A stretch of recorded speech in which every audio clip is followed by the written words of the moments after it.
Should we call him and put him on the phone? I texted him, so I think we'll see him.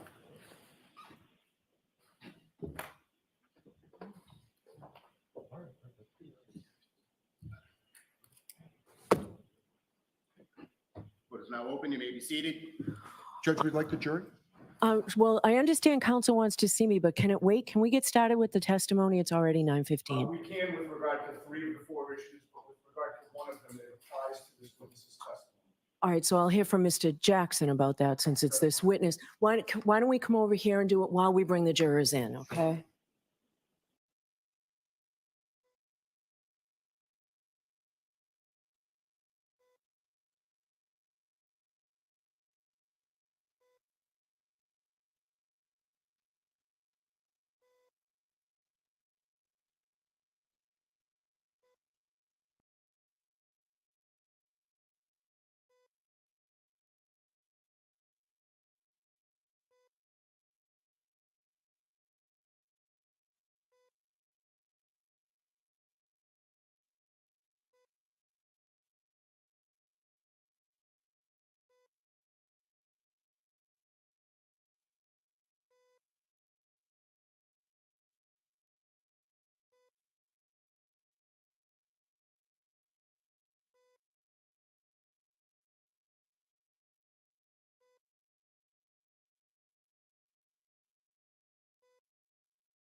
You are unmuted.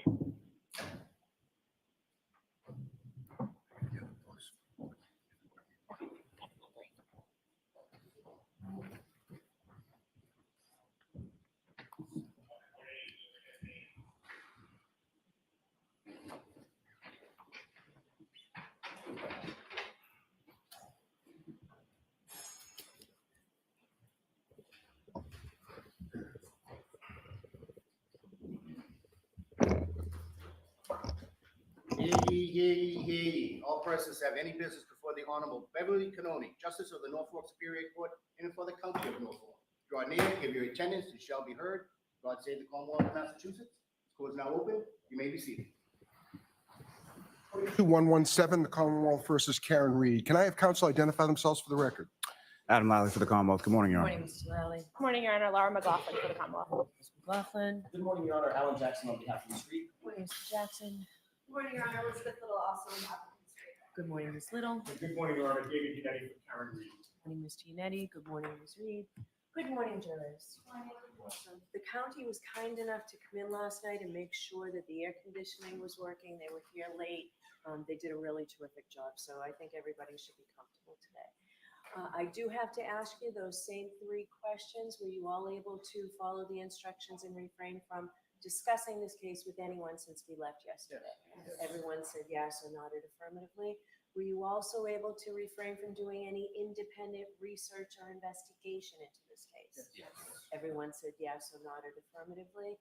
Did anyone happen to see, hear, or read anything about this case since we left yesterday? No. Everyone said no or shook their head.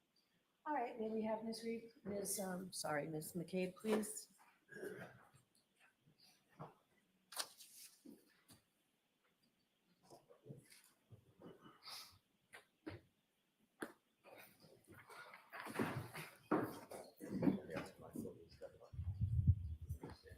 You solemnly swear the evidence you give the court and jury in the case now is the truth, the whole truth, and nothing but the truth, so help you God. I did.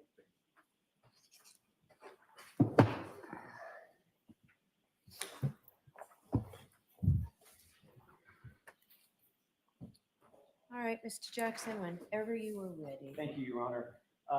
Ms. McCabe, as a matter of housekeeping, I want to show you a quick set of documents that you saw yesterday, but I just want to make sure that we're talking about the same thing with the court's permission. May I approach? Same, 10-page document she saw yesterday. Can you just take a look at that and tell me if that appears to be the same set of documents that we talked about yesterday that included the group chats, for lack of a better phrase? Yes. Okay. May I approach, Your Honor? Yes. I don't need to rush you. That's okay. Your Honor, with the court's permission, I would ask that this set of group chats that have been authenticated be moved, marked and moved into evidence. Is there any objection? No, Your Honor. May I approach? Yes. Exhibit 98 from the record. Does that cover more than what you covered yesterday? The exact same document, I just failed to do it yesterday, my fault. All right. So is there still more? I'm just curious if my form's different then. Yours should be the exact same. Why don't I take a look at the exhibit, please? Why don't you come to sidebar, please?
Yes.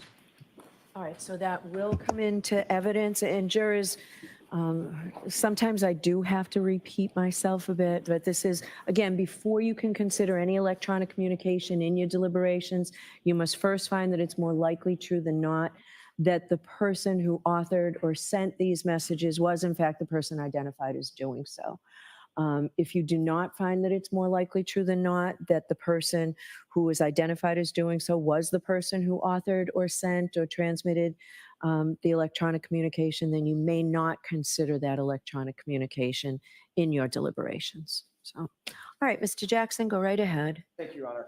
Ms. McCabe, you'll recall yesterday we talked about the 12 times in your grand jury transcript that you talked about statements that you attributed to my client. You remember that conversation? Yes. And in those dozen times, you never used the word or the words or the phrase, "I hit him," correct? Correct. And your explanation for that was, well, I wasn't asked that specific question, correct? Correct. You were, in fact, on January 29th, let me rephrase that just a little bit. You did, in fact, on January 29th, seek to ask an officer to come back to 34 Fairview for the specific purpose of telling that officer something that you thought was important, correct? Correct. Which officer was that? Michael Lang. And about what time did you ask Officer Lank to join you back at 34 Fairview? I'm not sure. I know it was in the AM. I'm just not sure what time exactly. Somewhere around 9 a.m. Does that sound about right? Possibly. Okay, so this literally, we're talking about just a couple of hours after the incident in question. Correct. Okay.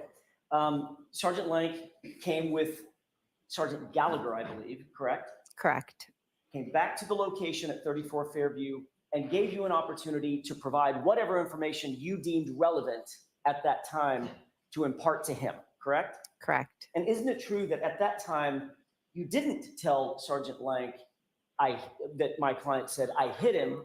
What you said was that my client said, I hope I didn't hit him, correct? No. May I approach, Your Honor? Yes.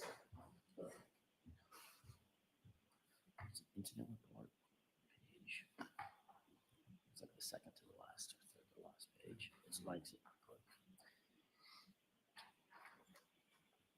Could you take a look at that report, just the face page, and tell me if that appears to be an incident report associated with this case? I know you didn't draft it, but you recognize that that's an incident report from the police, Canton Police specifically. Yes. Could you turn to the tab that's the little light blue tab, maybe 3 pages from the end of that report? Yes. I'd like you to read that paragraph to yourself, if you wouldn't mind, please.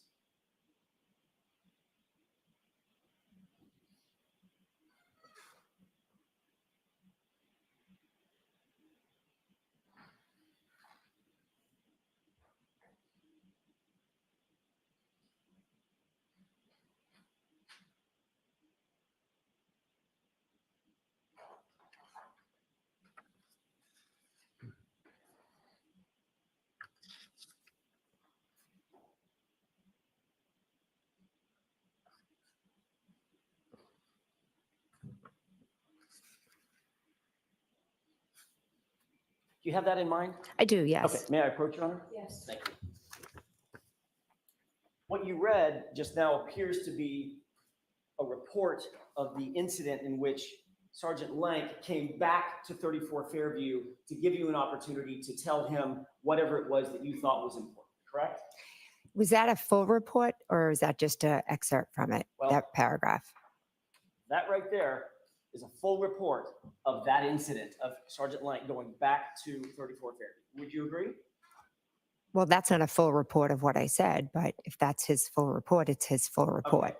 And in this report, Mhm. what he writes that you said to him, Objection. The objection sustained. isn't it true that what you actually told Sergeant Lank when he returned is that while driving around with her and Roberts looking for the victim, Miss Reed said something to the effect of, quote, I hope I didn't hit him, end quote. Isn't that what you told him? Yes, because she said that when we were driving around. And then you went on to say Mhm. that, quote, she, Karen Reed, made these statements again at the scene when the victim was discovered, correct? Correct. And then you went on to say she, Karen Reed, that you thought that Reed may have made these same statements in front of a police officer, but she was not sure, meaning you were not sure, correct? I was not sure if she made what the police officers may have heard. That report is his recollection. My recollection is I told him that she said, I hit him, I hit him, I hit him. And I told him that he should ask responders if they heard that, because it was a great possibility that they heard it as well. But none of that, you'll agree, you just read the report, none of that is in his report. That's a very brief report. I didn't ask you if it was brief, I asked you if it was in it, correct? Correct. And that's a report of a conversation that he had at 34 Fairview with you for the specific purpose of memorializing what you told him, correct? Correct. And what you told him, according to Sergeant Lank, is she said one phrase, I hope I didn't hit him, correct? That's what's in the report. All right. And again, this was 2.5, 3 hours after the incident, not 2.5 years later, correct? Correct. Ms. McCabe, we talked yesterday about this unrecorded meeting that you had in front of Sergeant Lank's home on January 30th. Do you remember that conversation? I remember the conversation, yes. Have you had any other home visits with any other police officers involved in this case? I went to drop off. It was not a visit. It was myself with Carrie Roberts dropping her daughter off. There was no involvement of Mike Lank on this day. Have you been to the home, the personal residence of any other police officer involved in this case? Ever? Yes. Tell me who? Kevin Albert. Who else? I went to Elizabeth Proctor, the wife of Michael Proctor's house. Who does Elizabeth Proctor live with? Michael Proctor. So you actually went to Michael Proctor's personal residence, didn't you? I did, yes. That was in September of what year? 23. I went over. 23. Yes.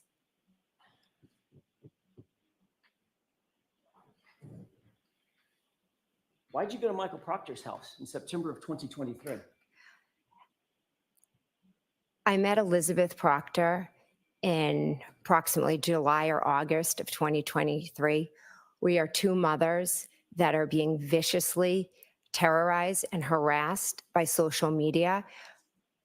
Things that were stated in this courtroom and allegations that were made have torn our lives upside down. We receive hate letters saying that they I'm hope asking you things. why? I know you want to give a narrative. She gets to answer this, Mr. Jackson. The door's open. Your Honor, if she could answer the question why she went to the house as opposed to the narrative behind her motivation. It sounds to me like she's explaining why she went to the house. Okay. The door was open, Mr. Jackson. Go ahead. We receive letters, we receive emails, we receive calls. People drive by our house. There was a rolling rally outside of my house where people just screamed at us. They take pictures of our children. They took a picture of my daughter and put semen on it and said property of some named blogger that I think the defense is very familiar with. So that is why myself and Elizabeth Proctor got together. Michael Proctor was not home. We are two mothers trying to get through the unthinkable together. So you were upset about the public outrage concerning your family's involvement in the death of John O'Keefe. I was outraged because I am a state witness that is being tortured because of lies. Because of public outrage concerning your family's involvement in the death of a police officer, correct? No, it's a social media witch hunt. I see. So you decided that the best way for you to address that angst that you were feeling is to go to the lead investigator's home, personal home, in this case, correct? I went to visit Elizabeth Proctor. So Michael just- Proctor was not home. So just like when you went to when you went to Sergeant Lank's house and the only person you met with was his wife, when you went to Michael Proctor's house, your claim is the only person you met with was his wife. I personally did not go to Mike Lank's. It was not Jen going to Michael Lank's. It was Carrie Roberts dropping her daughter off, and I happened to be in the car with her. Elizabeth Proctor, I met with because we couldn't take the torture any longer. And you were later asked about this unrecorded visit at Trooper Proctor's home by Massachusetts State Police, correct? Can you remind me? Sure. Did you have a conversation with a trooper by the name of Tully, who interviewed you specifically about your contact with Michael Proctor?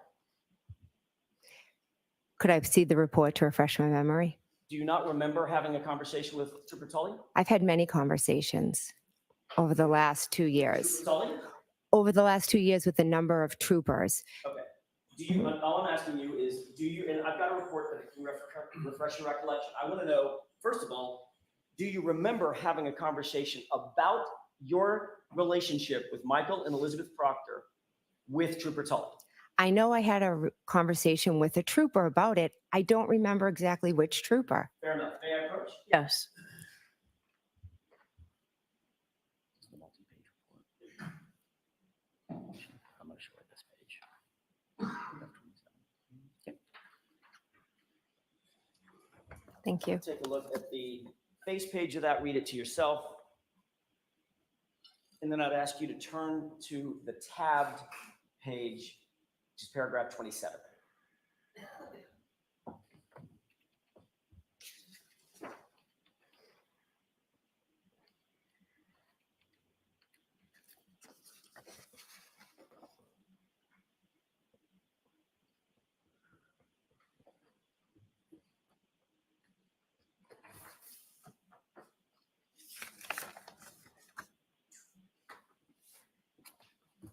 Okay. You have that in mind? Yes. May I approach, Your Honor? Yes. Thank you. Does that refresh your recollection, Ms. McCabe, that you had a conversation or an interview, formal interview, with Trooper Tully about your relationship with Elizabeth and Michael Proctor? Yes. And you told, actually, let me back up for a second. Okay, was that somewhere in the vicinity of September, late September, early October, when you had that conversation? Is there a date on it?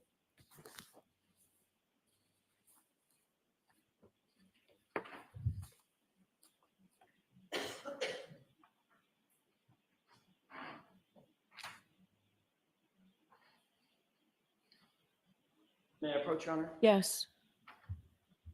There's a date stamp on the bottom. Take a look at that date stamp on the bottom and tell me if that refreshes your recollection of about the time that that conversation would have taken place. Well, the date stamp on the bottom is when it was, I'm assuming, entered into evidence, but Right. that doesn't say when the interview itself was. Right, so if you'll agree with me, you know that you had the meeting with at Elizabeth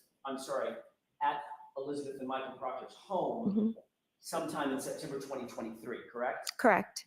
If that's dated October of 2023, that's what I'm trying to get to. I don't know the date because it's not dated. So I don't either. So do you think it was between September and October? It must have been. Had to have been, right? Correct. Okay, thank you.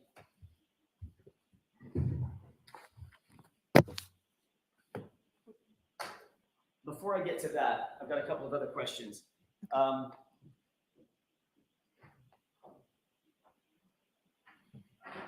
You had, at some point, multiple phone calls with Michael Proctor after January 29th, 2022, correct? I believe so. Okay. Do you remember all the phone calls that you had with him? No, I don't. Would it refresh your recollection to take a look at a log of your phone calls? Yes, that'd be great. Thank you. May I approach? Yes. Is this what was marked 00 or It's 00 not. this morning? That will be next. Okay. This is just a full ones that are tabbed, highlighted. Thank you. Take a look at that and tell me if you specifically, there's a lot of calls there. There are blue tabs. You could look at those blue tabs and then tell me when you've taken a look at those.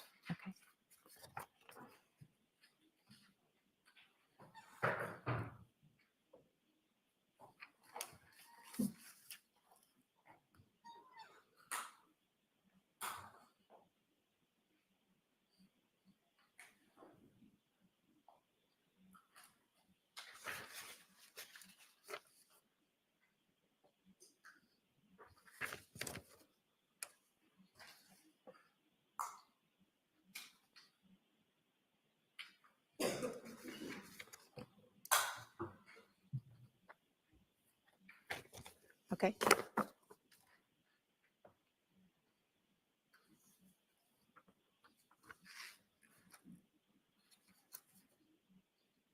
And just a moment, Your Honor. Yes.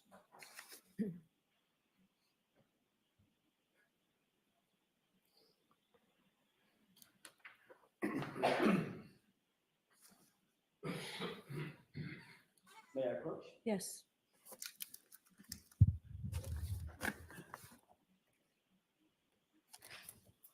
You're welcome.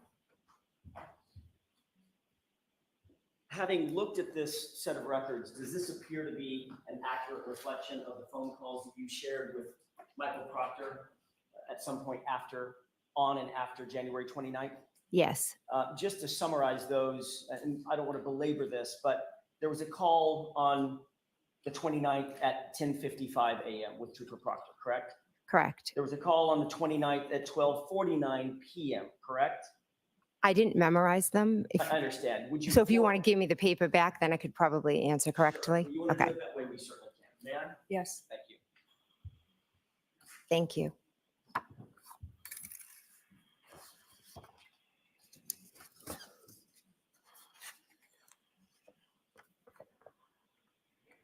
Okay, first call, January 29th, 10:55 a.m. Trooper Proctor calls you for 1 minute and 17 seconds. Correct, Next tab, January 29th, 12:49 p.m. Trooper Proctor calls you for 1 minute and 8 seconds. correct, January 30th at 9:51 a.m. You called Trooper Proctor, 4-second call, probably a voicemail or something. correct, January 30th, a minute later, 9:52 a.m., you then call Trooper Proctor again, 21 minutes and 31 seconds for that call. correct, January 30th, same day, 4:45 p.m., Trooper Proctor calls you, 9 minutes and 43 seconds. correct, January 31st, the next day, at 11:51 a.m., you call Trooper Proctor for 2 minutes and 53 seconds. correct, That is the sum of those call logs, correct? correct. Can I approach? Yes.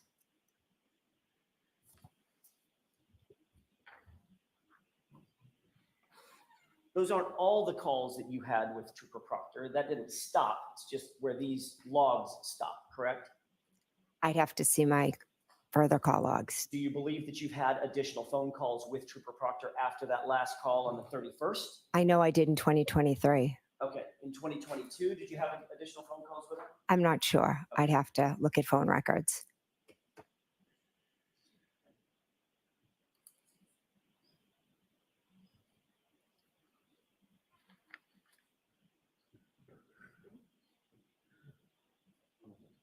May I have a moment, Your Honor? Yes.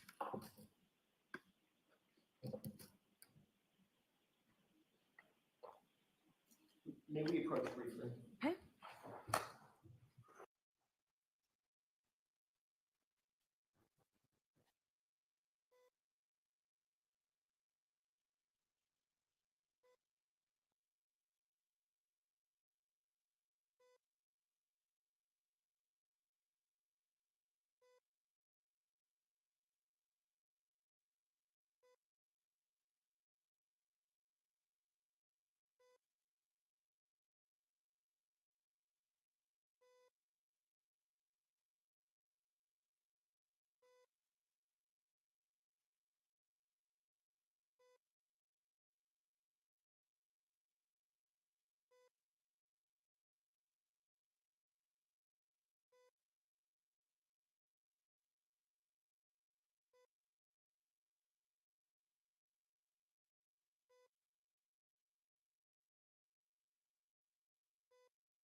Thank you, Tori.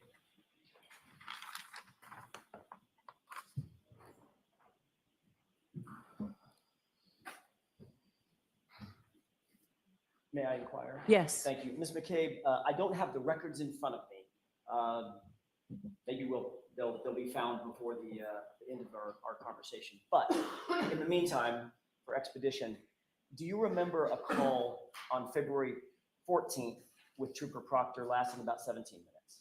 I don't know. Do you remember a call on February 17th lasting about 2 minutes? I don't know. Do you remember a call on February 28th lasting about 2 minutes? I don't recall. Again, it's hard. I expect that your answer is going to be, I don't recall, but I want to make a record if I could. So this is not a test of your memory at this point. I don't expect you to have it memorized. I just want to ask if maybe one of these stand out in your mind, or all of them. What about a second call on February 28th lasting about a minute? Don't recall. On March 1st, another call with Trooper Proctor lasting about a minute. I do not recall. Apparently a second call on March 1st lasting about 2 minutes and a few seconds. I don't recall. On March 11th, another call in the afternoon lasting about 12 minutes.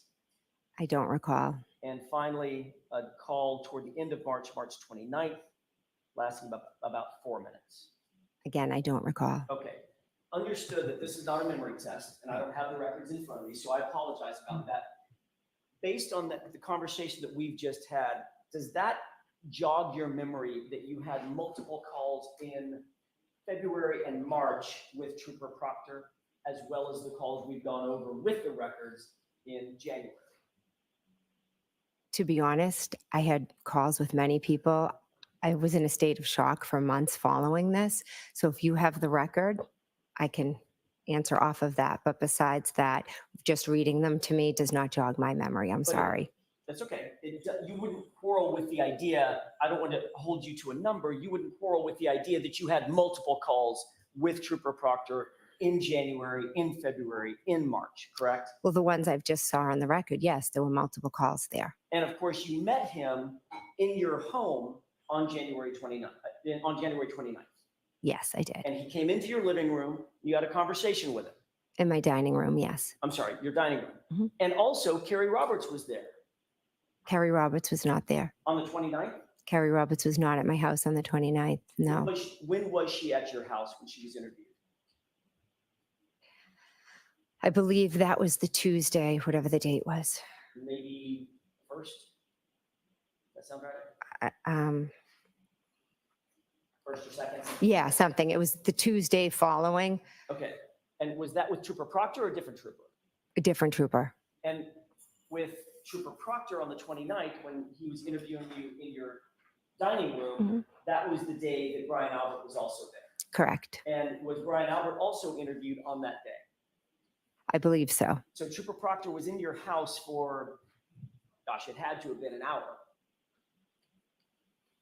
I'm not sure. After I interviewed, I went upstairs and then my children started waking up and I was tied upstairs for a while. I'm not sure when or how long he was there. But your memory is clear that not only did you meet Trooper Proctor on that day, you had a full conversation with him. It was in your house. That was in your kitchen, in your dining room, and another witness was interviewed by Trooper Proctor in your home as well. Correct. And then you had multiple conversations with him in January on that day, the day after, and the day after that. You've already seen those records, correct? Yes, correct. Then in either September or October, you were interviewed by Lieutenant Tully. That's the report that you've already seen.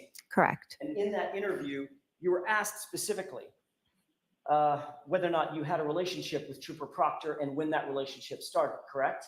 Correct.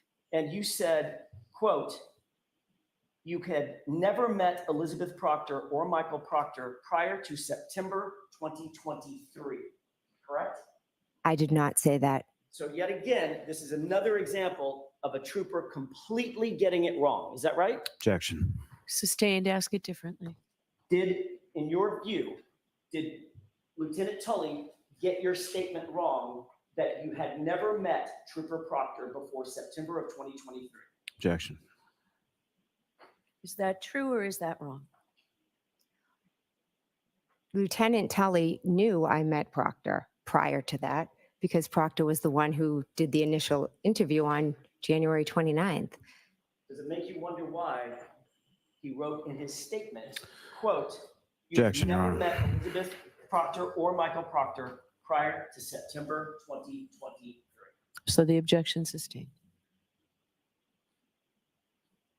If you indicated that you had never met Trooper Proctor before September of 2023, that would be a false statement, correct? Objection.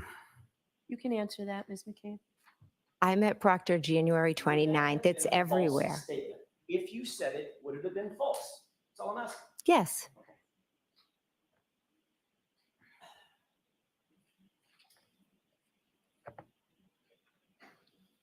On January 29th, in the early morning hours, I want to take you all the way back to 1:30, 1:45 a.m. when you left 34 Fairview on the 29th.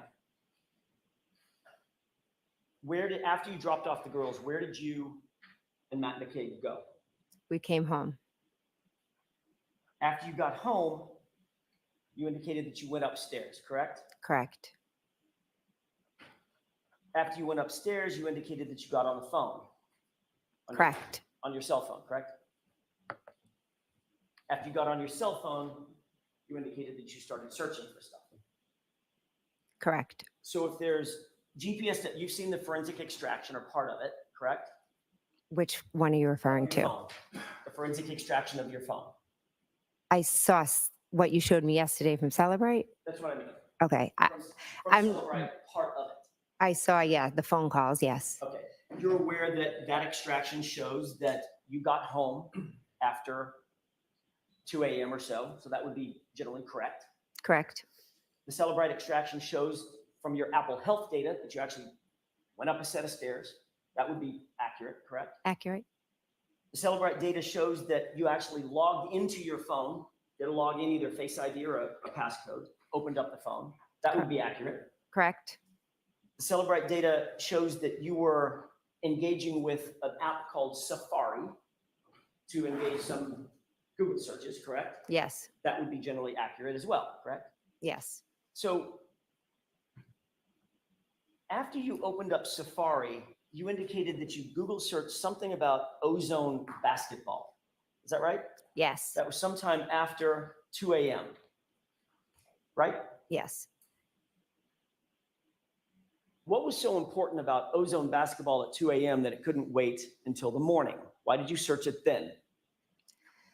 Well, first I was home. I was wide awake, and I had been texting about a basketball chat, and basketball was clearly on my mind. My daughter had been invited to join a team. I didn't know much about the team, so I just was like Googling to see, because the woman who had given my daughter the offer had wanted an answer. So you say that basketball was on your mind, correct? Yes. Was there anything else on your mind in that early morning hour time frame? Don't believe so. Ms. McCabe, if you wanted to know in general how long it takes for a human being to pass away because of exposure to extreme temperatures, right? If you wanted to know the answer to that, what would you Google search? What phrase would you use? I'm not sure. All I recall is what the defendant asked me to Google in the morning. If you wanted to know, I'm asking a different question. Mhm. If you personally wanted to know, how long does it take for a person to die of exposure due to extreme temperatures, what would you put in? What phrase would you use? Objection. Sustained. Well, we don't have to guess at the phrase that you would use if you wanted to know something about dying of hypothermia, do we? Because you actually Google searched it. Objection. Sustained. Ask that differently, please. Did you, in fact, use a phrase to Google search how long it takes for someone to die of extreme temperatures? I did in the morning at the request of your client. Okay. And what phrase did you use? I'm not sure. Really? Correct. I was. After 2.5 years of this, you don't know the phrase that you used? Objection, Your Honor. Sustained. There's so many lies Okay, and there's no misconceptions on question. social media. No question. Oh, I apologize. Okay. Are you telling me you don't remember what Google search you put in? Karen was screaming. My hands were shaking, and she was saying, Google hypothermia, how long does it take to die in the cold? And what phrase did you put in your phone? I'm just asking you to say it. Why don't you show me it? You literally don't remember?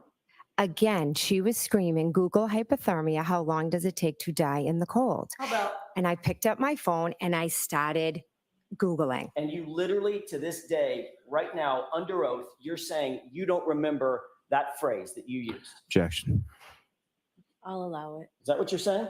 I'm saying that at her, Do you remember it or do you not, Ms. McCabe? That's a simple question. that morning, I don't remember specifically what I Googled, but I do know what you've put out to the social media. How about this? Hoss long to die in cold.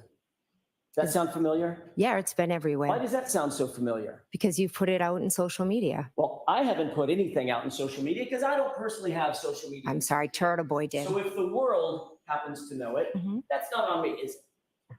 I guess not. I guess not. Hoss long to die in cold is what you put in to the Google search, right? If you say so. Is there a reason that you don't want to admit to that?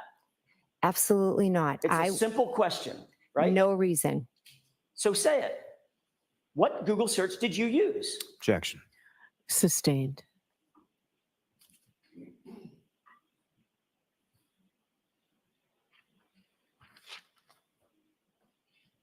You were seeking at some point to Google how long to die in the cold, correct?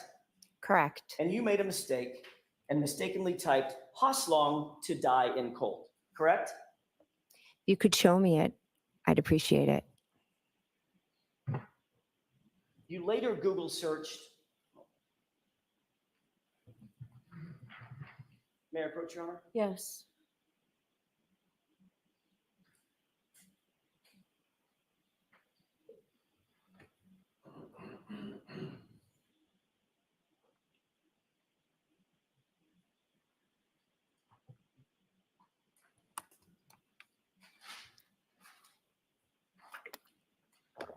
Thank you. While she looks at that, Mr. Jackson, can we bring our clerk back upstairs? Of course, yes. I think we're. That should be said. Thank you very much. Can you text Jimmy and tell him? Take a look at that report and tell me if that refreshes your recollection.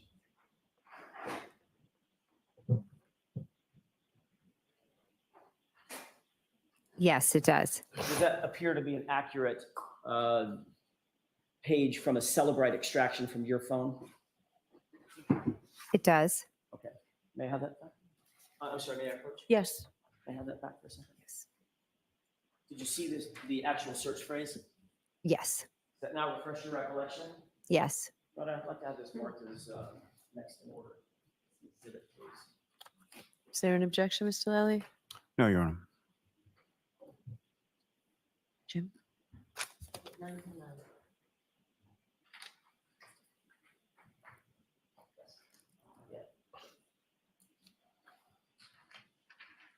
May I? Yes. Is that, Madam Court Reporter? I'm sorry. Thank you. Thank you. Move to publish this, Your Honor. Okay.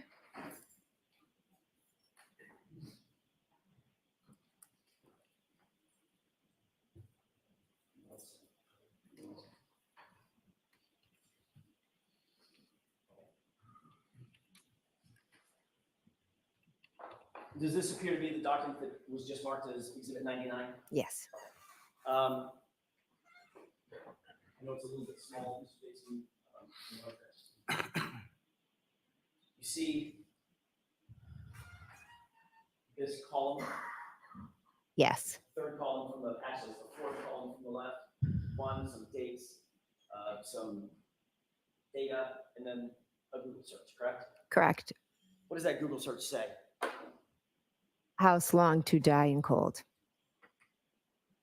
Now, you indicate that you did that, you made that search at 6:23 a.m., correct? Correct. And then you indicated that you did it again thereafter at 6:24, correct? Correct. At 6:24, you misspelled the phrase and you spelled it as follows: how long T-I die in C-I-K-D, correct? Correct. Now you claim that those two searches were at 6:23 and 6:24 a.m. respectively, correct? Objection. Phrase it differently. Sure. You've indicated under direct examination that these two searches were at 6:23 and 6:24 a.m., right? I don't know if I gave exact times, but I said it was in the morning and Karen had asked me to do it. And exactly, you claimed that you searched it because Karen was screaming at you and yelling at you, Google hypothermia, and you Googled how long does it take for a person to die? I'm sorry, she said something like, how long does it take for a person to die of hypothermia? And you Google searched it at 6:23 and 6:24. Is that right? Again, I'm not sure about the exact times. I just did it after Karen asked me to do it. Would you quarrel with the idea that those were about 30 seconds apart? Okay. And you're aware, Ms. McCabe, that both misspellings of that phrase result in the exact same search results, don't they? I'm not aware of that, no. Well, you Googled them, ma'am. You're looking on your phone and you Googled how long to die in cold and how long to die in CIKD. Both of those. You Googled them, right? I did, yes. And they result in the exact same search results, don't they? I have no idea. So my question to you is, why the two searches? She was standing next to me screaming, shaking my hand. My hand was cold. I was trying to Google it. Obviously, maybe whatever came up first didn't make sense because I had some misspellings, so I did it again. So Hoslong to die in cold results in articles concerning dying of exposure, doesn't it? We never got the chance to read it. Well, you're the one, when you say we, who's we? Karen and myself. Well, you're the one holding the phone, Ms. McCabe. Correct. So you're looking down at your phone and you see exactly what comes up, correct? I don't remember exactly what came up. Well, what came up was something about dying of hypothermia, didn't it? That's what she asked. So why do it again? Why do it again, Ms. McCabe? You had the result. Why the second search? I cannot answer that beyond telling you that my hands were frozen. She was shaking me and screaming at me. And you see the time, let me scroll up, please. According to the Celebrate data,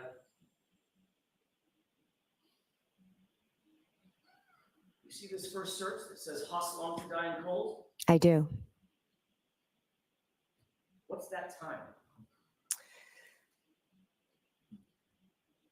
You've got the, it's right over at 2:27 AM or PM? a.m. Ms. McCabe, you made that search at 2:27 a.m. because you knew that John O'Keefe was outside in your sister's lawn dying in the cold, didn't you? Absolutely not. I did not make that search at that time. No. Realized the next morning, after John was discovered, after 6 a.m., that you had an incriminating search on your phone, didn't you? Absolutely not. To cover your tracks, you searched it again in order to overwrite the original search at 2:27, correct? Again, absolutely not. But you were nervous and you screwed it up. So the first search you made at 6:23 was Hoslong to die in CIKD, wasn't it? No. Well, you see the search right there, correct? I see the search, but I disagree with your narrative. And what's the time frame of that search? 6:23. And you agree that that time frame is accurate, right? Again, it's what the report says. And that comports with your memory of that morning, about 6:23 in the morning in 51 seconds. Correct. There's a second search, correct? Correct. And this one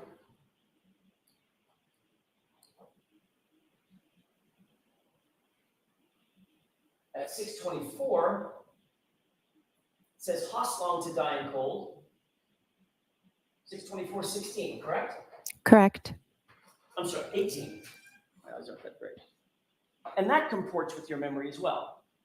I remember Googling it at the request of the defendant. Yes. About 27 seconds apart, correct? Yes. But the reality is your first search didn't comport with the 2:27 a.m. search, did it? It was a different spelling, wasn't it?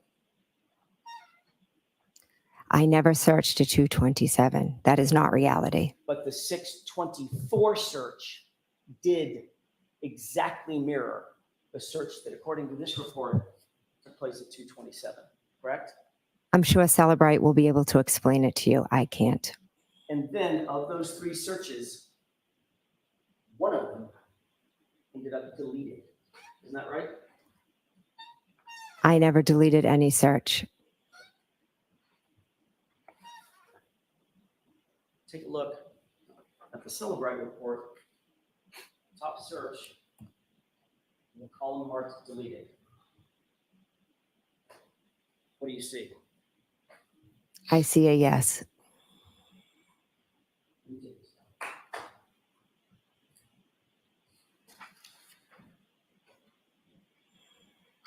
Ms. McCabe, the reason you deleted that 2:27 a.m. call is because you realized that if you were caught Googling how long it takes for a person to die in the cold 3.5 hours before John's body was found, that would incriminate you, wouldn't it? Objection. The objection sustained. Did you delete that search because you knew that you would be implicated in John O'Keefe's death if that search was found on your phone? Objection. Could you answer that, please? I did not delete that search. I never made that search at 2:23. I never would have left John O'Keefe out in the cold to die because he was my friend that I loved. But he's not your family, is he?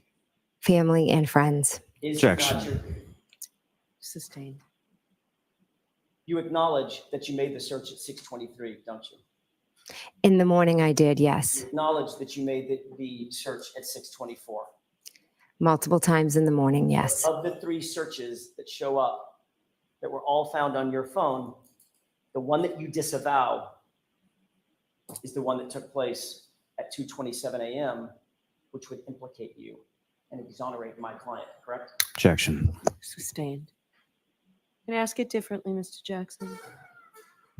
Of those 3 searches, there was only one marked deleted. Isn't that right? Correct. That was the one at 2:27 a.m., correct? I wouldn't even know how to go in and delete a That's not what I search. asked you. The one according to the Celebrite report that was deleted, the one at 2:27 a.m., correct? Correct.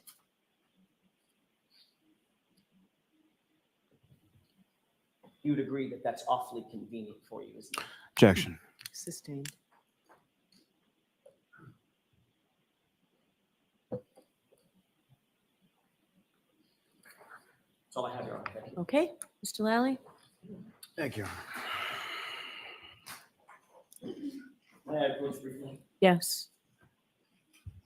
Thank you.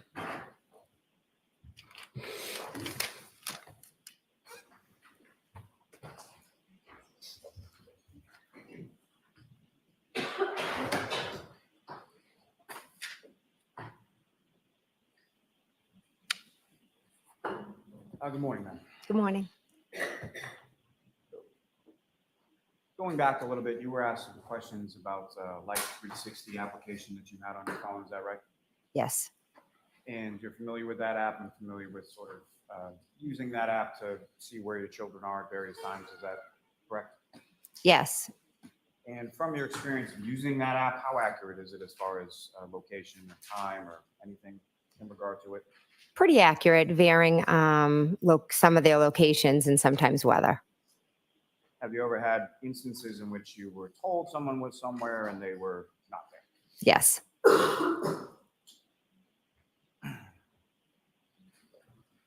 You were asked some questions about Ryan Nagel's truck, correct? Yes. And do you know, or did you on January 29th, 2022, did you know Ryan Nagel? I did not. Do you know what kind of vehicle he drove? I did not. Keep your voice up, Mr. Lally, please. Do you know whether or not that was actually somebody else's truck? I do not know. Know whether or not on January 29, 2022, Ryan Nagel had a friend named Ricky? I do now. But on the 29th, did you? No, On the 29th, did you have any idea what kind of vehicle he drove? no, This person you didn't know. correct. And when you looked outside, as far as the truck was concerned, did you even see a truck? I just saw lights, vehicle. I didn't focus much attention to what was over there. So fair to say you weren't paying attention to a truck you didn't see, a person you didn't know, that you had never seen before, correct? Sustained as to that form. Now, you were asked some questions about text between Ryan Nagel and Julie Nagel, correct? Yes, And as far as when those texts were sent, you don't know, do you? can you clarify? Sure. Do you know whether or not Ryan Nagel texted his sister Julie before he had even pulled on to Fairview Road? They were texting about his arrival. Texting about his arrival, but do you know where Ryan Nagel was when he was texting Julie about his arrival? I believe he was outside. But you don't know. Is that fair to say? Objection. Sustained. Do you know whether or not Ryan Nagel was on Cedar Crest or somewhere else when he texted Julie that he was about to arrive or that he was there? Objection. I'll allow it. Do you know that? I don't know that now. As far as the defendant's motor vehicle and the truck that Mr. Nagel was in, did you see either of those vehicles arrive in front of Fairview? Yes. You saw them pull up? No, actually, are you asking if I saw them pulling up or if I saw when they arrived? I did not see them pulling up. So at some point after they arrived, your attention was drawn outside. Yes. And when we're talking about you going to the door and looking outside, how long a period are you looking at? Not long. So would you describe it as either a glance or more of a, were you staring intently at the vehicle out in front of the house? Objection. Sustained. How would you describe the manner in which you were looking out at the SUV in front of the house? I would go to the front door. I look out. I saw the vehicle. I believe I sent a text and I went and sat back down.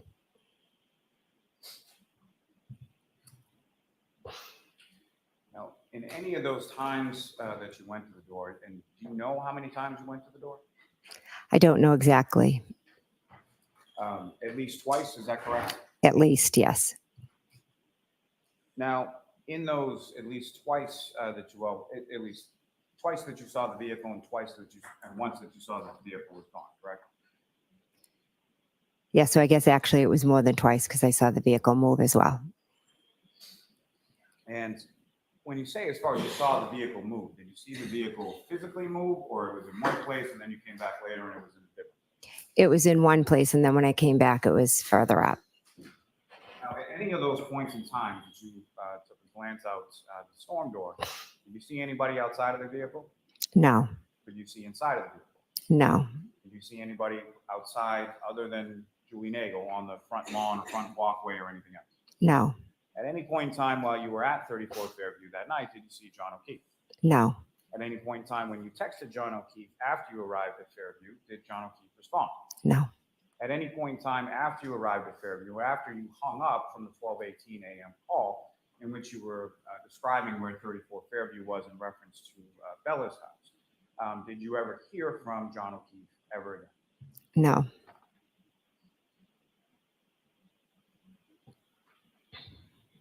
And during that about 20-minute or so period of time when Mr. O'Keefe or the defendant's SUV is in front of the house, you never heard anything from John O'Keefe, correct? Correct. And did that strike you as unusual as far as him not responding?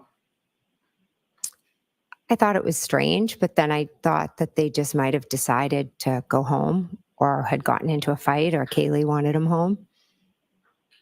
Now, you're looking out through the storm door and you see the Lexus with its lights on, right? Correct. And from that area, the secondary area up by the flagpole and the fire hydrant, that's the same area where you found John O'Keefe the next morning, correct? Correct. And with reference to that area, is there any lights as far as street lights or anything that you're aware of in that area?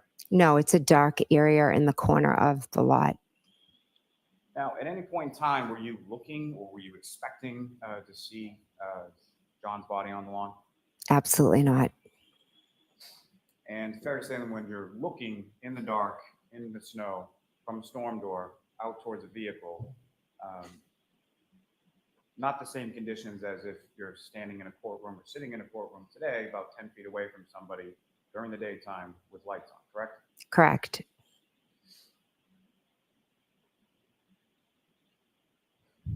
In fact, when you go back to Fairview the next morning, and again, who was the person who requested or directed to go to Fairview? Karen.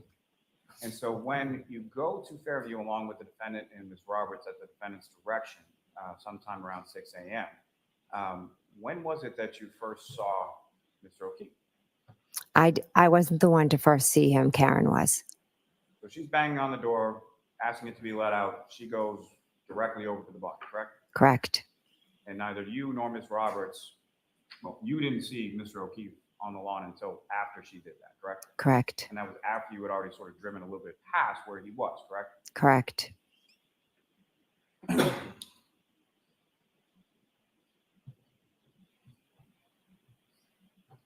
Now, with reference to you get home from Fairview around 2 a.m. or somewhere in that time frame, you go up to bed and you do some searches on your phone, correct? Correct. And so there's a Safari tab or application on your phone. That's where you access Google.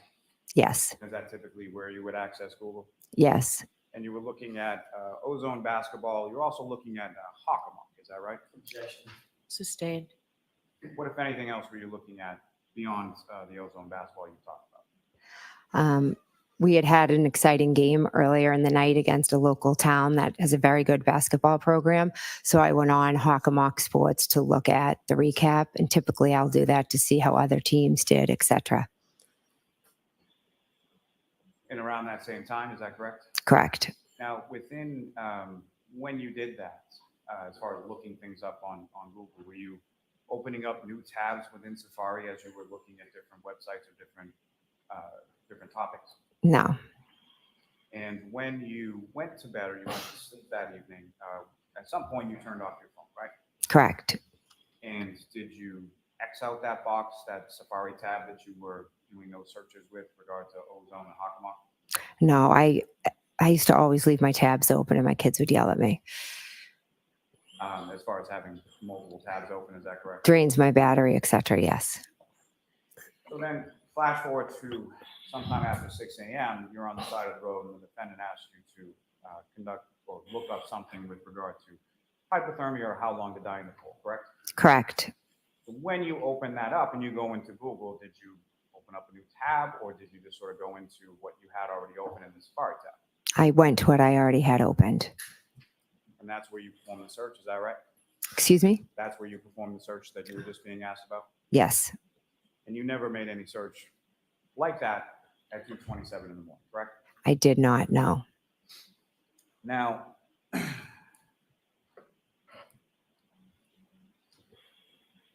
again, you've been shown what's been called a Cellbrite extraction report, correct? Yes. Are you familiar with how many Cellbrite extraction reports were conducted in reference to your phone? I think a couple. I'm actually not sure. And prior to January 29th, 2022, had you ever seen a Cellbrite extraction report?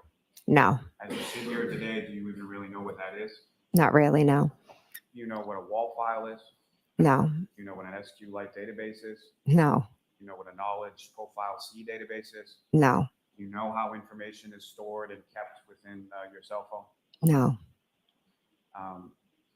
Now, as far as, let me ask you this, you had 4 children and you were a mom, a homemaker, correct? Correct. At some point you did work though, right? Yes. What did you do for work? I was an elementary school teacher. What grade did you teach? 5th. One question and we'll see where this goes. What grade did you teach? 5th. And how long did you teach 5th grade? Objection. Yeah. I'm going to see counsel at sidebar. Folks, feel free to stand up.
If I could take you back to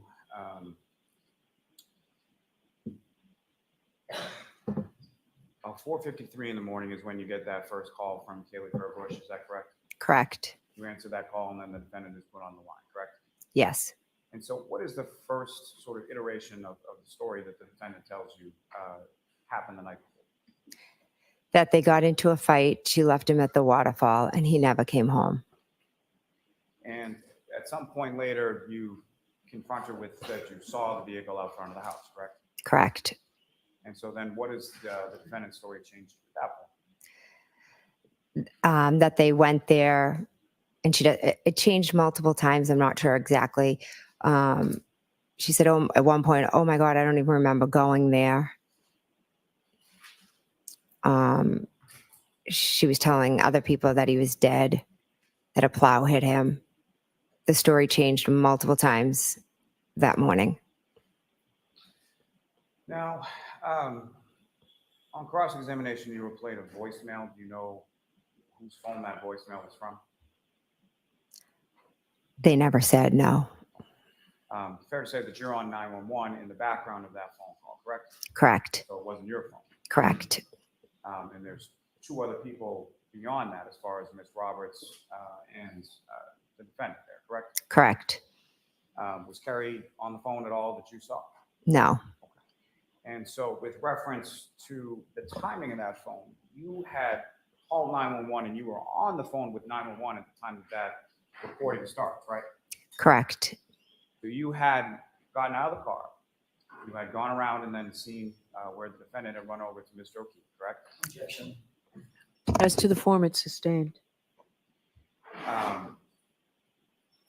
What had you done before you placed that 911 call? I got out of the car. I ran behind the car over to the body. I was in a state of shock for a couple of seconds. Kerry and I looked at each other and I said, I'm going to call 911. And there was a period of time when you made the call before it connected and you said you got bounced around to different agencies, correct? Yes.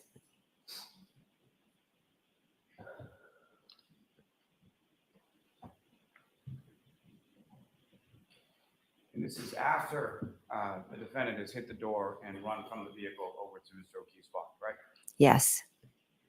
So it's not your phone and it's not Ms. Roberts' phone. Fair inference is the defendant's phone, correct? Correct. And so this phone call had been made or started recording at some point before you had even gotten out of the car, made your way over to Mr. O'Keefe, been in a state of shock for a few seconds, called 911, connected to 911. So at some point, it had to have been made in the car, correct? Objection. Ask it differently. Do you know when that voicemail or that recording that you heard, do you know when that call was placed? I don't. Now, at the time that you are making the 911 call, where is the defendant in relation to the vehicle? She is over with Mr. O'Keefe.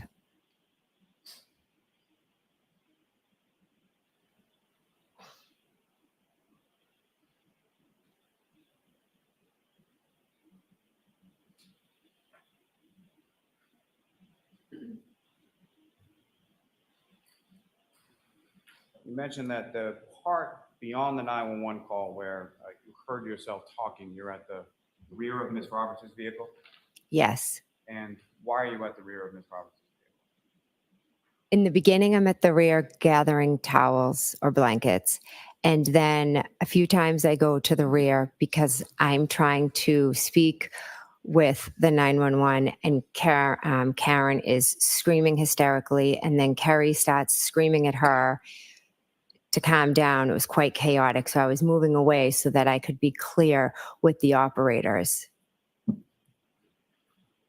Now, at some point you went into your sister's house at 34 Fairview, right? Yes. And why did you go? Officer Lank asked me to go in and wake them up. So you were asked to go in there by the police to wake them up, correct? Objection. Sustained. And at some point you indicated that you had called Officer Lang to come back to the house, right? Yes. And how did you get his number again? Julie Albert. And as far as, were you aware whether or not Brian Albert, Nicole Albert, or any of the other people that were present had Officer Lang's number? Objection. Sustained. Why did you ask Julie Albert and not Brian Albert or Nicole Albert? Because I knew she was the only one that had his number.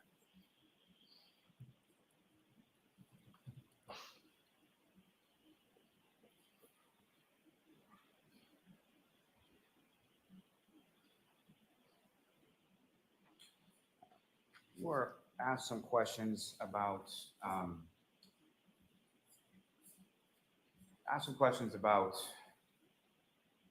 when you were on scene, and you indicated in your testimony on direct that you heard the defendant say, "I hit him, I hit him, I hit him," correct? Yes. You also, early in your testimony, had indicated that earlier in the morning, the defendant had phrased that differently as far as, could I have hit him or did I, correct? Objection. Sustained as to the form. You heard the defendant make a variety of statements over the course of the morning, correct? Yes. And more to my point, as far as you recall testifying at another hearing under oath in June of 2020, correct? Yes. And do you recall being asked some questions specifically about this topic? Objection. Allowed. Okay.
Sidron? Yes, go ahead. Yeah, Ms. McCabe, as I was asking before, in June of 2023, you testified in another proceeding, correct? Correct. And you were asked questions specifically about those statements that you heard the defendant say on the morning of January 28th, correct? Correct. And do you recall specifically what your testimony was in regard to that portion of your, in regard to those statements? I don't recall specifics. I know what I know what I know. I know what happened. May I approach, Ron? Yes.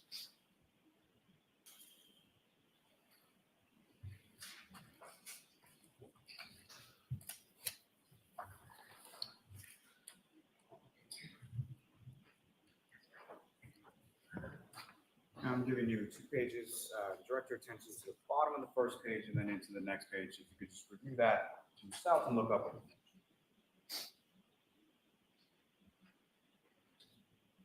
The page again, Mr. Lally? You're on 816 and 817. Thank you.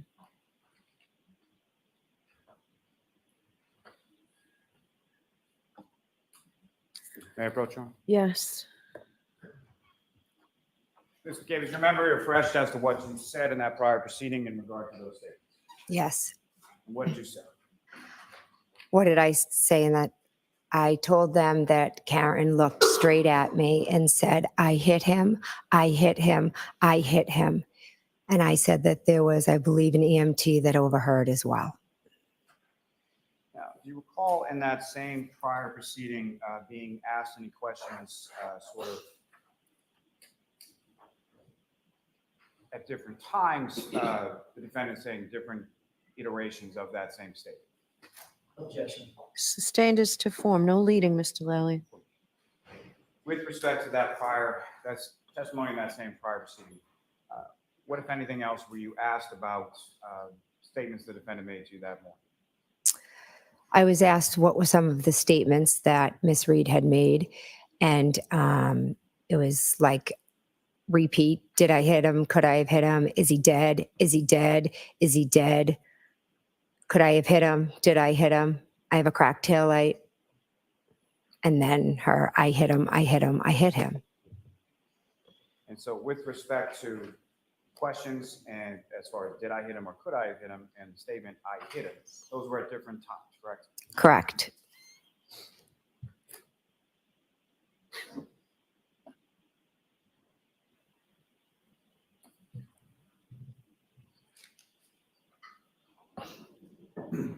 Now, you met with Trooper Proctor on January 29th, is that correct?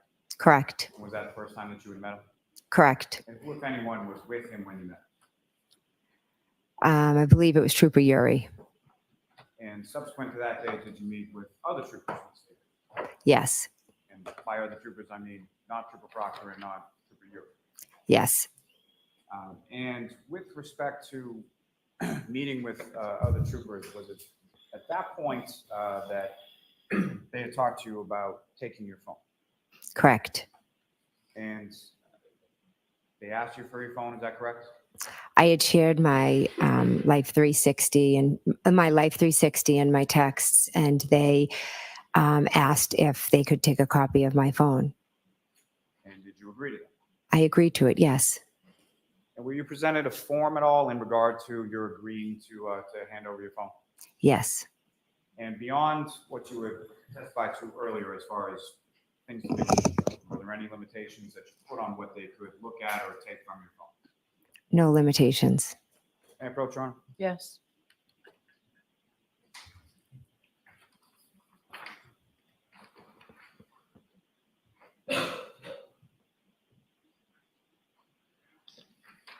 I'm showing you a document, again, just ask you to look at it. Look up.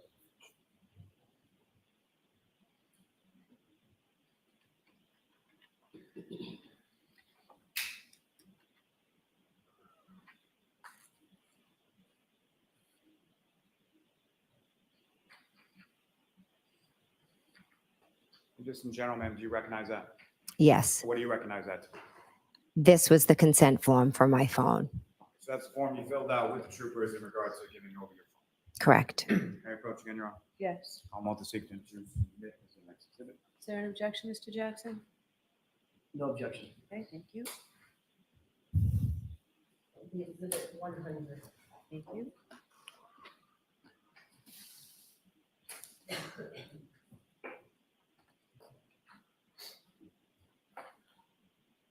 Now, again, Ms. McCabe, initially following that the events of initially that morning around 6 a.m. or so, at some point you were seeking or you had actually asked the defendant for Kerry Roberts' phone number, correct? Yes. And why is it that you were looking for Kerry's number specifically? Well, the driving conditions were terrible. She was driving to Braintree to pick up Mr. and Mrs. O'Keefe. And then they were heading to the hospital. And I was just looking to see how John was doing. Now, you had mentioned at some point, did you speak to Ms. Roberts that morning in regard to updates as far as how John was doing? Yes. And you mentioned that later on, that day or the next day, that you had gone over to Mr. O'Keefe's house with Ms. Roberts, correct? Yes. And who was driving at the time that you went over to the O'Keefe's house with Ms. Roberts? Kerry was driving. And so when you left the O'Keefe's house, where was it that you went? Kerry went to drop her daughter off at her friend's house, the daughter of Mike Lank. And you were just in the front passenger seat of that vehicle, correct? Yes. You had mentioned as far as getting together with Ms. Roberts at the request of someone to talk about a timeline, correct? Yes. And can you explain to the jury sort of how that came about or who was making that request? Kerry called me and she told me that she had talked to Peggy, and Peggy had, No, I'm going to allow it. and Peggy had suggested to Kerry, you guys should write a timeline. You don't want to forget anything, when the time comes, meaning when the trial comes, you don't want to forget anything that happened. And just to be clear, when you say Peggy, who are you referring to? Mrs. O'Keefe, So John's mother? John's mother, correct? Now, you were asked some questions about subsequent date as far as hearing bits and pieces or portions of Ms. Roberts' statement to troopers at your home, correct? Correct. Do you know whether or not that was the first time that Ms. Roberts had talked to troopers or officers or anyone from either the Canton Police or the State Police? I believe on the 29th in the afternoon, troopers went to her house. So that would have been the first time. So the time that she was at your home and speaking to troopers, that would have been at least the second time that she had spoken to troopers, correct? Objection. Sustained. Now, with reference to Ms. Roberts and her phone, was Ms. Roberts, the time that you handed your phone over to the troopers, was Ms. Roberts present there as well? Yes. And what, if anything, did you see Ms. Roberts do with respect to her phone and the troopers? She turned her phone over as well and signed the consent.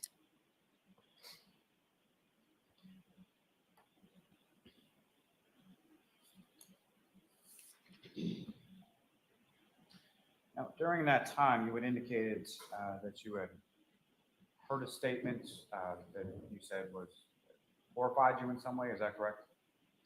From Miss Roberts? Yes. Correct. And what was that? What was she talking about? Objection. The door has been opened, Mr. Jackson. That means you can answer. Okay. So basically, Kerry is a talker, and once she started, I think just focus on Okay. what she said. okay, she said something like, John really loved Amy, and in my eyes, Karen was just a babysitter with benefits. And is that what made it memorable to you as far as what had transpired at that time? Yes. At any point in time, did you ever coordinate your statement or Ms. Roberts' statements with her prior to testifying at any hearing or any proceeding at any point in time? No.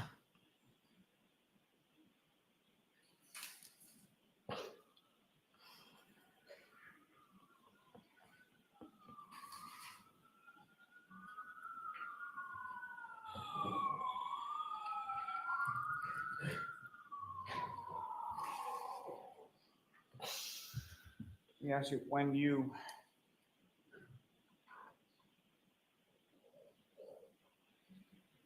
came to the area of 34 Fairview Road around 6 a.m.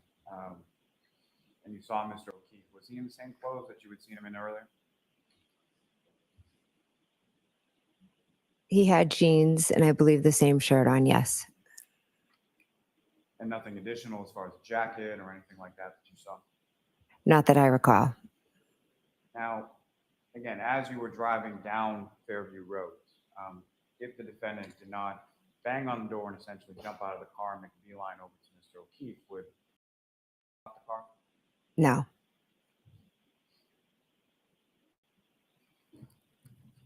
Recall when you were leaving 34 Fairview Road,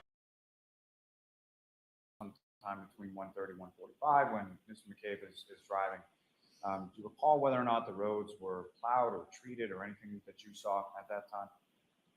I know there was snow on them, but I can't recall specifics.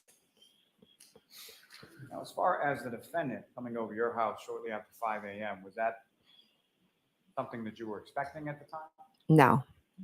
And what was it prior to the defendant showing up and sort of screaming in front of your house? What was your sort of plan as far as based on the information that Ms. Reed had called? My husband and I were going to go out and we were going to drive over to Tom Beatty's house to see if John was there.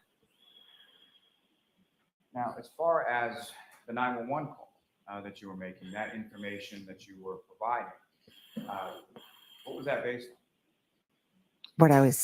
What I was seeing.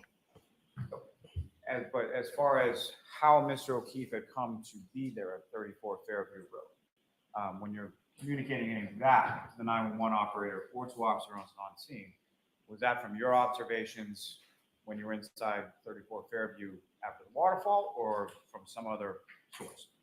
Well, it was from what Karen was saying as we were driving there. So as far as him being dropped off or anything like that, that came from the defendant, correct? Correct.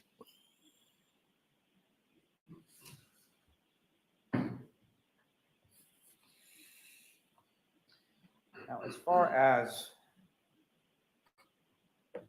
you would have been asked and you had testified about going over to Trooper Proctor's house to meet with his wife, correct? Correct. And you testified about certain incidents of harassment that you had undergone, as well as Mrs. Proctor, is that correct? Correct. How long had that been going on at that point?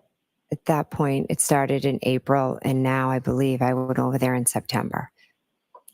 And what, if anything, was the frequency of the harassment? Was it sporadic, or how often were you experiencing that? Daily, sometimes hourly. And in addition to what you've already testified, what, if any, other incidents do you recall specifically involving either you or your children or your home? People come by my house, they take video, they scream. They've gone to my child's sporting events and called me names. They've written letters to my daughter's colleges and said that they shouldn't allow them to play. And then they've attached these horrific articles that have been complete lies about all of us. They send me Facebook messages. They call my phone, home phone and cell phone, all hours of the night. They tell me to kill myself. They tell me I'm a terrible mother. They harass my children. My daughter testified here the other day. We didn't even get out of the building, and people were, saying horrendous things, that she's a liar. Your mother should die. It's just, it's unimaginable what my entire family is going through. I go to the beach, they take pictures, they post it, they threaten that there are eyes everywhere. I'll never be able to live a normal life again. I am a witness. That's all I am. I am not on trial. I am a witness. And these people are terrorizing me. Stand as to that part. I'll strike that part. Everything else is stand. Okay. And so, your understanding that Mrs. Proctor had sustained similar issues as you had? Correct. Now, again, Trooper Michael Proctor never met him prior to January 29, 2022, correct? I have never met him prior, no. And the time that you went over to meet with Elizabeth Proctor, was Trooper Michael Proctor home at that time? No, he was not home.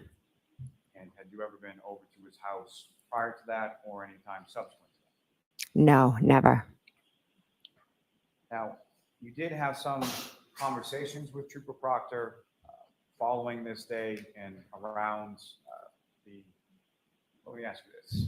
You testified a bit about a rolling route. Is that correct? Correct. Can you describe to the jury sort of what that was or what occurred on that day? So that day in July, a group got together under one blogger, and they all met and they decided to go to different houses. So Michael Proctor had been made aware of what was happening. So he had reached out to tell me, what was going to be happening and how they had set up some cameras. It was a Saturday.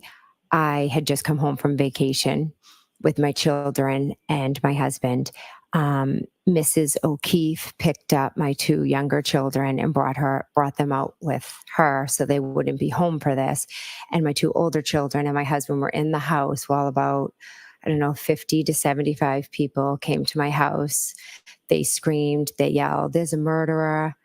They just caused an absolute ruckus outside. And prior to that, did you have any conversations with Proctor or any other troopers from the state police about knowledge of that incident occurring prior to its occurrence? Yes. And as far as setting up sort of pole cameras around your house to memorialize whatever was going to happen?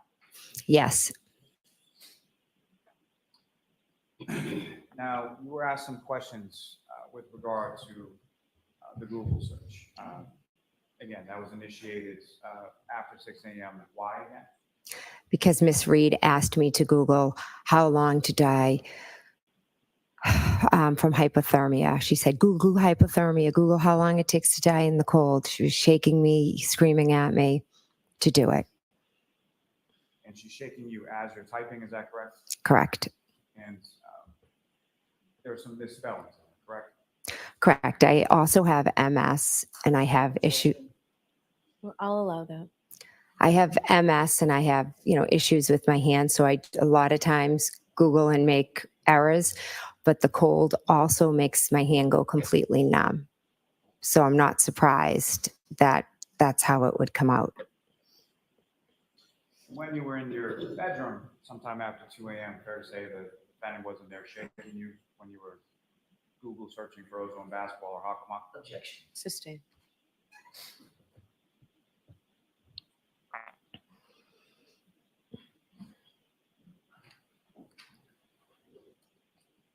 One moment, Your Honor. Yes.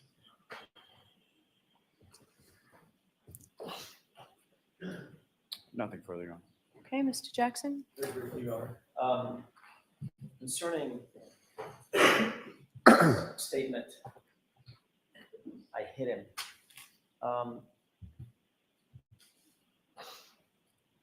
You gave a statement on January 29th to Sergeant Light. Called him over to specifically give him a statement, correct? Correct. Gave a statement the next day, later that day, Trooper Proctor, correct? Correct. You were also met with, on that following Tuesday, with a trooper named Prince, correct? Correct. And then you testified in April of 2022, no fewer than 12 times about statements that you attributed to Ms. Reed, correct? Correct. And in not one of those instances, not one, is there a report that says you said, she said, I hit him, correct? Correct. Although I told Mike Lank. Oh, we already know that the officers all got it wrong. Objection, Your Honor. Sustained as to that. Next question, please, Mr. Jackson. So you indicate that you were, the harassment that you just described, this terrible harassment that you just described, started in about April 2023, correct? Correct. That was around the time that there were public hearings concerning this Google search. Is that right? Objection. I'll allow that. Is that right? I'm not sure exactly when the Google search came out. But you do know that you started suffering this harassment that you've claimed is awful and terrible, et cetera, around April of 2023. Is that right? I didn't claim it's awful. It is awful. Okay, I'm sure it is awful, Ms. McCabe. I'm sure it's terrible. It I'm is. sure it sucks to be harassed. It really does. Yeah. I'm sure it does. Objection, Your Honor. All right, so that's sustained and I'll strike it. Go ahead and ask a question, Mr. Jackson. You were upset by April of 2023 that there was public outrage about your family being involved in the death of John O'Keefe. That's what you were upset about, correct? I was upset that we as witnesses were being harassed. You were upset about public outrage concerning this case, correct? Objection. Sustained, that was answered. Next question. And 2 months later, in June of 2023, for the first time, you testified at another proceeding, and lo and behold, you attributed the words, "I hit him," to my client, right? Objection. So ask that without the objectionable phrase. 2 months later, at another proceeding, in June of 2023, you attributed the statement, "I hit him," to my client for the first time under oath, correct? Under oath, correct.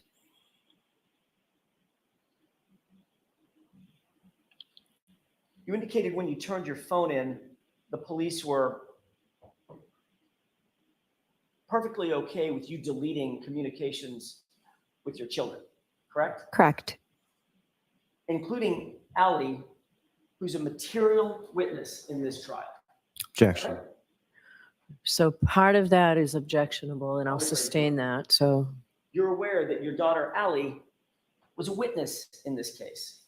At the time, I was not aware of that, no. No, but you did know that ultimately she was going to indicate that she drove Colin home, correct? You knew that at the time. Objection. that's sustained. Did you know at the time that Allie had driven Colin home, or she said she drove him home? I had no idea she drove him home. But you deleted all those communications with Allie, didn't you? Objection. Sustained. Did you delete all the communications that you had off your phone with Allie, your daughter? Objection. So this has already been answered, but go ahead, finish. Let's finish this loop. Did you delete them? I deleted the conversations with my 4 daughters. At that time, Allie was not a witness. Okay. All I asked you, you heard my question. Did you or did you not delete the communications with Allie? Objection. That's been answered. You said that there was this statement that horrified you, your words, horrified you, that Carrie Roberts made during her interview that you were eavesdropping on, right? I'm not sure if she made it during that interview. I'd have to look back to see when I said she told them everything in bold, because I know she had said it to me multiple times. So I'm not sure if it's when she said it in the interview or just in general, when she said, I told them everything. I told them, etc. So when you said in that group chat, she's telling them everything, that might not even be what you're talking about. No, it was. And you said that horrified you, correct? I didn't know Carrie Roberts. So yes, her statement horrified me. Horrified you. Yes, that was horrifying. And in that group chat, your response to that horrifying statement was 3 words. I love it. Was there a response prior to that? You tell me, ma'am. I'm not the one under oath. You are. Well, if you want to show me it again, I'd love to get. Yesterday. So do you have it handy, Mr. Jackson? I don't, Your Honor. I'll grab it. It's marked. Okay. Your Honor, it's been marked and entered. It was the packet this morning that I did. May I approach? Sure.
Yeah.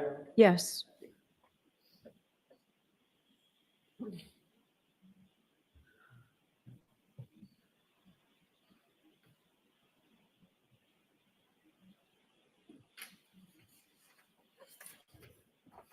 Take a look at those 2 pages. If you would. Could you tell me what pages, please? 169 and the second page, Ms. McCabe, if you wouldn't mind. What's the second number, Ms. McCabe? Number, bottom right. 2170. Thank you. Mhm.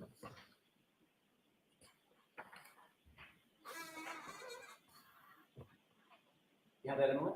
Yes, I do. May I, Your Honor? Yes. Thank you. During that conversation, when you said she's telling them everything, that came right on the heels of your husband saying, this girl could write a book, or this woman could write a book or something like that, correct? Correct. She talks nonstop. Right. And then you said 2 texts down, she's telling them everything. Correct. The text just before that was, I love it. That was in response to my husband saying this girl could write a book. What's the next thing that you wrote to that group within a second of that? She is telling them everything. Right.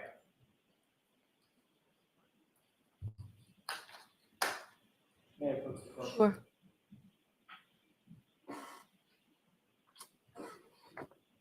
Nowhere in that text chain did you say something along the lines of, oh my goodness, I'm so horrified, did you? Those were on phone conversations. Nowhere in those texts that you just saw did you say the words or write the words, I'm so horrified, did you? No, because it was already spoken about.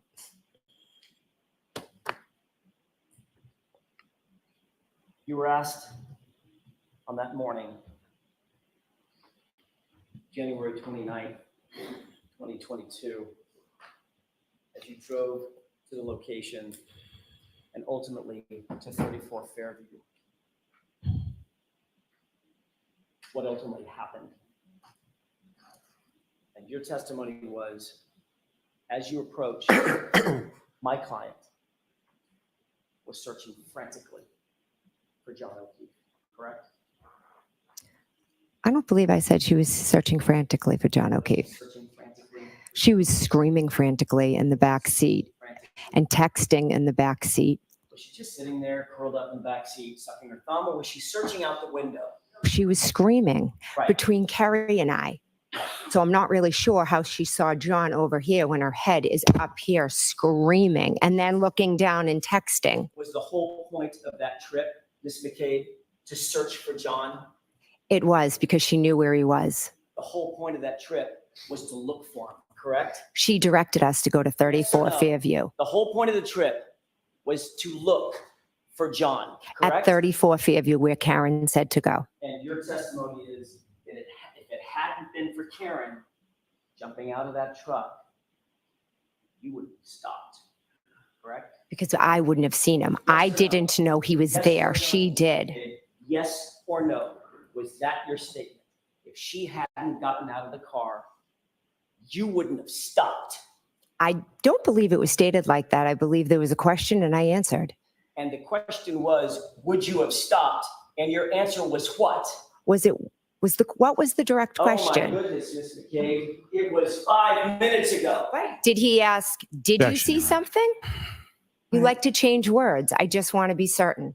So, Mr. Jackson, just keep it to questions, not comments. You were asked just a second ago by Mr. Lally if Karen Reed had jumped out of the car, you wouldn't have stopped, correct? Correct. Thank you. That's all I have. Okay. All right, Ms. McCabe, we are finished. Jurors, I'm going to ask you to follow them out like you've done. We'll take a recess, and this one might be a little longer. I may need to. Jurors folding and leaving your notebooks on the chairs. All rise. Follow me, jury out.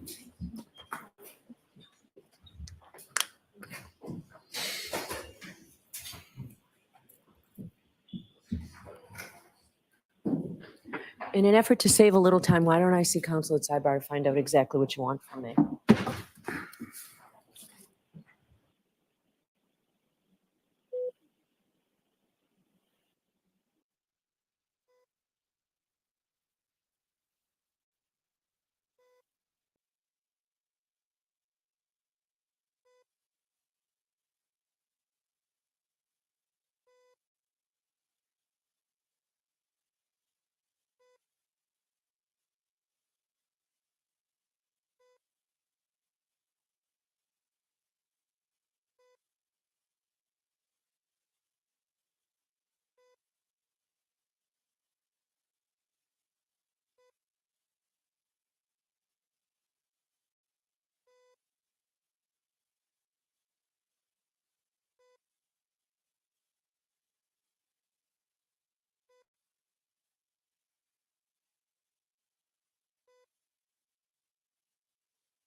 let's take the page for a minute. Thank you.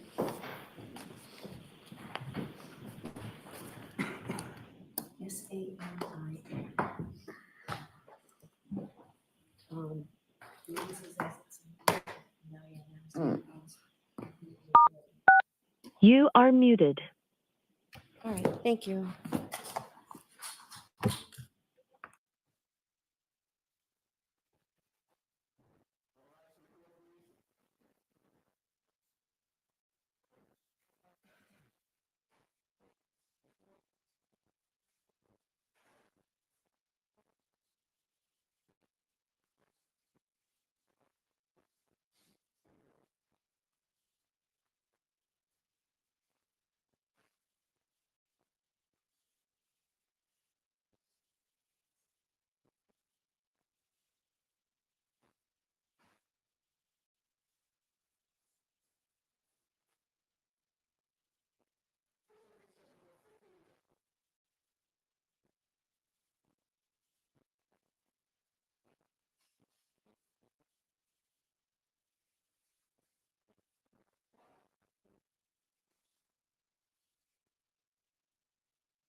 at 1:45, so I just want to give him these.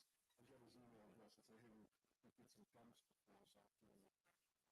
Yeah. Well, he was going, imagine you, he was going over my ear. Well, I have this, I have that. I'm like, good fella, I don't know. If somebody can copy this.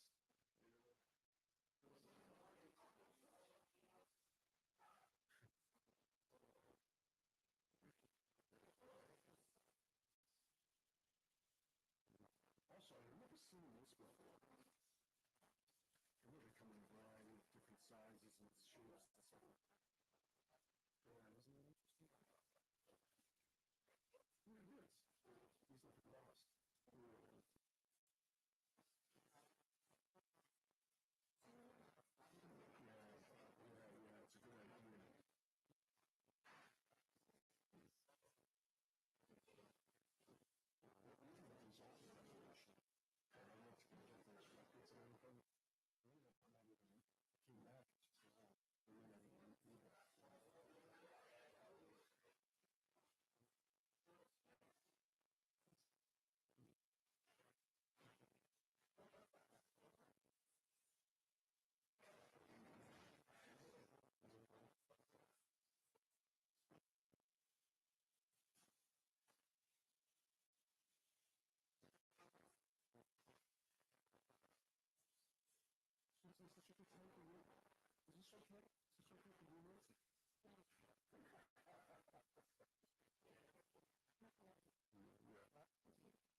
Thank you. Please be seated. Close back.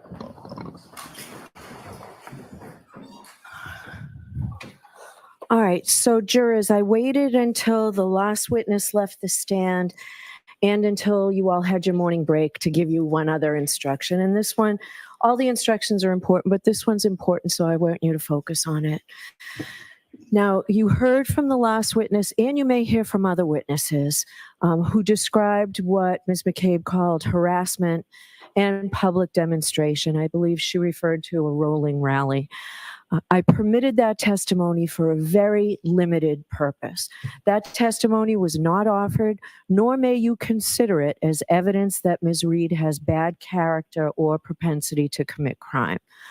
In fact, there's no evidence before you that the defendant is responsible for that conduct that was described by Ms. McCabe. The evidence is relevant only insofar as it goes to the witnesses or to explain the witness's state of mind. So Ms. McCabe's state of mind. And that is to the extent it explains Ms. McCabe's conduct or statements or actions at any particular time. And ultimately, the testimony may be used by you only as it goes to the witness's credibility. Okay? Thank you very much. So, Mr. Lally, your next witness, please. Yes, Your Honor. The Commonwealth call Ms. Carrie Roberts to the stand. Okay.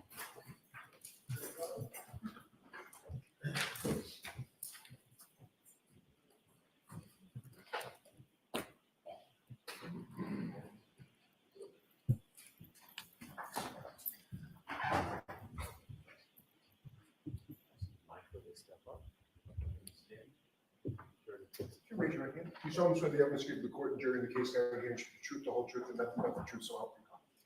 Thank you. You take the stand.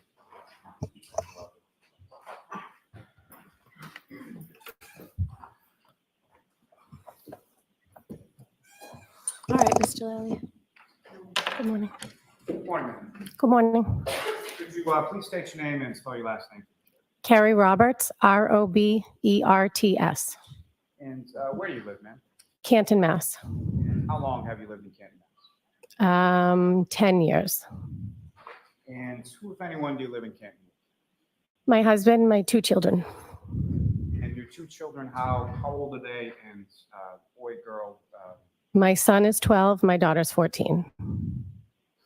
And do you work, ma'am? I do. What do you do for work? I'm an executive assistant. How long have you been doing that? 17 years. And your husband, Kurt, does he work as well? Yes. What does he do for work? He's a heavy equipment operator. And how long has he been doing that? Maybe 20 plus years.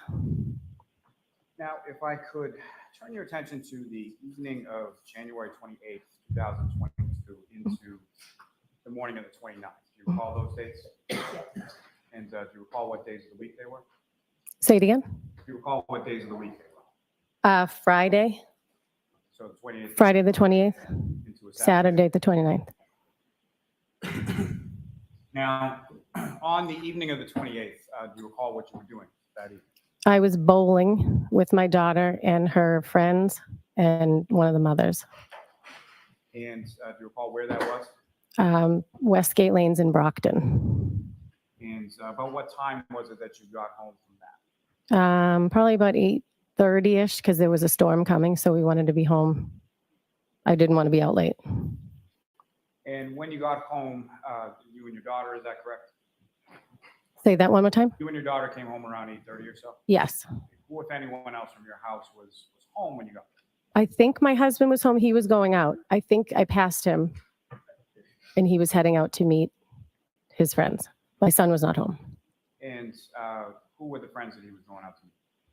John O'Keefe and Michael Camerano. So, Ms. Roberts, I'd like to start with just Mr. Camerano. How do you know him? He's been childhood friends with my husband.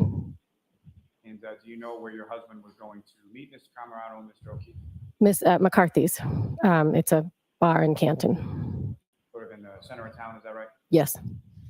And Mr. O'Keefe, how do you know? I've known him since high school, And where did you go to high school? Braintree High School. And how was it that you came to know Mr. O'Keefe? How would you describe your relationship with Mr. O'Keefe? He was one of my closest friends. In addition to John O'Keefe, through growing up and going to Braintree High, were you familiar with any other members of the O'Keefe family? Yes, Kristen, his sister, was a senior when I was a freshman. John was a year older than me, and Paul was 2 years younger than me. So at some point, I was in school with all of them.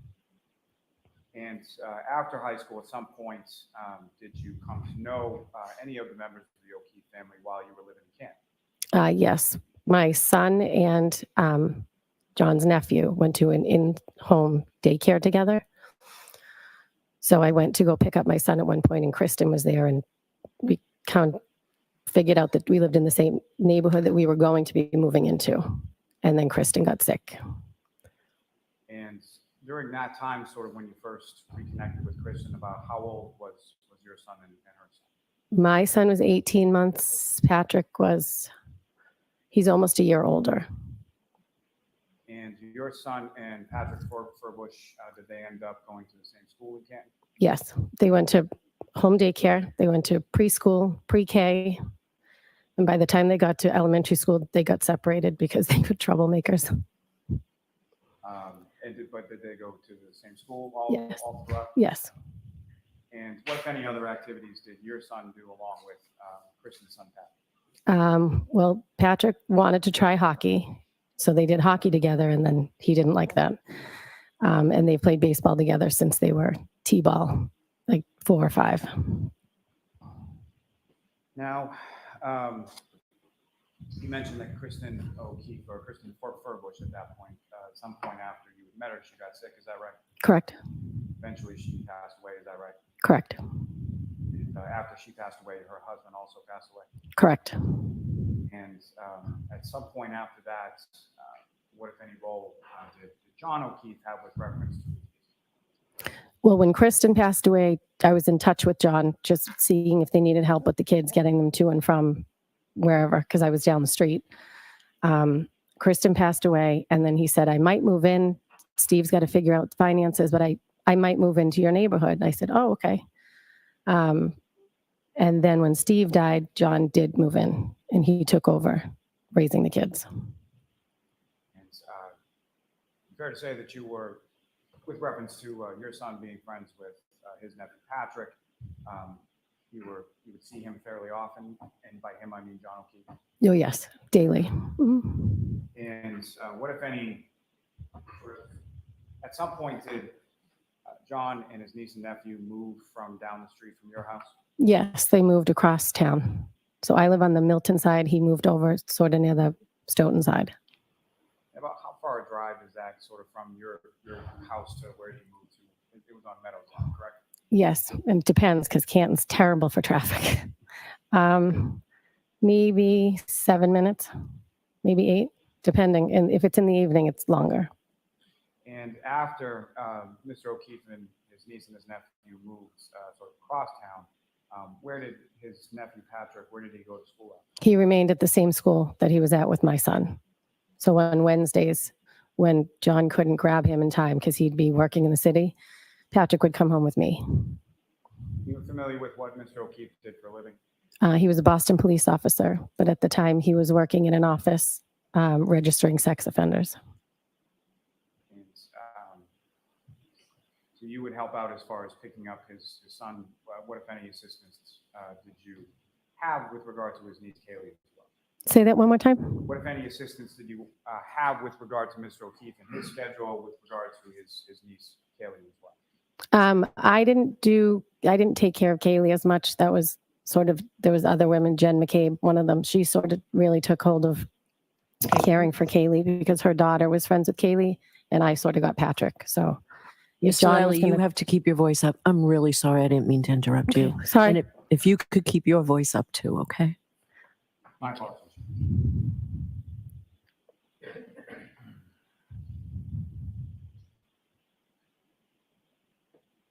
And then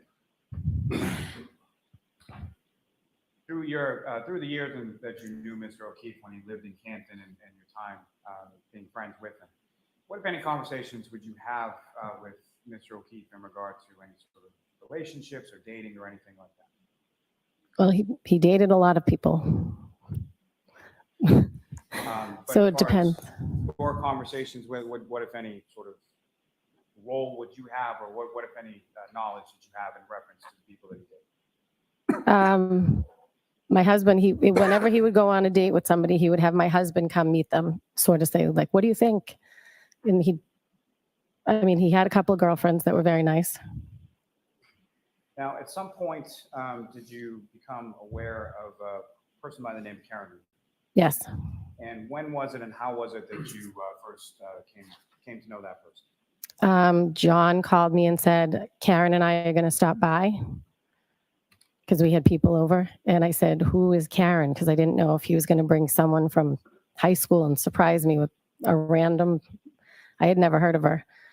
And he said, you know who Karen is? The girl I'm dating. And I said, nope, but okay. And then they came over that night. And do you recall when about that was? I think it was sometime in July. In July what year? What are we, 2020? Sometime shortly after sort of the COVID pandemic. Yes. How would you describe your relationship, if any, with Karen? She was like another person that took care of the kids. She took care of Kaylee and Patrick a lot. So I would coordinate with her if Ryan and Patrick were going to go to the golfing range, or if Ryan was going to go with them to the Red Sox game, that kind of thing. We weren't do lunch or hang out like girlfriends. Was there any occasions where you had sort of socialization or go out as couples or anything like that with Mr. O'Keefe? No, they came over our house one time, and then we'd do baseball tournaments down the Cape, and we'd all get together. But the four of us never went out. And just for clarity purposes, do you see Ms. Reed in the courtroom today? Yep. Identify her as to where she's seated or an article of clothing she's wearing. Say that again? Could you identify as to where she's seated or an article of clothing that she's wearing? She is seated at that front table, and she has a black and white suit jacket. All right, just ask the record reflect identification by the witness. Yes.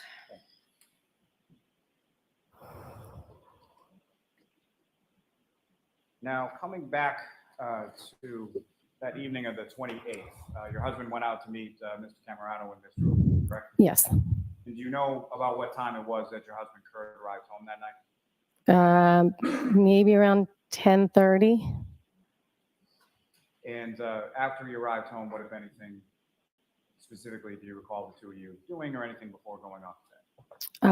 I remember sitting on the couch, and the front door is right there, and it was open, and it started to snow.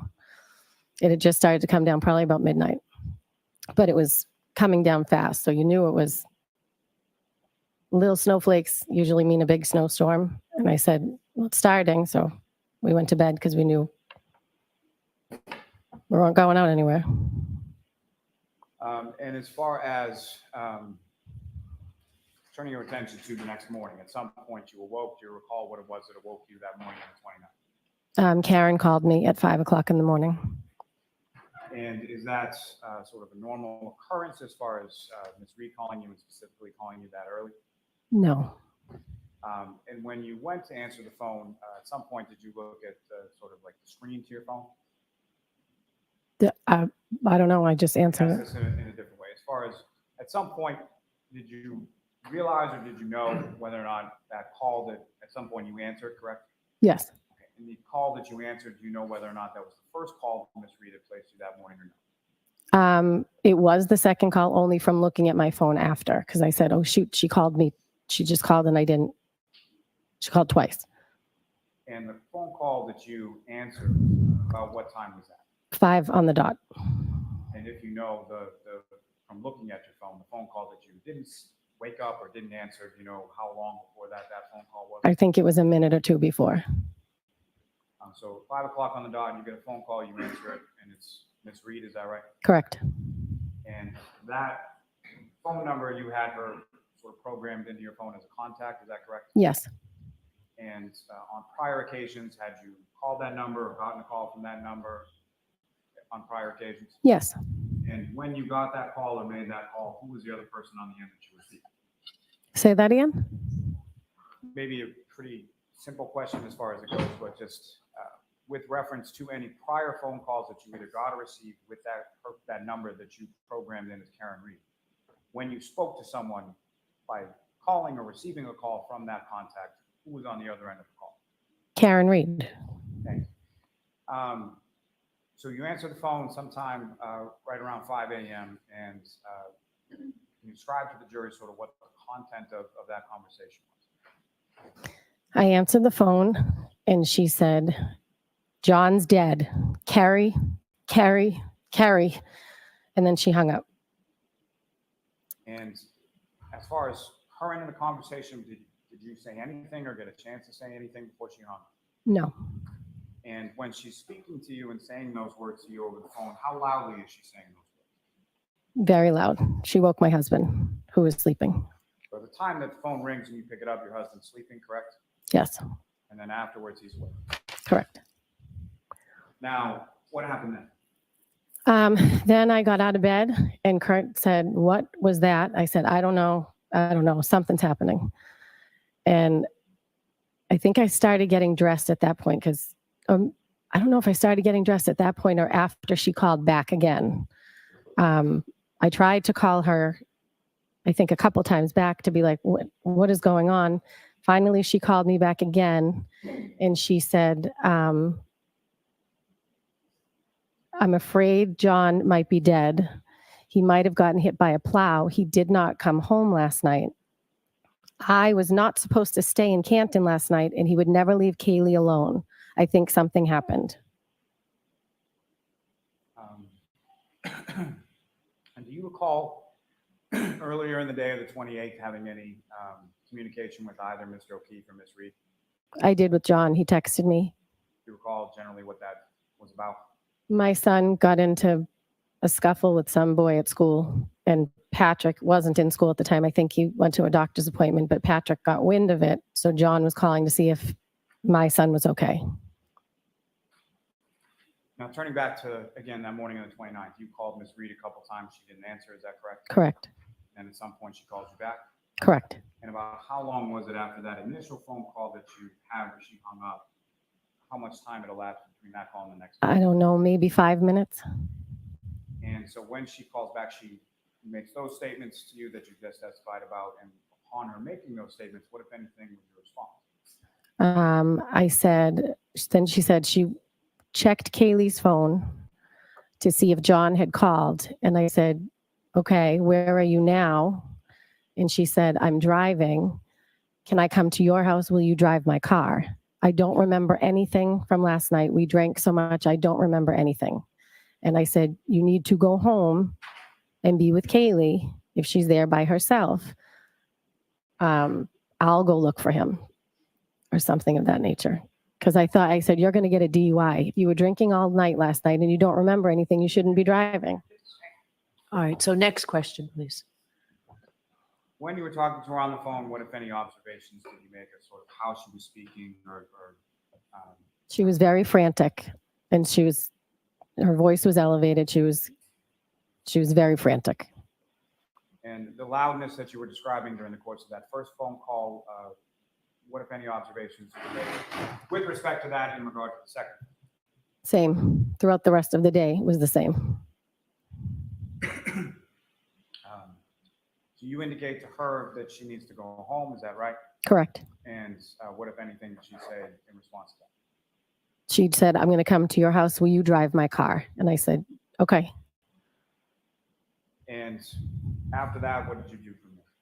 I started getting dressed. I think that's when I was starting getting dressed. And my husband said, "Where are you going?" I said, "I don't know. Something happened. John didn't come home. Karen's worried. So I'm going to go help her." And he said, "You're not going anywhere. It's a blizzard." And I said, "Yeah, yes, I am." And I went downstairs. I started the car, cleared it off, and I sat there waiting, and she didn't come. So I called.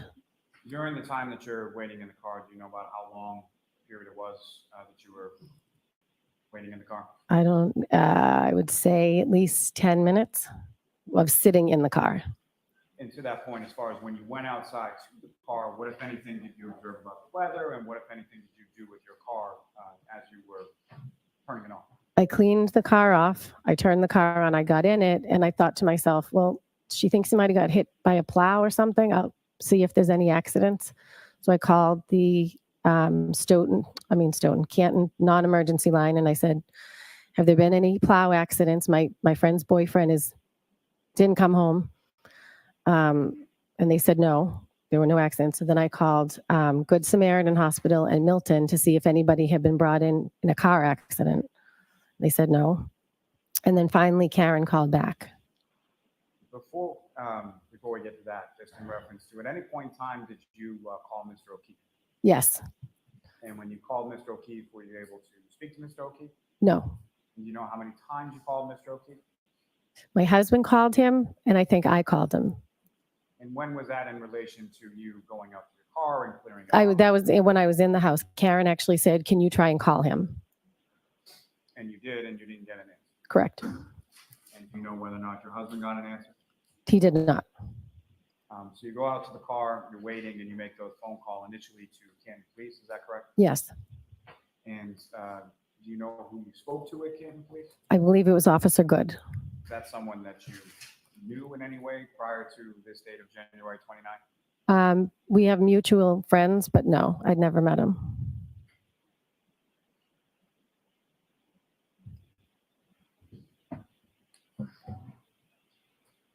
Now, you call the hospitals, and then at some point after you finish speaking to the hospitals, the defendant then calls you back, correct? Yes.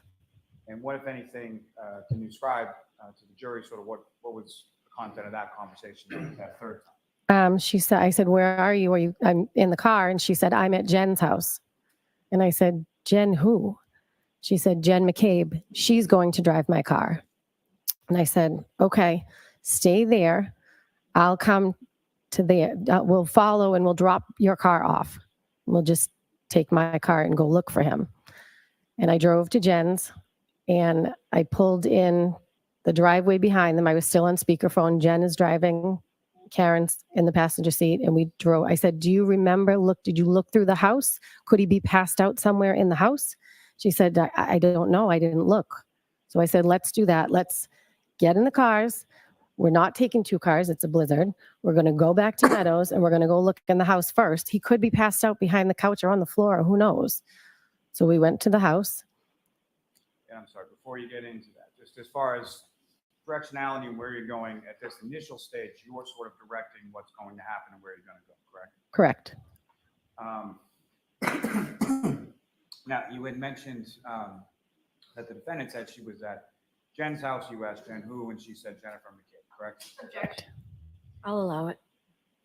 With regards to Ms. McCabe, did you know her, or how did you know her prior to this morning of January 29th? I had met her once when John took her and I to Reebok because he got a 50% discount. So we would go periodically and get the kids' shoes.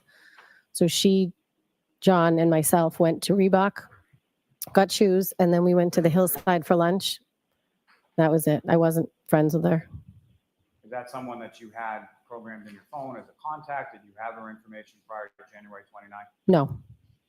And when you went to Ms. McCabe's house that morning, how was it that you knew where Ms. McCabe's house was at that point? I've picked up Kaylee there a time or two for John and brought her home if I was heading that way, because Jen's house is on the way to John's. And so you go to Ms. McCabe's house, and can you describe for the jury sort of what you observe or what you see when you're first coming up to Ms. McCabe? I pulled in the driveway behind Karen's car, and Karen and Jen are in the car talking. I'm still on Bluetooth so I can hear them. And Karen said that she remembered leaving him at Waterfall. And Jen said, no, I saw you pull up to my sister's house. And then at some point in the conversation, she said, what about my taillight? What about my taillight? And I looked, and there was a piece missing, but it was caked on with snow. You could tell there was a little black hole, but there was snow like caked on it, and it was a blizzard at this point. Now, just as far as over the course of this early morning when you're making that drive from your house to Mr. Cape's house, correct? Yes. So during that time, can you describe sort of what the lighting conditions were, what the roadway conditions were, what you observed as you were driving over there? It was not light out yet, and it was really bad driving. And bad driving in reference to snow, was that correct? Yes. So you get to Ms. McCabe's house, and during the drive from your house to Ms. McCabe's house, you're speaking to both Ms. McCabe and Ms. Reed. Yes. And with reference, I think you've said a couple of times as far as a Bluetooth. So as far as what you're hearing on the other side of the conversation, is it just one person, or are you able to hear sort of everything that's going on in the car? I could hear everything. It was like a regular phone call in the car. From where you were, your impression was it was hooked up to the speaker of the car. Correct. And when you get to Ms. McCabe's house, or what you were just testifying about as far as the taillight, when is it that you're making those observations? In Jen's driveway.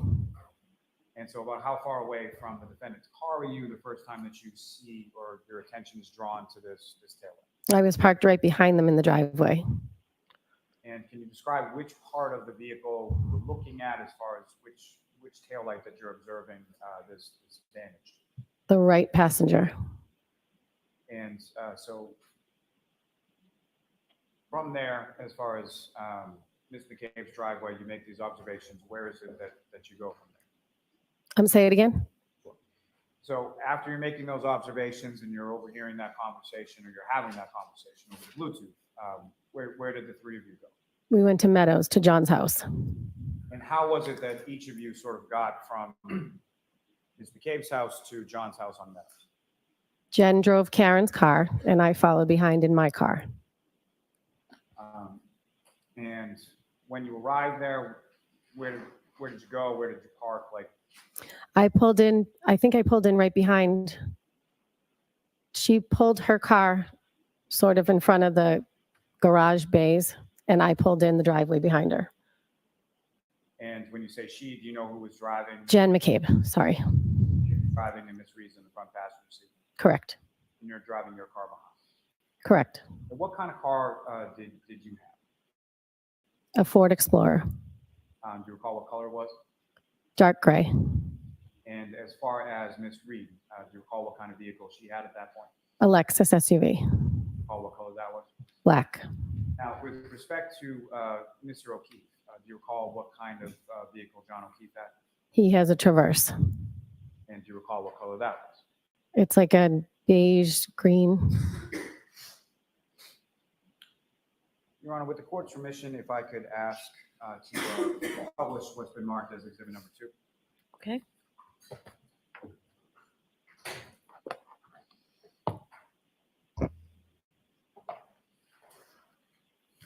Ms. Roberts, directing your attention to the screen over here, do you recognize what is up on the screen? That's John's house. And does that seem like a fair and accurate portrayal of what John's house looked like at around the time of January 29th when you went over that morning? Much snowier, but yes. Sorry. Oh, I said it was much more snow, but yes. Now, not visible in this particular photograph, or the driveway that you're talking about, facing Mr. O'Keefe's house at Meadows Ave, as we are in this picture, whereabouts would the driveway be? To the left or the right or something? To the right. And, Your Honor, with court's permission, if I could ask to publish what's been marked as exhibit 91. Okay.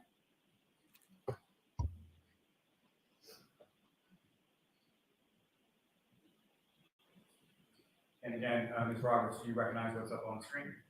That is John's car. And what is it that's behind John's car?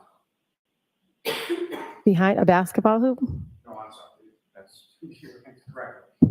Not the rear of the vehicle, but sort of in the photograph behind on the other side of the passenger side. Oh, the garage doors?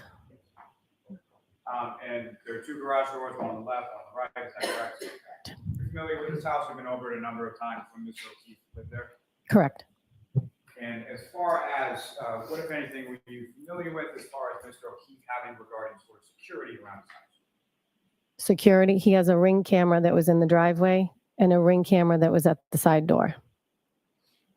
And with regard to the garage itself, as far as you've been in there as well? Yes.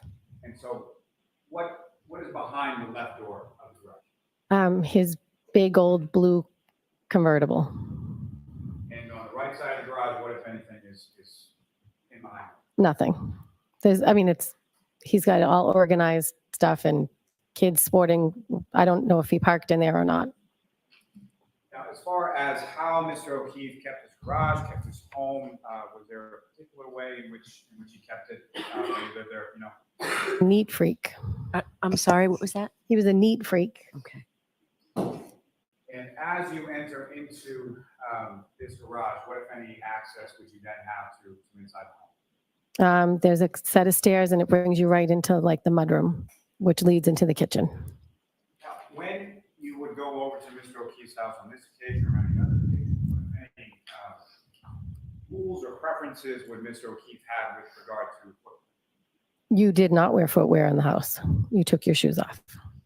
And is that something that applied to people who live there as well as people who are visiting? Yes. And how would you describe as that a relatively strict rule? Yes.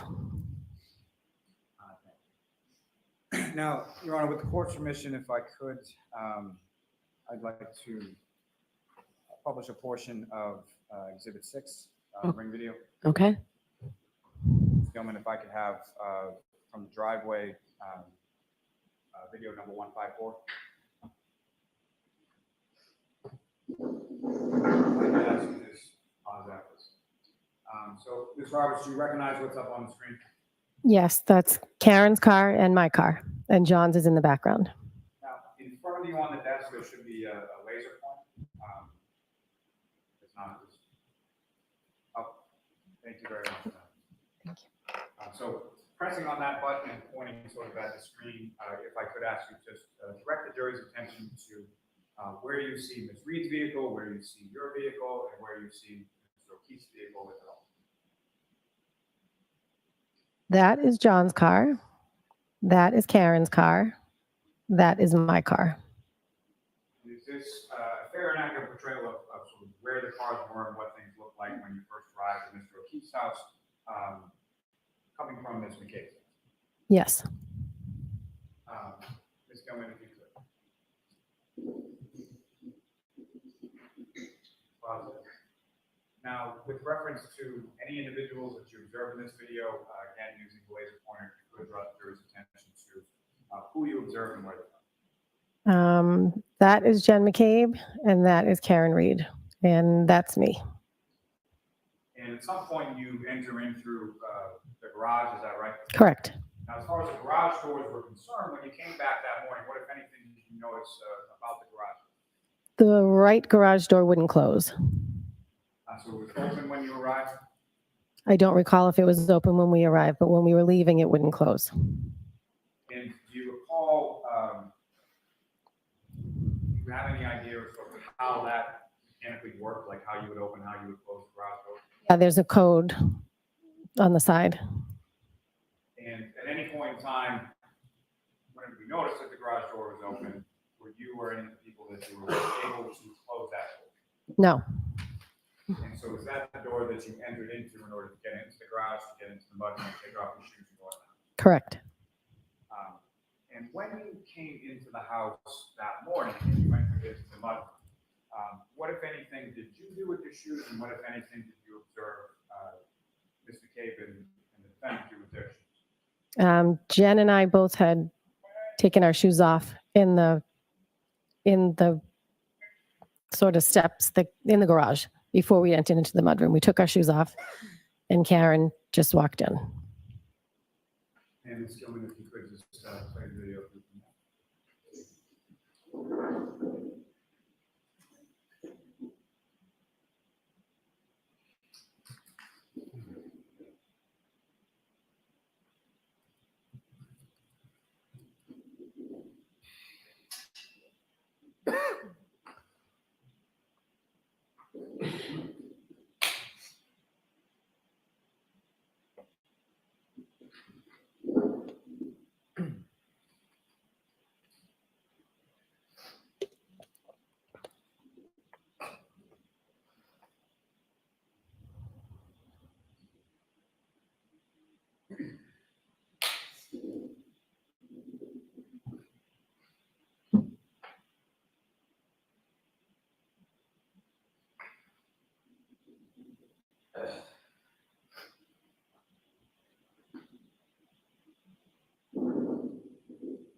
Now, Ms. Roberts, with reference to the Ring video security system that Mr. O'Keefe had at his home, if you know who had access to that? I do not. You obviously, do you know whether or not Mr. O'Keefe had access to that? He did, yes. Okay, do you know how or what device he used in order to access it? I only know he had it on his phone How do you know he had it on his phone? because he would check it all the time to see if the kids were home or dropped off or, That's something you did in your presence? yes. Now, with regard to, at some point when you get to the home, beyond the sort of initial observations you made in Ms. McCabe's driveway with regard to the right rear passenger taillight of Ms. Reed's vehicle, what, if any, other observations did you make, or what, if anything else, did you do with reference to that area of the vehicle? Karen did point it out at one point in the driveway. She said, my taillight, look at my taillight. And I looked at it and I said, you told me you don't remember anything from last night. She said, do you think I hit him? Do you think I hit him? And I said, no, I don't think you hit him. I think you probably hit something, but let's just go in the house and look for him. And so as far as your recollection is concerned, that sort of interaction that you had or looking at the taillight, when did that happen? I don't know if it was when, well, it obviously wasn't when we got there. It was what must have been when we were leaving to go out to look for him. When you what? I'm sorry. I wasn't sure if it was when we arrived or when we were leaving to go back out and look for him. But now that I've seen the video, it's obviously when we came back out of the house. Okay. And who was present for that? Who was present? Yes. Jen McCabe, Karen Reed, and myself. And as far as where Ms. McCabe parked that vehicle, at any point in time that you were at the house, did that vehicle move at all? And by that vehicle, I mean Ms. Reed's vehicle. I don't think so. So where it's parked in that video is essentially where it stayed as far as you know. I believe so. Now, with reference to those observations or when you were looking at the rear passenger taillight area of Ms. Reed's vehicle, how close to the vehicle were you when you were making those observations? Right in front of it. There was one piece, like a rectangle encapsulated, like whatever was broken. I remember there was one piece of metal sort of sticking out. So if it was an encasement for a light of some sort, I remember looking at it and the piece was sort of sticking out and I thought someone's going to catch the sleeve on that or something. And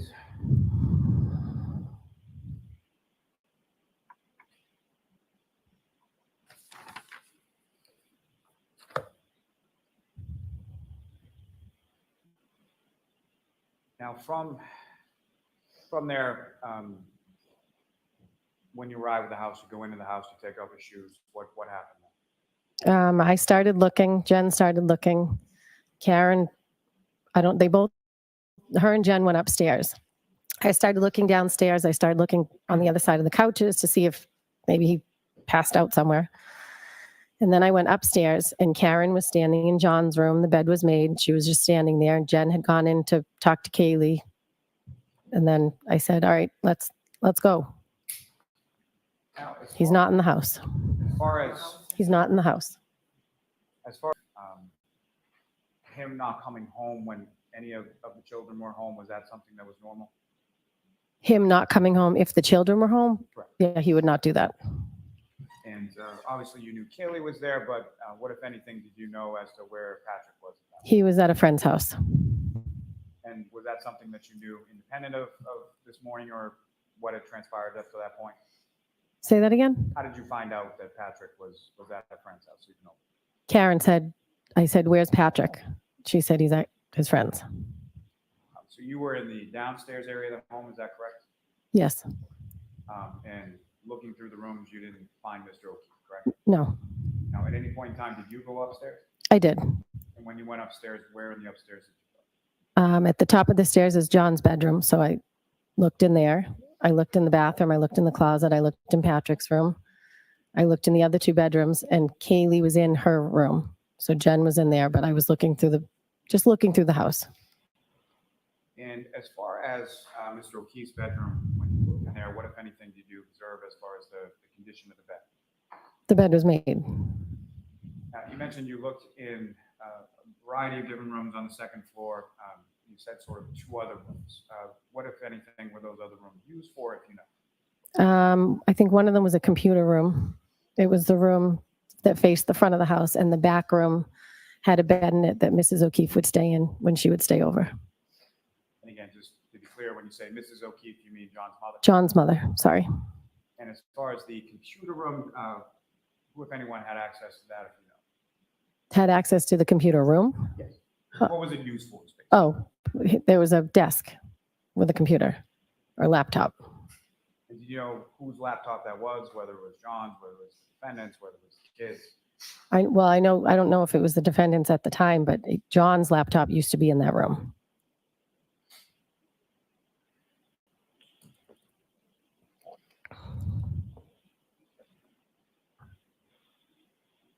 Your Honor, with the court's permission, would ask if I could publish just a couple more photos on the screen for Ms. Roberts. Okay. Ms. Gilman, if I could start with Exhibit 92.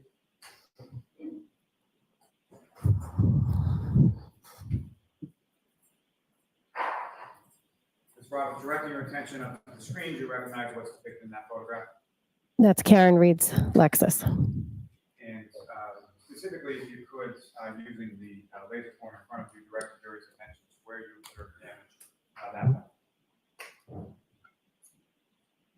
That's where the metal piece I was describing was. As far as what's depicted in this photograph up on the screen, is that consistent with what you observed in Mr. O'Keefe's driveway and Mr. McCabe's driveway when you saw it at home? Well, caked in snow, but yes. So absent the snow, yes. Yes. And Ms. Gilman, if I could have the next exhibit number 93. Again, Ms. Roberts, do you recognize what's depicted in this photograph? Yes. Essentially a closer-up image of the same area, correct? Yes. And what's depicted in this closer-up image, is that also consistent with what you observed in Mr. McCabe's driveway and Mr. O'Keefe's driveway that day? Yes. Now, Your Honor, with the court's permission, I would ask again if I could publish a portion of what's been marked as Exhibit 41. Okay.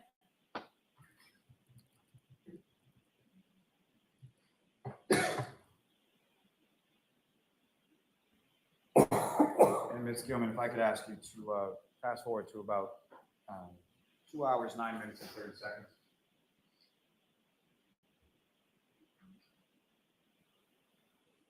If you could play from there.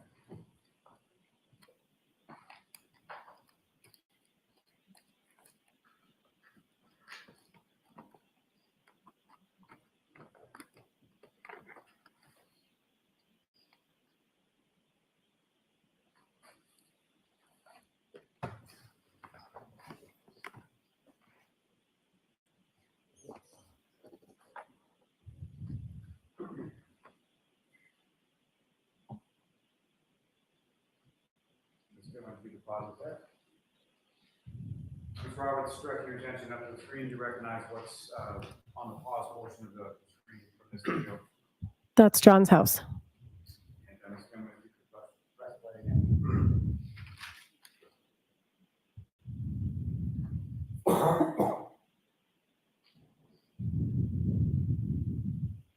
Ms. Gilman, if you could pause. And again, Ms. Roberts, directing your attention up to the screen. Do you recognize what's sort of in front of the camera portion of the video. That's Karen's car and John's car.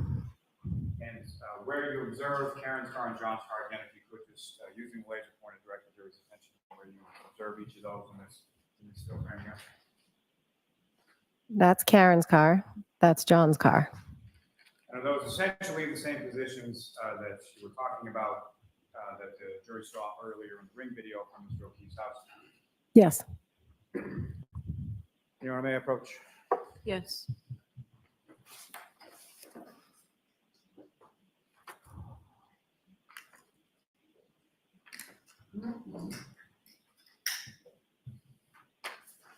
Do you want this up on the screen or down?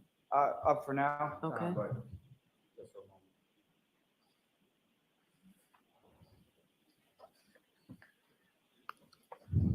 Mr. Roberts, I'm going to show you just two photographs. Ask you to just look at those and then finish.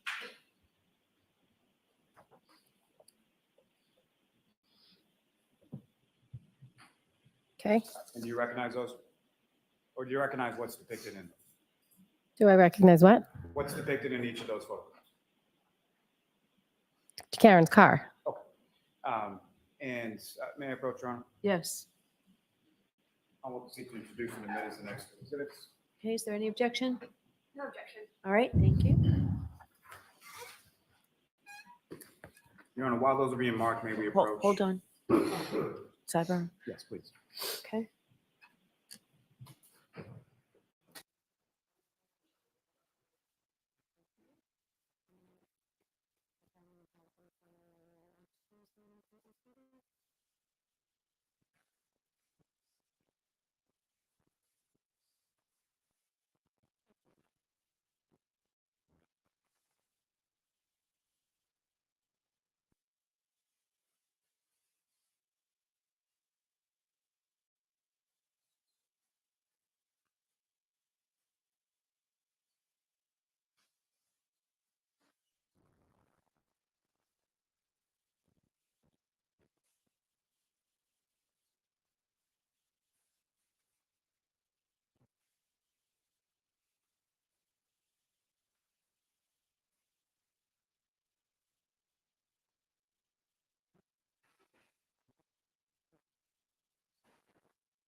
Your Honor, with the court's permission, I would ask to publish first what's been marked as Exhibit 101. Okay.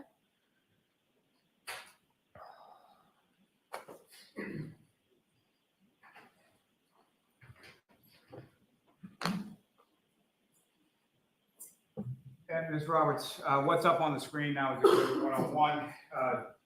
You indicated that's Ms. Reed's vehicle in the same position where Ms. McCabe left the car from the property, correct? Yes. This is appear to be a still shot from the same video that you just saw in the prior. Yes. Ms. Dillon, if I could have Exhibit 102 now.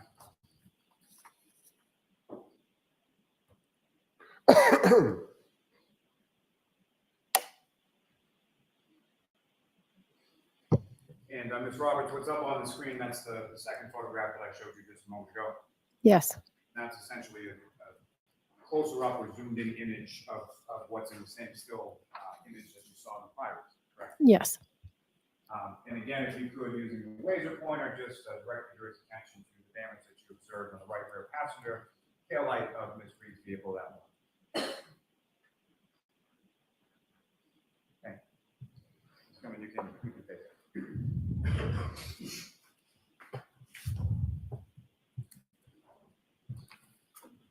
Now you go look through the home, you don't find Mr. O'Keefe, and what happens? Then I said, let's go look for him. If he might be walking home, or if you thought he got hit by a plow, let's just, and Jen and Karen wanted to go back to 34 Fairview where they were at. Jen said she saw her pull up to 34 Fairview the night before. So Karen really wanted to go back there. I was the one that said, no, let's drop a car off, go to Meadows and look through the house, and then we'll start looking if he's not in the house. So that's what we did. We got in the car and we were going to head back to Jen's sister's house. And so the conversation as far as the defendant, as you're testifying, really wanting to go to Fairview, when did that occur in relation to when you got to Ms. O'Keefe's? On the way from Jen McCabe's house to John's house in the car. So this is over the Bluetooth as you're driving? Yes. Karen said, I left him at Waterfall. And Jen said, no, I saw you pull up in front of my sister's. And so after coming out of Mr. O'Keefe's house, do you exit the same way that you entered? Yes. Come out the garage door, get into your car? Yes. And if you could describe to the jury sort of where was everybody seated in your car when you did it? I was driving. Karen was in the back seat and Jen was in the passenger seat. And as far as Ms. McCabe's sister's house, at the time, did you know where that was or who her sister was or anything like that? I didn't even know she had a sister. And you know about how long a drive or how far a drive or what the route was that you took going from Meadows to her sister's house? I think we went main roads because we were looking to see, I mean, I don't know what we were looking for, but we were looking for him. I don't know if we thought he was walking home or if he got hit by a plow. So we went main roads. We pulled out, I think we went Bolivar Street, and then Jen was giving directions because I didn't know where we were going. And to be clear, Bolivar Street, you're talking about, that's Bolivar? Yes.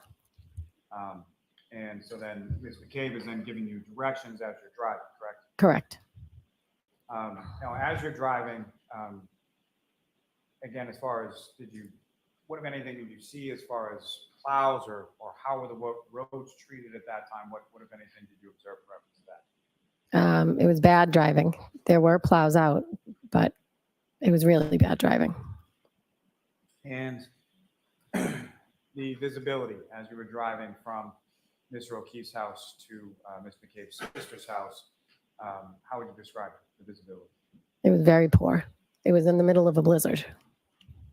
Now, when you get to the street, at some point you're directed by Ms. McCabe to Fairview Road, correct? Correct. And when you get to Fairview Road, do you recall whether or not you took a left or a right, or how did you come onto Fairview Road? Off of Chapman Street, I took a right onto Fairview. You took a right from Chapman onto Fairview. Correct. And as you're coming down Fairview Road, what, if anything, did you note or observe as far as the sort of elevation of the roadway? You go downhill. You go down a hill? Yes. This particular area of Canton, obviously you've lived in Canton for several years. Are you somewhat familiar with this area of Canton? Yeah. And how is it that you were familiar with the area of Canton prior to this date if you've never been to Ms. McCabe's house? The commuter rail is right near there that I would take to work. Are there any schools in that area as well? Yes, the John F. Kennedy School. And you mentioned that your son played baseball, correct? Yes, and Ball field. my son and John's nephew also went to the home daycare across the street from the JFK. Now, Your Honor, with the court's permission, I would ask to just publish a brief portion of what's been marked as Exhibit 12. Okay.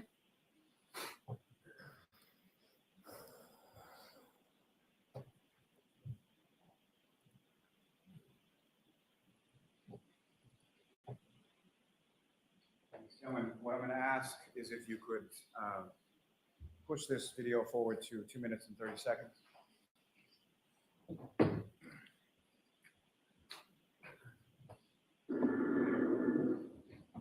I'm sorry, if you could play the video.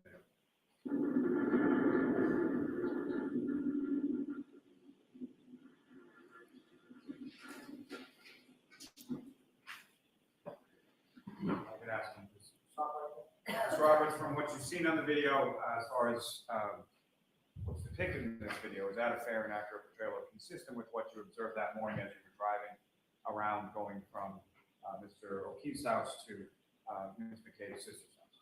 Yes, And the turn that this vehicle is taking at this point in the video, about 2 minutes and 40 seconds in, do you recognize what street that vehicle is turning onto? I believe it's Fairview.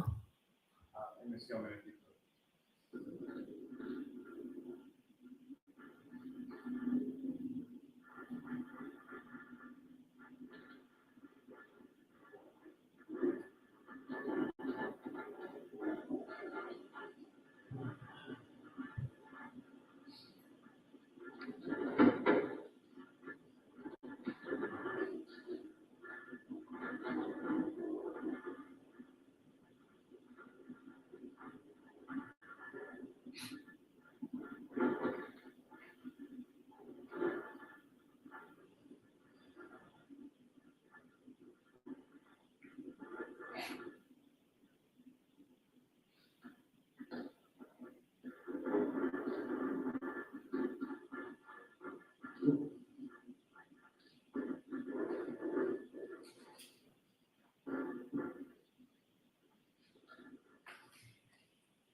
Ms. Roberts, as you're driving from Mr. O'Keefe's house to this address on Fairview Road that you've never been to before, what's going on inside the car? Karen was frantic. She wouldn't put her seatbelt on, and I was getting nervous because we're driving in a blizzard. She kept leaning in between the two seats. I think at some point she was texting in the back seat, and then she'd be leaning. She was just frantic the whole morning. And as far as her screaming, do you recall anything specifically that she was screaming, or what, if any, sort of conversation was going on in the car as you were driving? There was some conversation about a woman I didn't know that was Bella's mom. And she said, Bella's mom never liked me. I think Bella lived near Jen's sister, maybe. I don't know. Some conversation about Bella's mom, and Karen said she didn't like me. And do you recall where you were in your travels when that topic of conversation came up? No, I don't recall. Now, in reference to following that, what, if anything, did you say in regards to any other sort of women? Any other what? Following that conversation in regard to Bella's mom, who you didn't know, what, if anything, did you say or introduce into the conversation? Fairview Road runs along Spring Street, I think it is. Spring Lane. So Spring Lane and Fairview are both off at Chapman Street, and there was a woman he dated that lived on Spring Lane. So when Jen was telling me where her sister's house was, I said, I don't know where Fairview is. And she said, it's near Spring Lane. And I said, oh, where the dance instructor lived.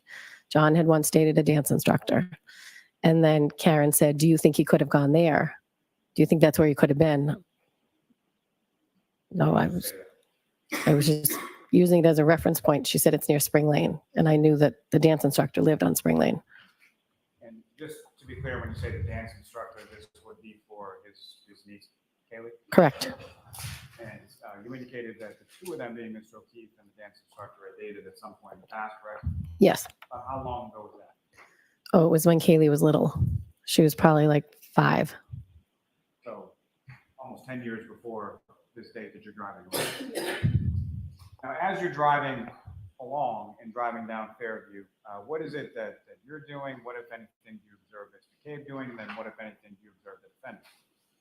Well, we were looking for John walking or wherever he may be. So I'm driving and looking on both sides. And I think Jen was looking on both sides. And Karen she would be in the back seat, then she'd be in between us, then she'd be in the back seat, and then in between us.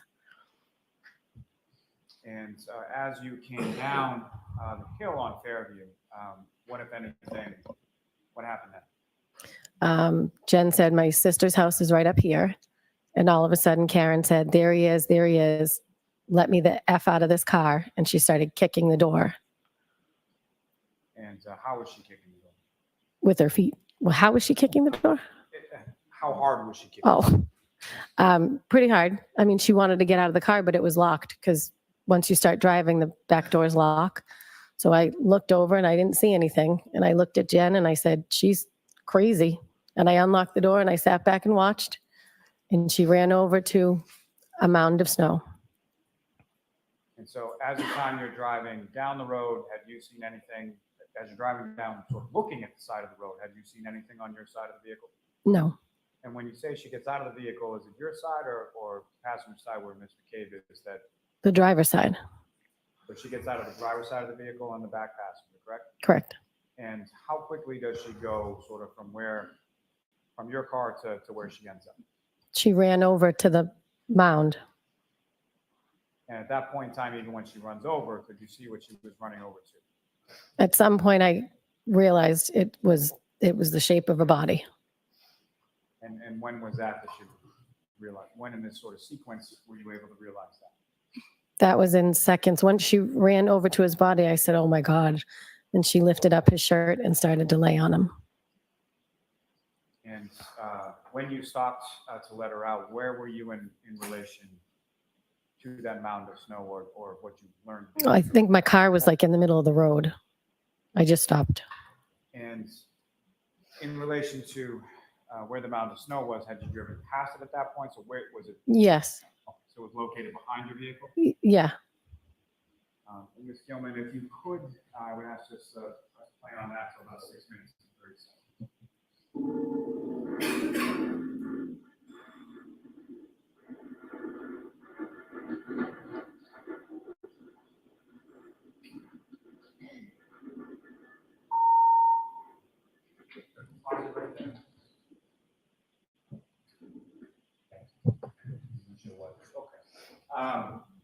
What's depicted in the screen in front of this camera angle? Do you recognize what that is?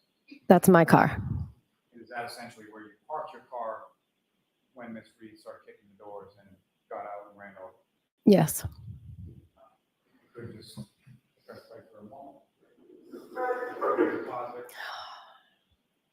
Now, from this video, do you see where in relation to your vehicle, Mr. O'Keefe, where you found Mr. O'Keefe? With the pointer?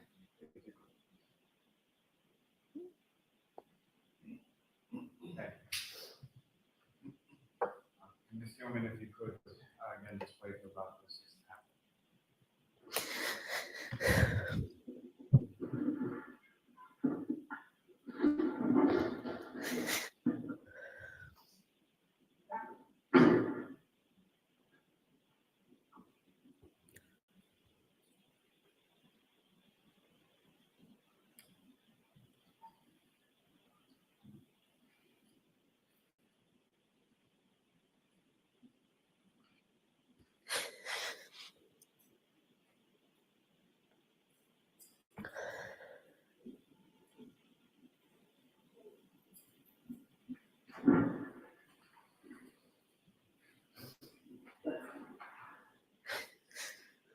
Do you have a problem? Did you run? Huh?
Individuals on the screen again. I would just use the laser pointer and direct your attention to those are. That is Jen McCabe. That's Karen Reed. That's me.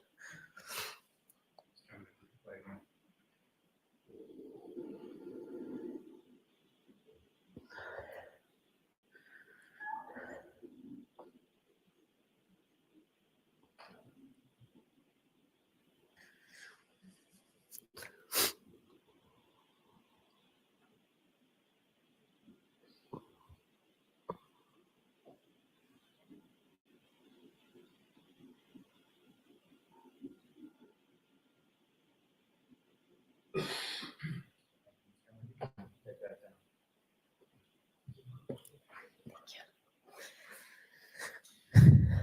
Roberts, in relation to what you just saw in the video, as far as at some point, the rear sort of tailgate or hatchback on your SUV, that was in the up position, is that correct? Yes, And do you recall why that was? because I was having Jen get the baby blankets to wrap around him out of my car. And is that something that you just sort of have in the back of your car at all times? Yeah. Now, at any point in time in that sequence, did you call anybody or have any sort of phone calls that you made that went to voicemail at that time? Did I? Yes. I don't know. And so nothing that you recall, is that correct? Correct. And did you observe Ms. McCabe make any phone calls that just sort of went to voicemail and she left her phone in your car? Objection. Sustained. Let me take you back, sort of when you're pulling. So as far as the conditions when you pull up and the defendant's banging on the door and gets out and runs over to Mr. O'Keefe. What's depicted in that video, obviously without your vehicle being in the middle of the roadway, is that a fair and accurate portrayal of what the road looked like and sort of what you saw upon your arrival? Yes. So after the defendant gets out of the vehicle, what did you do? Where did you go? When I realized it was him or someone, I ran over and I dug his head out of the snow. And you recall, you recognized the person in the snow was Mr. O'Keefe. Once I dug his head out, yes. And you recall how his body was positioned as far as how was he on his stomach, on his back, on his side? He was on his back. And so you brushed some snow away from his head, is that correct? Off his face. And when you were brushing the snow off his face, what, if anything, did you observe about his face or the condition of him? He had blood coming out of his nose and his mouth. And his right eye it looked like a golf ball. His left eye was fine. But the right eye looked like a golf ball. Now, you mentioned that you wiped some snow from around his head. What, if anything else, did you observe on the rest of his body? He was bleeding in the back of the head. So when I was wrapping I don't know why I was wrapping blankets around his head, but I didn't know. He had a cut on the back of his head. Do you recall which side of his head that cut was on? I don't. It just was blood on the blanket that was under his head. Now, as far as the rest of his body, did that have snow on it as well? Say it again, I'm sorry? The rest of his body, separate from his head area, what, if any, snow did you observe on the rest of his body? He was completely covered. And you know about how much snow was covering the rest of his body? I want to say like 4 inches, maybe 3. I don't really remember exactly how many, but he was covered. And so with reference to Mr. O'Keefe, and when you arrived there, 3 of you being you, the defendant, and Ms. McCabe, what is it that you were doing when you first sort of come over to Mr. O'Keefe? Well, Karen was laying on top of him and I told her to get off him because I was going to do CPR. And I said, Jen, you need to call 911. And I started CPR on his chest compressions. And then Karen was giving him mouth to mouth. And as far as CPR goes, is that something that you had any training in prior to this? Yes, And can you tell the jury a little bit about that as far as what, if any, training did you have as far as CPR was concerned? I get CPR certified every 2 years through the American Red Cross at work. So you start doing chest compressions, is that right? Correct. And you direct Ms. McCabe to call 911? Yes. And what was the defendant doing at that? She was doing mouth to mouth and she was frantic again, running around. And As she was running around, what, if anything else, was she doing or saying while she was running around? Did I hit him? Did I hit him? Is he dead? Is he dead? Is that something that she said once or more than once? More than once. And similar to sort of the tonality or the volume of the voice that you were describing before, was that consistent when you're there sort of in front of the house? Yes. Now, in relation to where you were with Mr. O'Keefe, obviously you've never been in this house before, is that right? Correct. What, if anything, did you observe as far as overhead lights or street lights or anything like that around that area where you found Mr. O'Keefe? There was a fire hydrant and there was some weird like electrical box thing sticking out of the ground. But you don't recall any sort of like overhead lights or anything like that? I don't recall. Now, this process of you sort of doing compressions and Ms. Reed is doing mouth to mouth and then running around, is the mouth to mouth that she's doing, is that sort of consistent or is it intermittent between? When is the running around in relation to the mouth to mouth? I don't remember which was first, or I was concentrating on doing chest compressions. And so while you're doing the chest compressions, at some point do first responders start to arrive? Correct. And about how long was it from the time that you sort of get out of the vehicle, go over, realize it's Mr. O'Keefe, et cetera, and to when the first responders arrive? I don't know. Wasn't long, maybe under 10 minutes. During that time, or during any amount of time that you were there, did you see anybody from any of the houses on the street come out of the house or any neighbors come out or anything like that? No. Once, if you recall, do you recall whether it was police or fire or ambulance or who showed up first? I don't know. I think the police showed up first or the EMTs. I just know the EMTs came over and said, we'll take it from here. I wasn't paying attention to what else was going on. So you're sort of focused on the chest compressions, and at some point, some paramedic comes over and tells you they've got this. Yes. And so after that, where did you go? After that, where did I go? I stayed in the area. I think I went back over to the car. And as paramedics are working on John, you're over by your vehicle, correct? I think so. And so where was, what were you doing and where was Ms. McCabe and where was the defendant at that? Karen was running around the body while the EMTs were trying to work on him. She was just frantic. And so you're over by the car and Ms. Reed is running around over where Mr. O'Keefe is? Yes. Where was Ms. McCabe?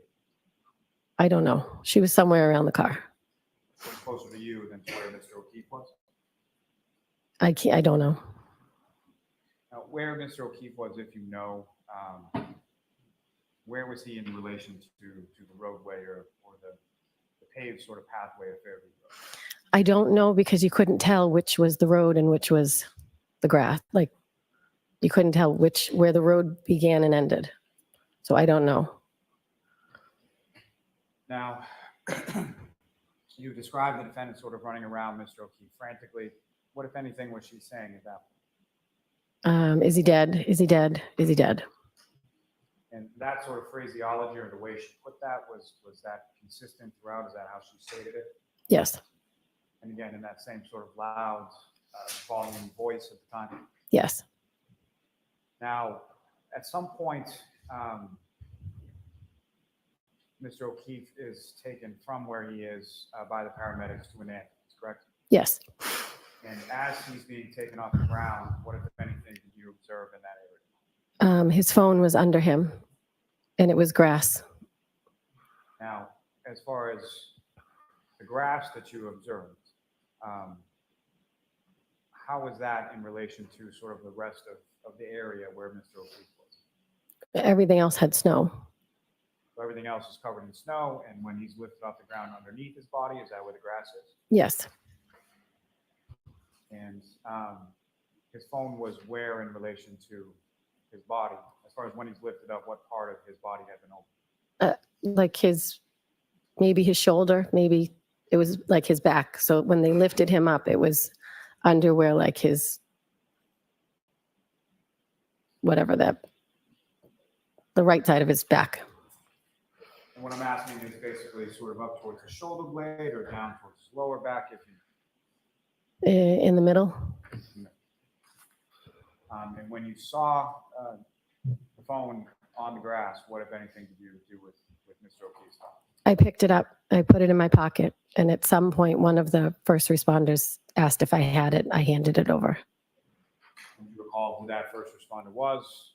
No. Do you recall even whether it was a police officer, a firefighter, or a paramedic? No. Now, as Mr. O'Keefe is being taken from where he was located when you found him to the ambulance, what happens then? What goes on from that? At some point, Officer Good told Karen to calm down because she was frantic. And at some point, Jen and Karen were in the back of a police cruiser to warm up. I was standing outside watching the ambulance because I could see in through the ambulance that they were moving things and working on them. And so what, if any, conversation did you have with the defendant or Ms. McCabe in reference to what you were seeing through the back of the ambulance? I said, they're working on him. They're working on him. And at one point, Karen grabbed the front of my jacket and screamed in my face and said, are they working on him? Is he alive? And I said, they're working on him. They're working on him. They wouldn't be working on him if he was dead. And then she had us hold hands and pray. And then at some point, she had blood on her hands and she told us she had her period. So I think she was just in a state of shock, maybe. And what, if anything, did either you or Ms. McCabe say to her when she said that? We said, no, that's not your blood. That's John's. And what happened then? Then the ambulance drove away. And if you know about how long was it from the time that you were told by the paramedic to sort of step away from Mr. O'Keefe, they had this, from that point to when the ambulance drove away?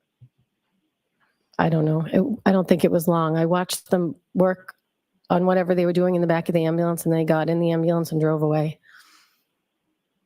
And after the ambulance left, where did the three of you go, or where did you go? Where did Ms. Reed go? Where did Ms. Karen, I had her in my car. Jen was going up to the door to her sister's house, and I said to the police, I had been on the phone now. I had called Mrs. O'Keefe. I had called John's mother. I had called John's father. At some point, Karen was on the phone with John's sister-in-law, Erin, telling him John's dead. So I grabbed the phone from her. I said, he's not dead. He's in the back of an ambulance. He's been in an accident. And she said that Paul was going to go, John's brother, to the hospital that they were bringing John to. So I spoke to I called Mr. O'Keefe. He didn't answer. Next question. That'll stand. The next question. You call Mr. O'Keefe and Mrs. O'Keefe John's parents? Correct. At some point, you have a conversation with them, correct? Correct. And do you know why it was that Ms. McCabe was going into the house on Fairview? Do you know why? To wake her sister, I think. And after those conversations, so you grab the phone from the defendant, you speak to Erin O'Keefe, correct? Yes. And following those conversations with members of the O'Keefe family, where is it that you were going? I asked Mrs. O'Keefe if she had four-wheel drive, and she said no. And Mr. O'Keefe had a van that didn't have four-wheel drive.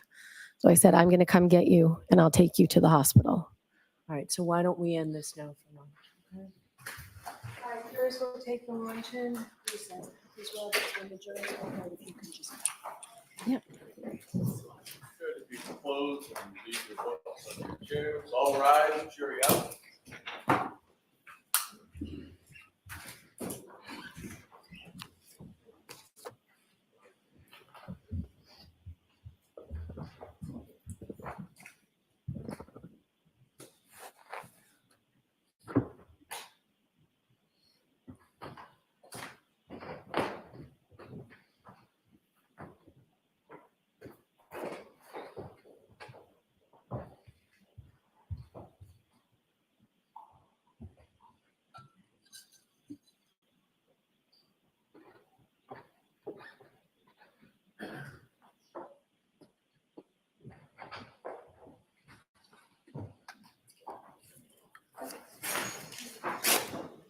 Goodbye.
you're fired.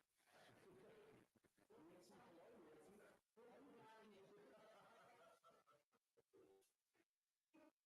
Are you all set?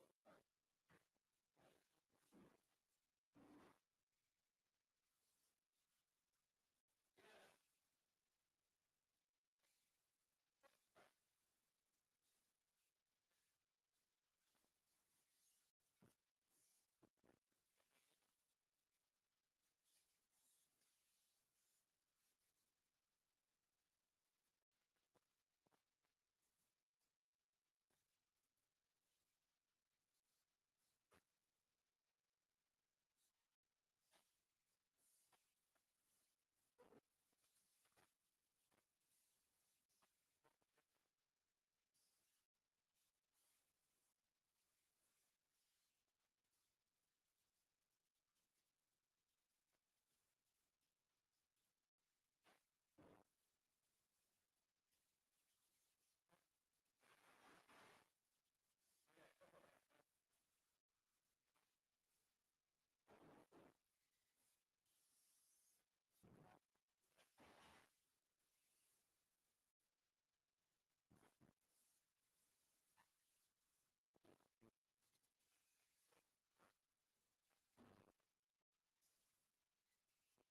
The guy's right back, so we're gonna get you.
Welcome to Zoom for Government.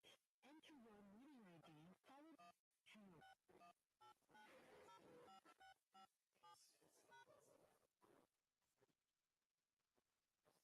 Enter your participant ID followed by pound.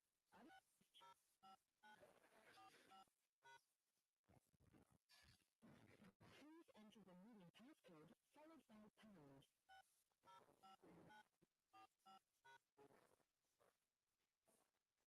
You have joined the meeting as an attendee and will the meeting.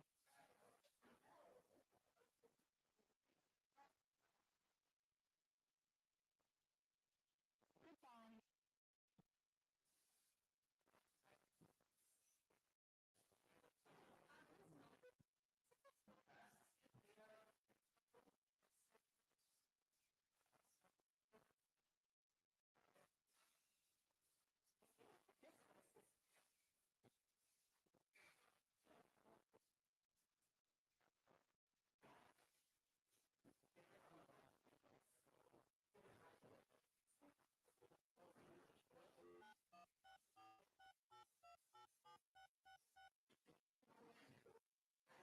Welcome to Zoom for Government.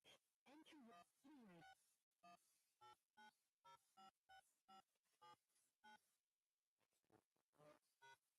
You entered 1618905.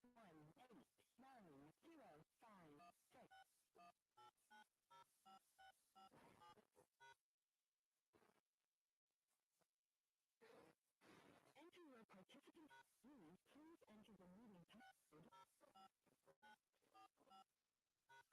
You have joined the meeting as an attendee and will be muted throughout the meeting.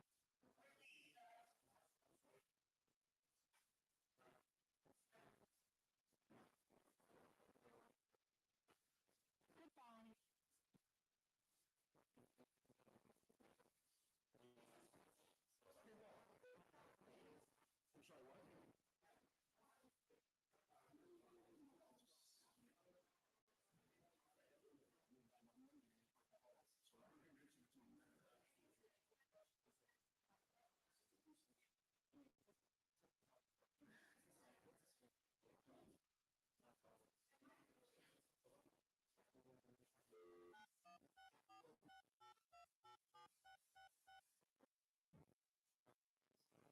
Welcome to Zoom for Government. Enter your meeting ID followed by pound.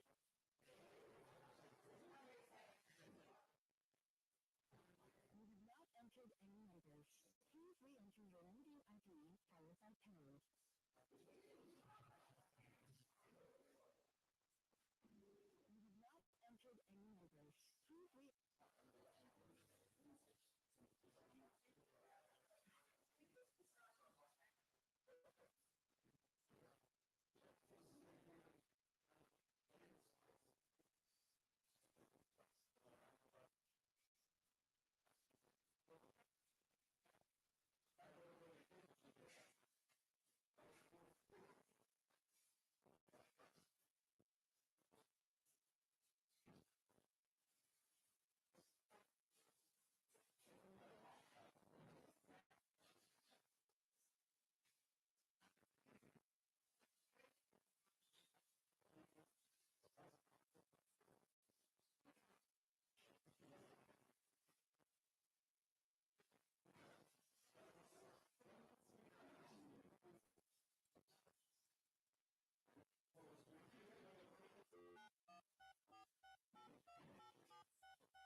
Welcome to Room for Government. Enter your meeting ID, follow the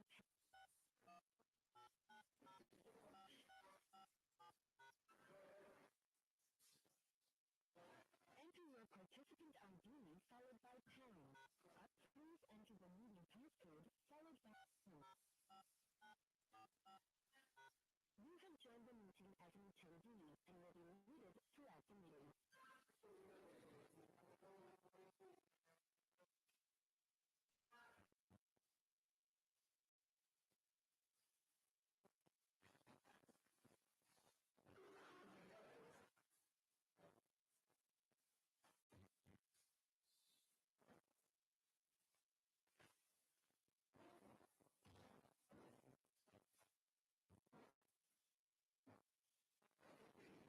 The host would like you to unmute your microphone. You can press this. You are unmuted. You are muted.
You are unmuted.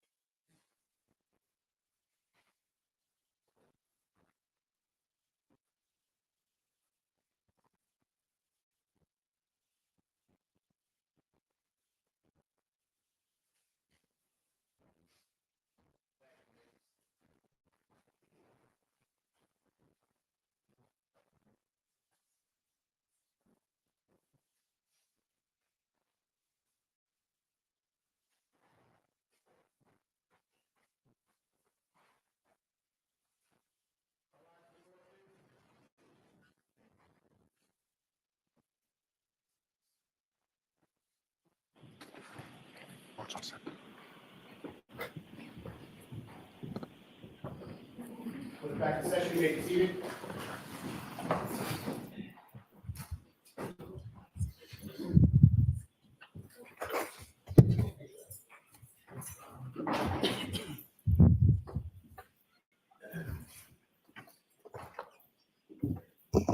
All right, Mr. Lally, whenever you're ready.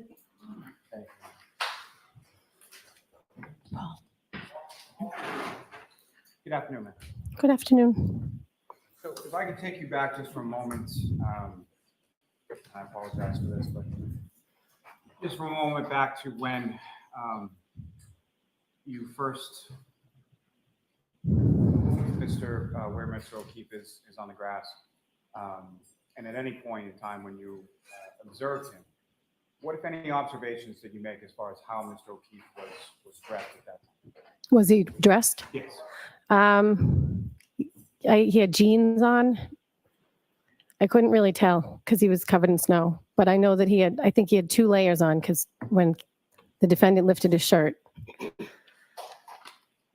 You recall if any one of those layers was like a winter jacket or any kind of heavy coat or anything like that? No, I'm sorry, no, you don't recall, or no? no, it was not a coat.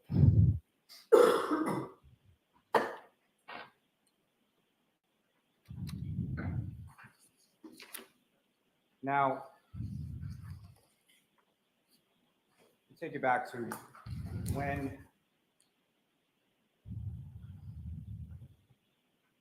you were in front of the house and Mr. O'Keefe is in the back of the ambulance, and at some point in time that ambulance leaves, is that correct?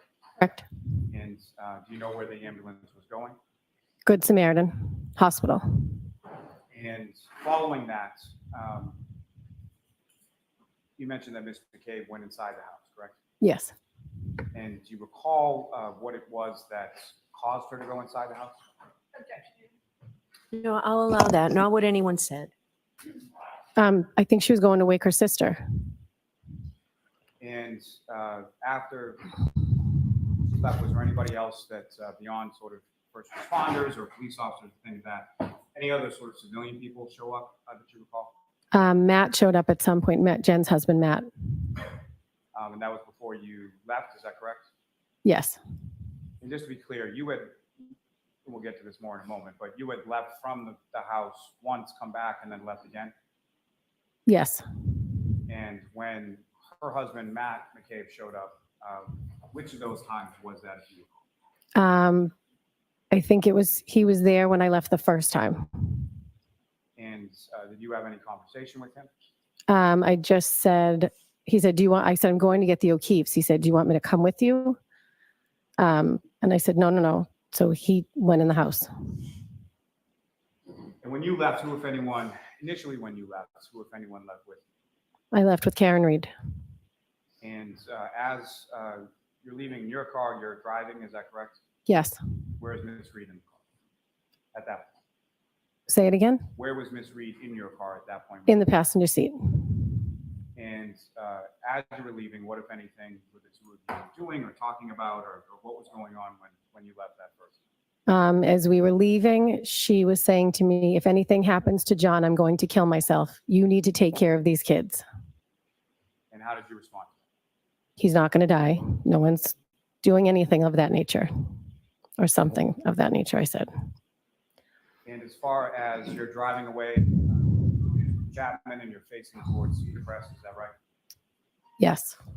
And so when you left, are you following in that sort of same direction towards Cedar Crest? I took a right onto Cedar Crest. And then where did you go from there? And then I got to Dedham Street and I went to take a right. And then Officer Good let me go to pick up the O'Keefes to take them. I had to give him my phone number so that he could get in touch with me if he needed to. So he did call and he said, do you have Miss Reed with you? And I said, yes. And he said, please bring her back. Her parents have called in a suicide. They said she's saying she's suicidal, so they want her to be sectioned.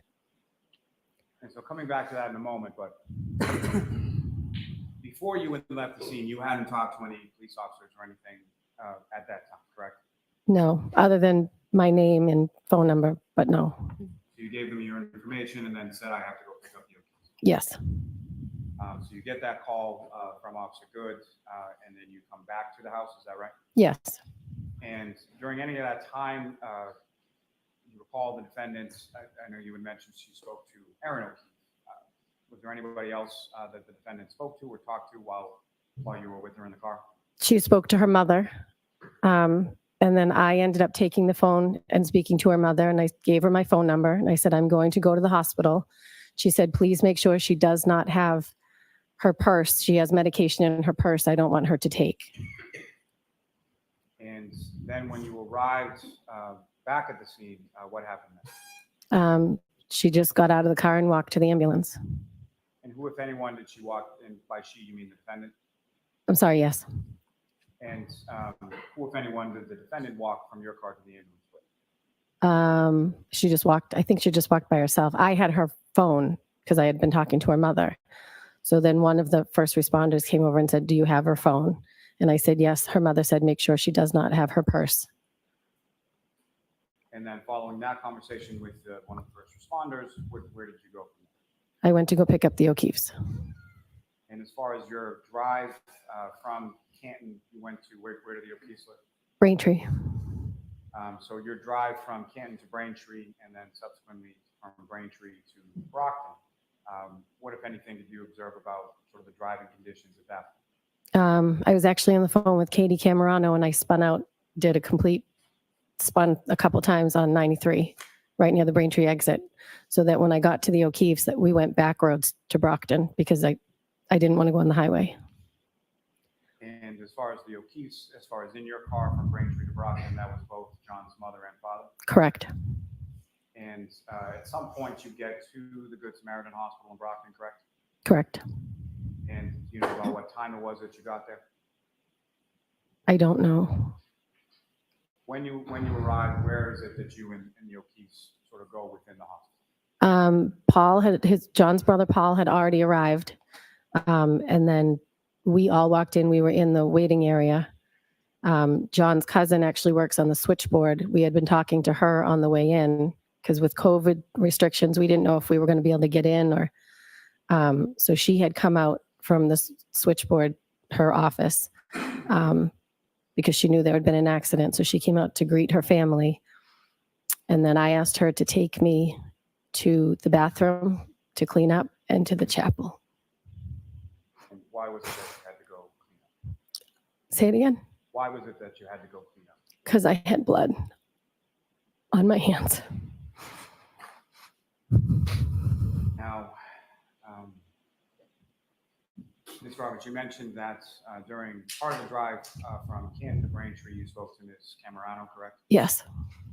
And during either that drive or the subsequent drive from Braintree to Brockton, who, if anyone else, did you speak to over the phone? Karen called me repeatedly from the ambulance asking if I was going to come to the hospital. Then she called when the O'Keefes were in the car and said she dropped him off at a party, and Mrs. O'Keefe said, you just left him? And Mr. O'Keefe said, leave her alone. She's been through enough. She called a few times while we were on the ride. And then she called a lot when we were at the hospital asking if I knew anything, if he was dead, is he dead? She would hang up and then call back, hang up and then call back. And if you know about how many times was that? At least 10.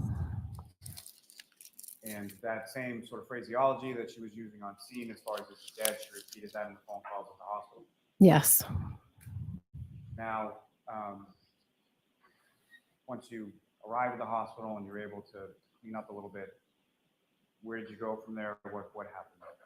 I went to the chapel and I said a prayer. And then I went in and talked to John's cousin, and she said that Dr. Rice was going to ask to meet with the family and that they would be told how John was doing and that they would bring John's family back to see John. So when I came out, they were being called in by Dr. Rice, and I sat in the waiting area. And after some period of time sitting in the waiting area, what happened? Mrs. O'Keefe came out and told me John was gone. And then she asked if I wanted to see him. So I did, because I figured it would be better than when I last saw him. Maybe he was cleaned up, but it was not. It was worse. Sorry, ma'am, but far as say that it was worse back into a room where John was, is that right? Yes. And what did you see? He was in a neck brace and both eyes were huge.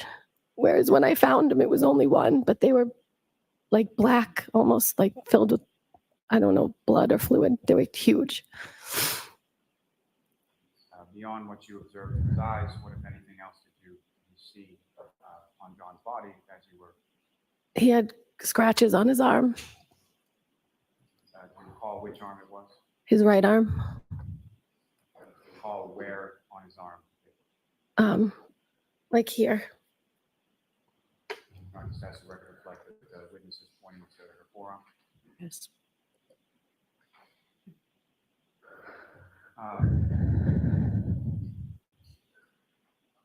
Following that, as far as going in to see John, what happened then? We came back out to the waiting area. Mrs. O'Keefe wanted to get his necklace off, but I couldn't get it. So her and Paul went back in to get the necklace off. And Karen had called me at some point from the hospital and said, my father's going to be coming. Can you just keep a lookout for him? So I said, so when Mr. Reed, her father, walked in, Mr. O'Keefe recognized him and he said, that's Karen's father. So I went over and I said, Mr. Reed, Mr. O'Keefe would like to speak to you. And then I just stood there. I didn't know what to do. And at some point, did you leave from the hospital? I did. I took Mr. O'Keefe in my car and Paul took Mrs. O'Keefe in his. And where did the two vehicles, where did you go? I dropped Mr. O'Keefe off at John's house and then I went home. And without getting into too much detail as far as the road conditions that you described earlier, how were they? It was absolutely horrible. I told Mr. O'Keefe, if you see a front door in your vision, we are about to hit a house because I can't see where we're going. And my windshield wiper broke.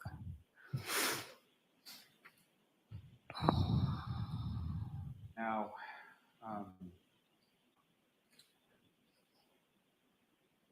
so you dropped Mr. O'Keefe off at John's house on Meadows, is that right? Yes, And Ms. Reed's vehicle, was that still there at that point? I think so. I don't recall, but I think so. And then you went home, is that correct? Yes. Later on that day or that afternoon, who, if anyone, came to your house to speak to you in regard to what? There were two officers, but I don't remember their names. And do you recall which department they were from? The state police. As far as the officers that came to your house and spoke to you, you don't recall their names, is that correct? I don't. Do you recall if either one of them was a Trooper Proctor? It was not. And where in your house did you speak? In the dining room. And did they speak to anybody else at your house at that time? My husband. And as far as when they spoke to you and they spoke to your husband, where were you? Starting with yourself, do you know where your husband was when the troopers were speaking to you? I don't know where he was, but he wasn't in the room with me. And same as far as when the troopers were speaking with your husband, where were you? I was not in the room. Following that,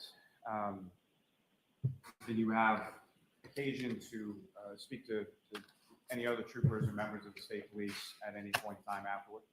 I've only spoken to Michael Proctor one time. It was from Jen's house. And when was that? I don't know, maybe a couple days later, because Jen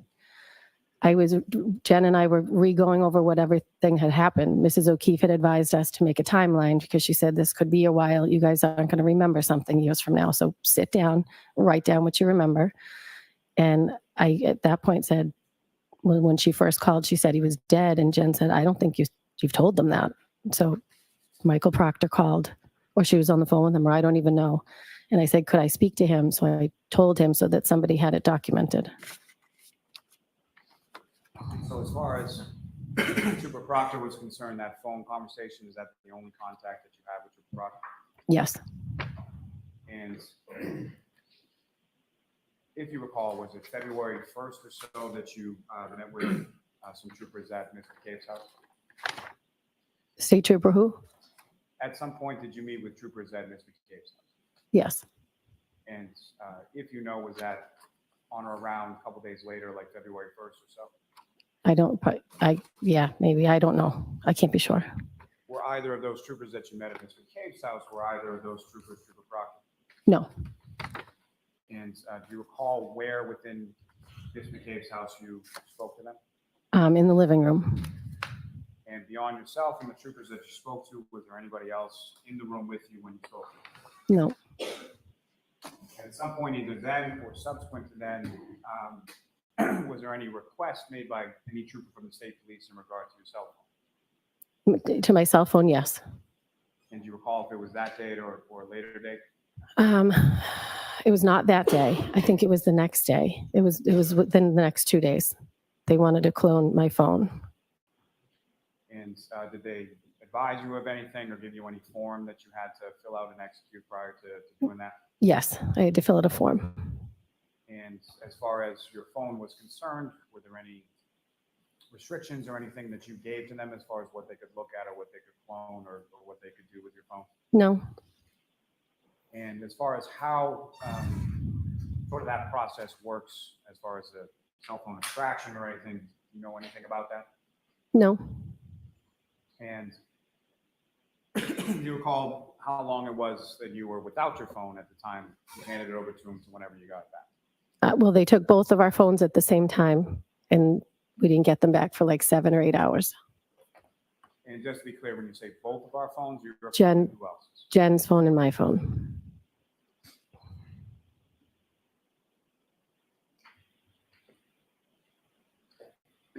Now, at some point or at any point, did you give any kind of interview or have any conversation with any officer from the Canton police in regard to what happened that day? No. And are you familiar with a Canton officer named Michael Lang? Yes. How do you know? My daughter and his daughter are friends. So beyond your daughters being friends, is that someone that you know or that you socialize with or anything like that? No, I mean, they've come over to my house, his wife and him, one time, but we don't hang out with them socially. His wife and I are friends. Now, at some point around this date, around January 29th, well, let me ask you, turning to the next day of January 30th, do you recall what you did that day? We went over to the O'Keefe's house. My daughter, Jen, and Jen's daughter, and myself.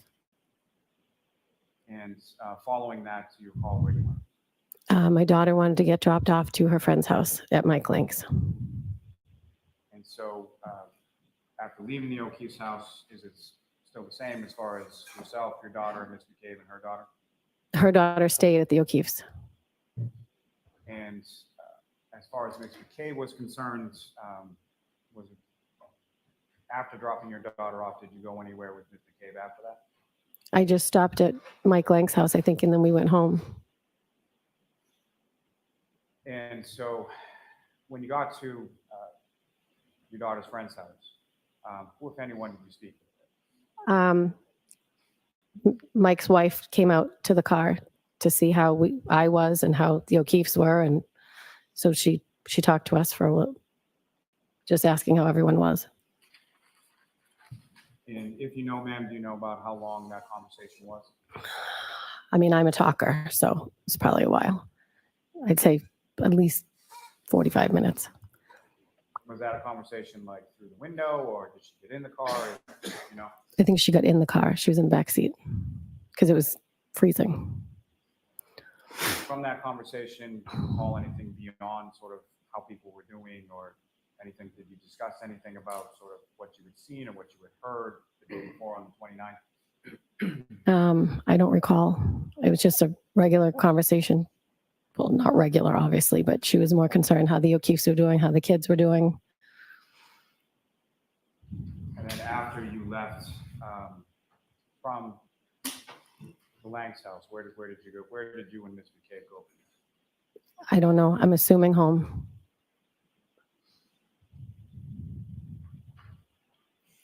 I may have a moment. Yes.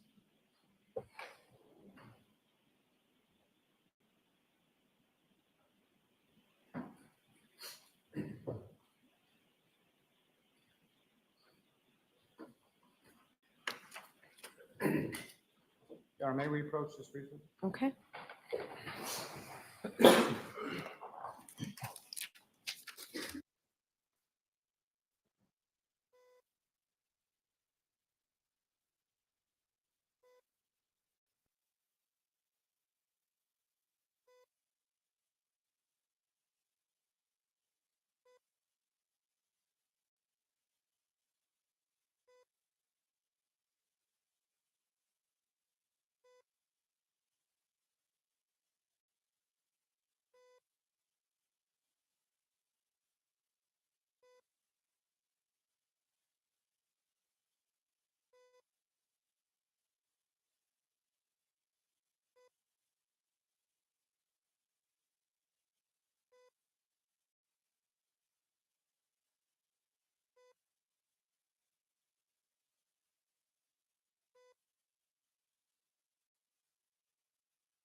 Sorry, Your Honor, one moment.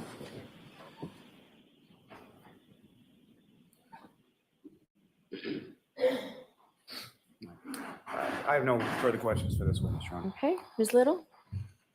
No questions, Your Honor. Okay. All right. Thank you.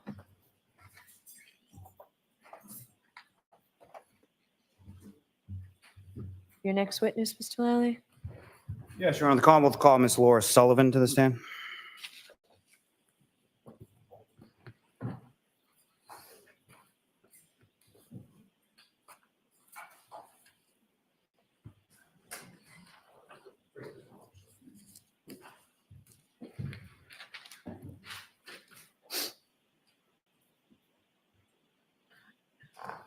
And Mr. Lally, I'd like you to tell me when you want me to give that instruction. I think it's, So just wave it for me, flag it for me. sure.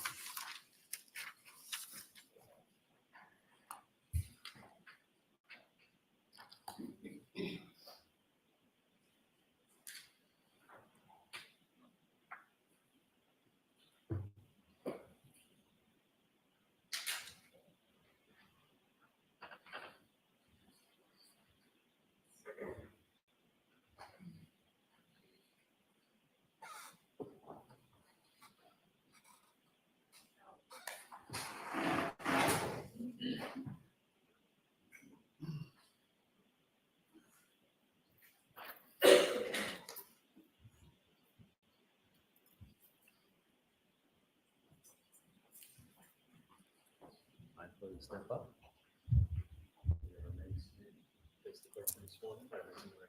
Raise your right hand, please. Do you solemnly swear the evidence you give to the court and jury in the case now and hearing should be the truth, the whole truth, and nothing but the truth, so help you God? I do.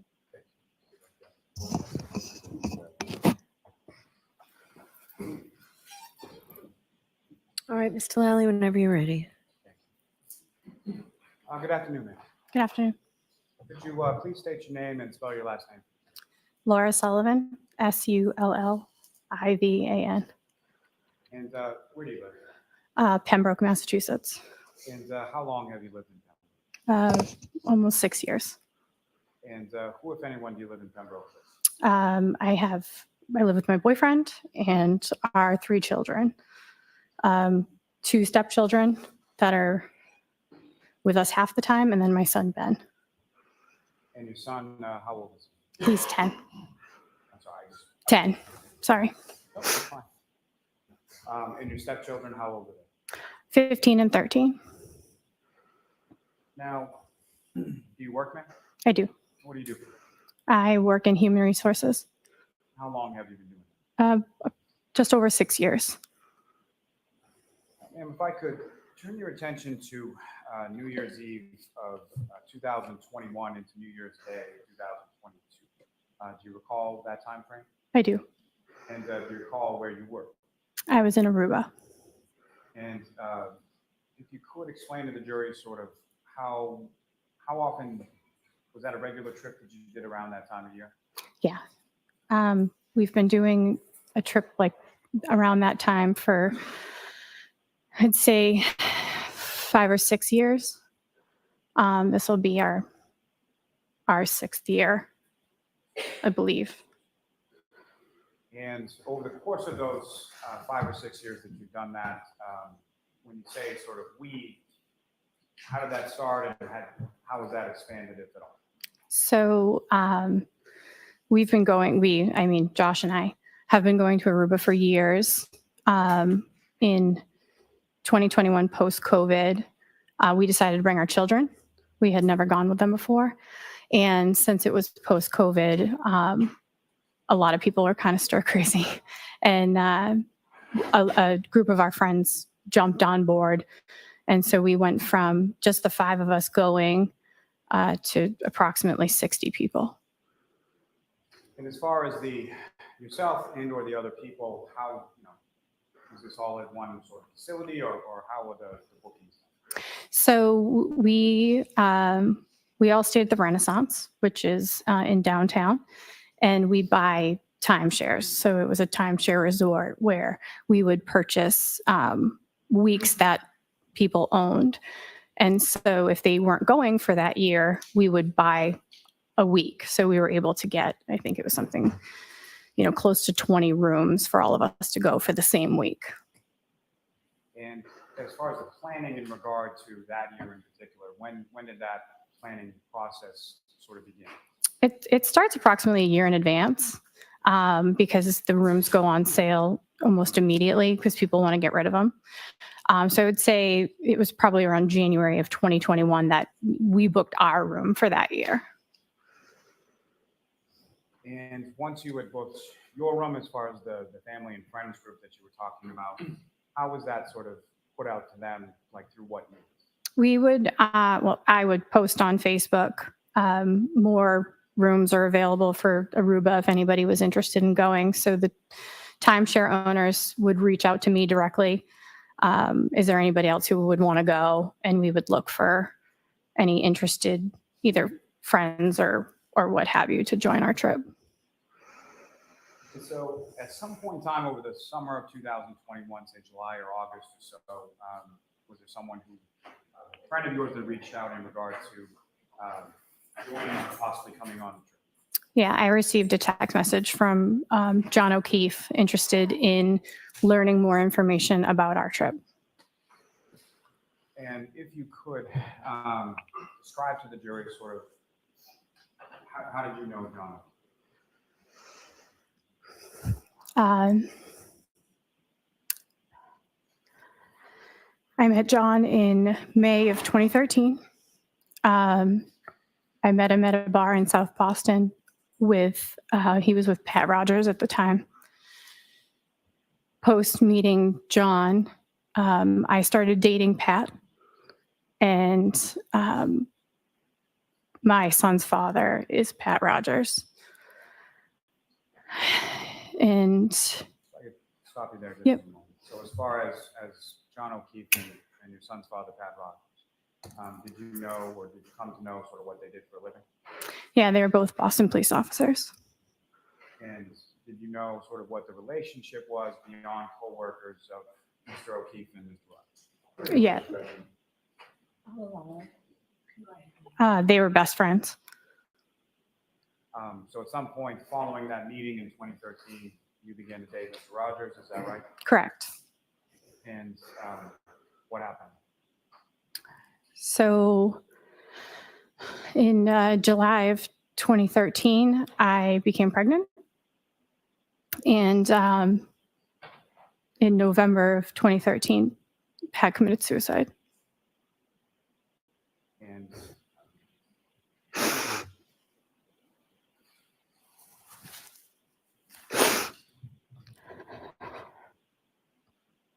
okay. Yeah. Following that, how would you describe sort of the relationship with Mr. O'Keefe, or how did it evolve? So in November of 2013, I was on a work trip and I had not had the best conversation with Pat. It was kind of, it just didn't feel right. And I called John and said, you need to go find him. I can't get a hold of him. He won't answer his phone. And so John left his nephew's birthday party and called a bunch of people on the way. And ultimately, Pat was found in the basement of his house. And John was there immediately following, but he was the one that found people to go find Pat. Immediately following that, John never really left my side, as a support system. And at some point following that, you had your son. Yeah. And before or after that, at some point, did you have a conversation with Mr. O'Keefe in regard to your son? It was his birthday, December of 2013, and we went to the Playwright, which is where we had all met. And I gave him a card and I asked him to be Ben's godfather, and he said yes. And in relation to your son, was Mr. O'Keefe, was John involved in your son's life? Yes, very much so. And how so? He was every birthday, Christmas.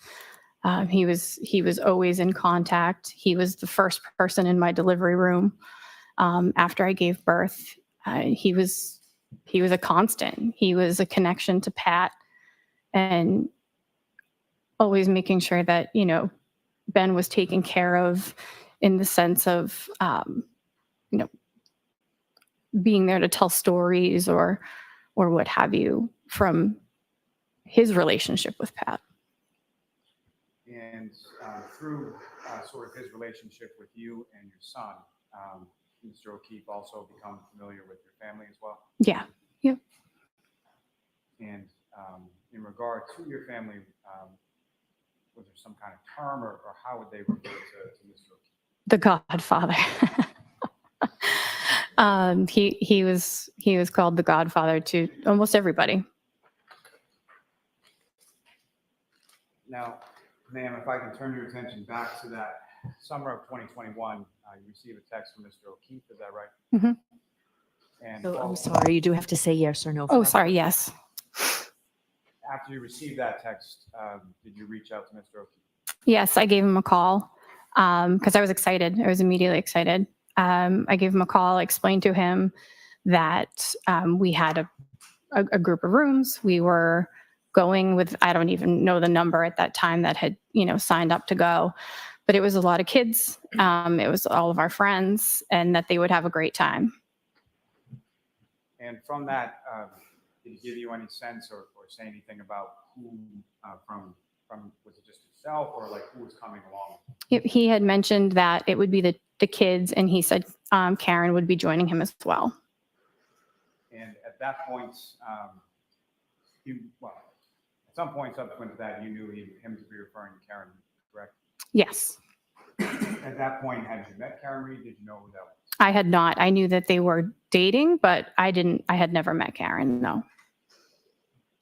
And in addition to himself, it would have been Mr. O'Keefe, Ms. Reed, the defendant, and his niece and nephew, Patrick. Correct, yes. And if you know, in relation to your son,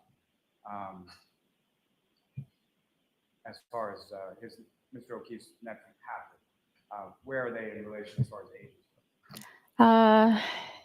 They're like three years apart. 3 years apart. Now,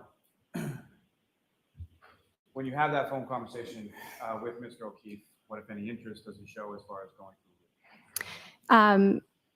After, asking a couple questions, I could hear Karen in the background, and he put Karen on the phone, and that was the first time I had spoken to her. He basically said, just talk to her so you can answer her questions. Do you recall what kind of questions they were or what it was about? She was interested in the room setup, how many people could sleep in a room, and how the room is set up. You have a king size bedroom, and then there's a kitchen area, and then there's a living room that has a pull-out couch. And I explained that it's a 4-person occupancy room, and you could get a roll-away bed as well.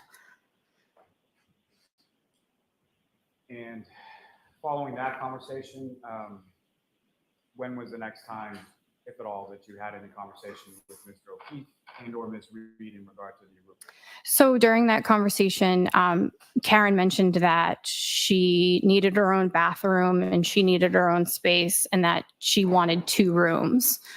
And so I put them in contact with a woman that I knew had 2 rooms for them to, figure that piece out. I don't handle any of that. I put people in contact with whoever owns the rooms. I put them in contact with the woman who had the 2 rooms, and I know that they had, paid her relatively quickly. I mentioned to John that the rooms, I couldn't promise that the rooms would be next to each other, and they weren't. They were on opposite sides of the hotel, but they got 2 rooms. And when you say opposite sides of the hotel, where sort of where those rooms were in relation to each other and who stayed in which room? So the pool and lobby is in the center, and then the hotel comes like this, and there are pool walkout rooms on the first floor of each. And Karen and John were on this side, and the kids were on this side, and they both had walkout rooms. And as far as sort of front door to front door, do you know about how far away they were from each other? I would say,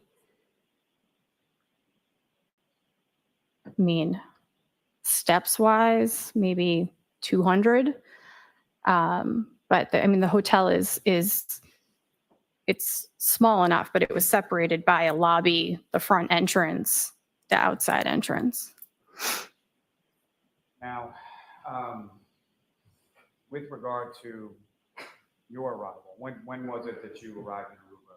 So the timeshare rooms run Friday to Friday. So we were booked for the 31st through the 7th. Josh's birthday is December 30th. So we went down as a family a day early. And we had friends who were already down there since Christmas. John's timeshare room woman reached out and said, "Hey, we're leaving early if you want to arrive early." So him, Karen, and the kids actually came down on the 30th as well. They were on the flight following us. And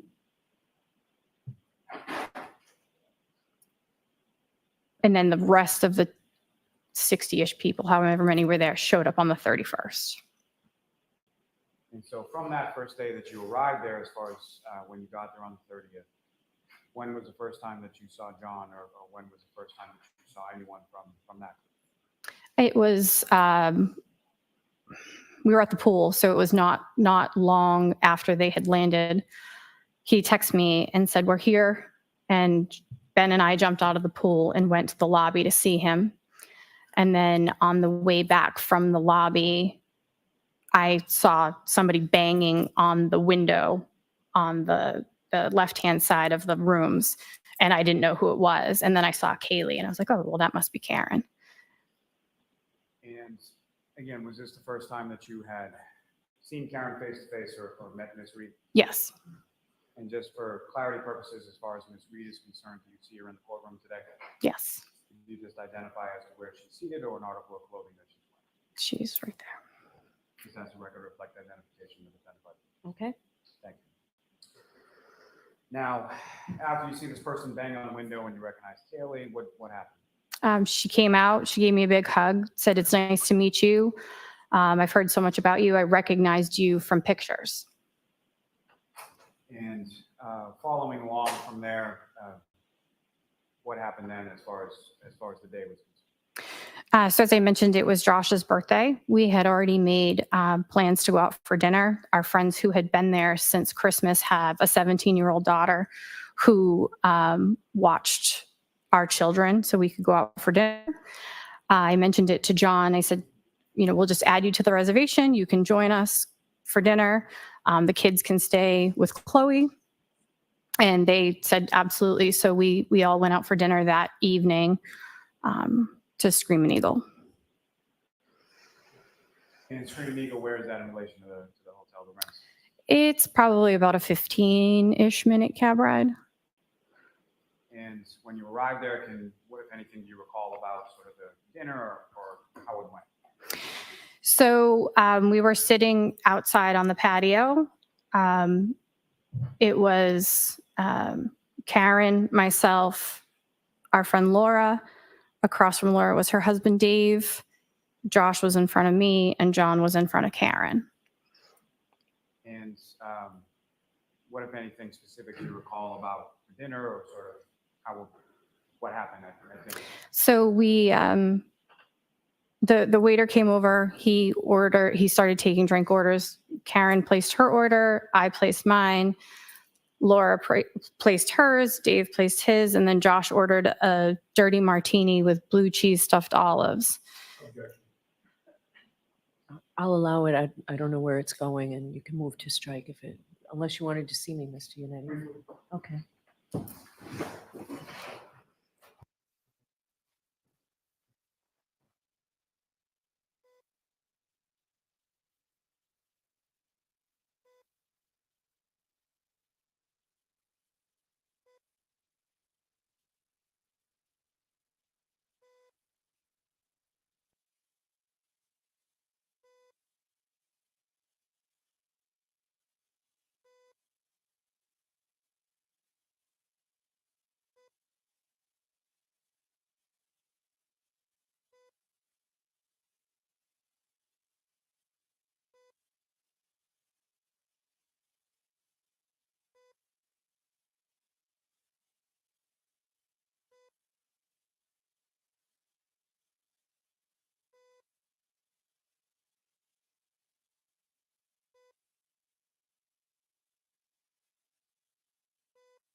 Ms. Sullivan, turning back to at the restaurants, the drinks that are ordered, people have what they have. And at the end of the evening, as far as the bill comes at some point, correct? Correct. And what, if anything, do you recall about that? Karen had paid the bill prior to us receiving it. And what, if any, reaction did you or anyone have in regard? The entire table was kind of taken aback, said it wasn't necessary, wanted to Venmo or give cash or something along those lines. And she declined, saying that she was honored to be there and wanted to pay for it. Turning your attention to the following day, what, if anything, do you recall about the next day being that would have been, 31st, is that correct? Yes. So turning your attention to December 31st, 2021, what, if anything, do you recall about that day in specific regard to Mr. O'Keefe and Ms. John was very vocal on the 30th on how he just wanted to sit in the pool and watch the Alabama game. And he was a pretty big Alabama fan, is that correct? Yes. And so over the course of that day, what, if any, interaction did you have with either, starting with Mr. O'Keefe, what, if any, interaction did you have with him? I saw him in the pool. I know he was sitting at the pool bar watching the game with Josh. I saw the kids. I recall seeing Karen. I don't remember if we spoke or not. But it was mostly in the pool because we were waiting for the rest of our friends to show up. Now, amongst the rest of your friends that showed up, do you have any siblings? I do. And how many siblings do you have? I have 2. And brother or sister? I have a younger brother and a younger sister. And with reference to your younger sister, what's her name? Marietta. And how much younger than you is Marietta? She's 10 years younger than me. And was Marietta Sullivan, was she coming in on that day as well? She was. And do you recall about what time it was that she arrived or that she came to the hotel? When was the first time you saw her? It's tough to remember, but I want to say everybody showed up on one of the first or second flights that came out of Boston. So I would say she was there by 1 p.m. And if you recall, what, if any, plans were there as far as dinner was concerned on that evening in New Year's Eve? So what we tend to do is book reservations, and if people are interested in joining, they can join us. And that night we had approximately 40 people going to have dinner on the beach at Moomba Beach. Around, I want to say it was like 7 o'clock. We had our reservations for. And did Mr. O'Keefe and the defendant, Ms. Reed, join you for dinner that evening? They did not, no. Now, let me take a step back just for a moment. As far as Ms. Reed was concerned, prior to your arrival in Aruba, did you have her phone number or did you have any way of contacting her? No. And when was it that you got Ms. Reed's phone number? John had added her and I and Chloe to a group text the night that we had gone out for dinner to make sure that we could all communicate with Chloe to make sure the kids were okay. So you got her phone number in relation to watching kids as far as Patrick and Kaylee and your children and everybody? Correct. Now, if you recall, you go out to dinner, I think the reservation was about 7 or so. Do you recall about what time it was that you got back to the hotel? I want to say it was around 9:30, 10 o'clock by the time my group got back. I know there was a couple different seatings. So we probably got back around like 9:30, 10 o'clock. And as far as your group was concerned, your sister Marietta, was she within your group that went out to dinner? Yes. Yep. And beyond your younger sister Marietta, did you have other sort of immediate family with you on this trip as well? My mother was with us as well. And with regard to your sister Marietta and your mother, what, if anything, was there as far as where were each of them staying? So they had their own room. I think it was a couple away from us on the 5th floor. Is that the top floor as far as this hotel is concerned? Yes. Mm-hmm. Now, once you arrived back from dinner, where was it that you and your group went? We go to the pool area. The kids can swim. We ring in the new year at the pool bar, watching it on the TVs, and then watching the fireworks. Now, when you came back to the hotel and you went at some point to the pool area, your sister Marietta, do you know where she went? She actually, when we got back from dinner, she went up to her room with my mom and essentially put my mom to bed because she didn't want to be up anymore. But she went to go change as well. Now, when you came down to the pool area, as far as Mr. O'Keefe and or Miss Reed was concerned, did you see them in that area? I saw John, I want to say around 10:30-ish. I don't know the exact time. It was definitely before midnight. And where in relation to the hotel did you see him at 10:30? He was standing behind me at the pool bar. And at some point does your sister come out to the pool area after putting your mother to bed? Yeah, so right before I saw John at the pool bar, I saw my sister. She came out and she was visibly upset. And, Your Honor, in regard, excuse me, to the instruction that you had requested about this, maybe. All right, thank you. So, jurors, you're about to hear testimony about certain conduct or behavior allegedly committed by Ms. Reed. Be mindful that the defendant is not charged with committing any crimes other than those charged within the indictments.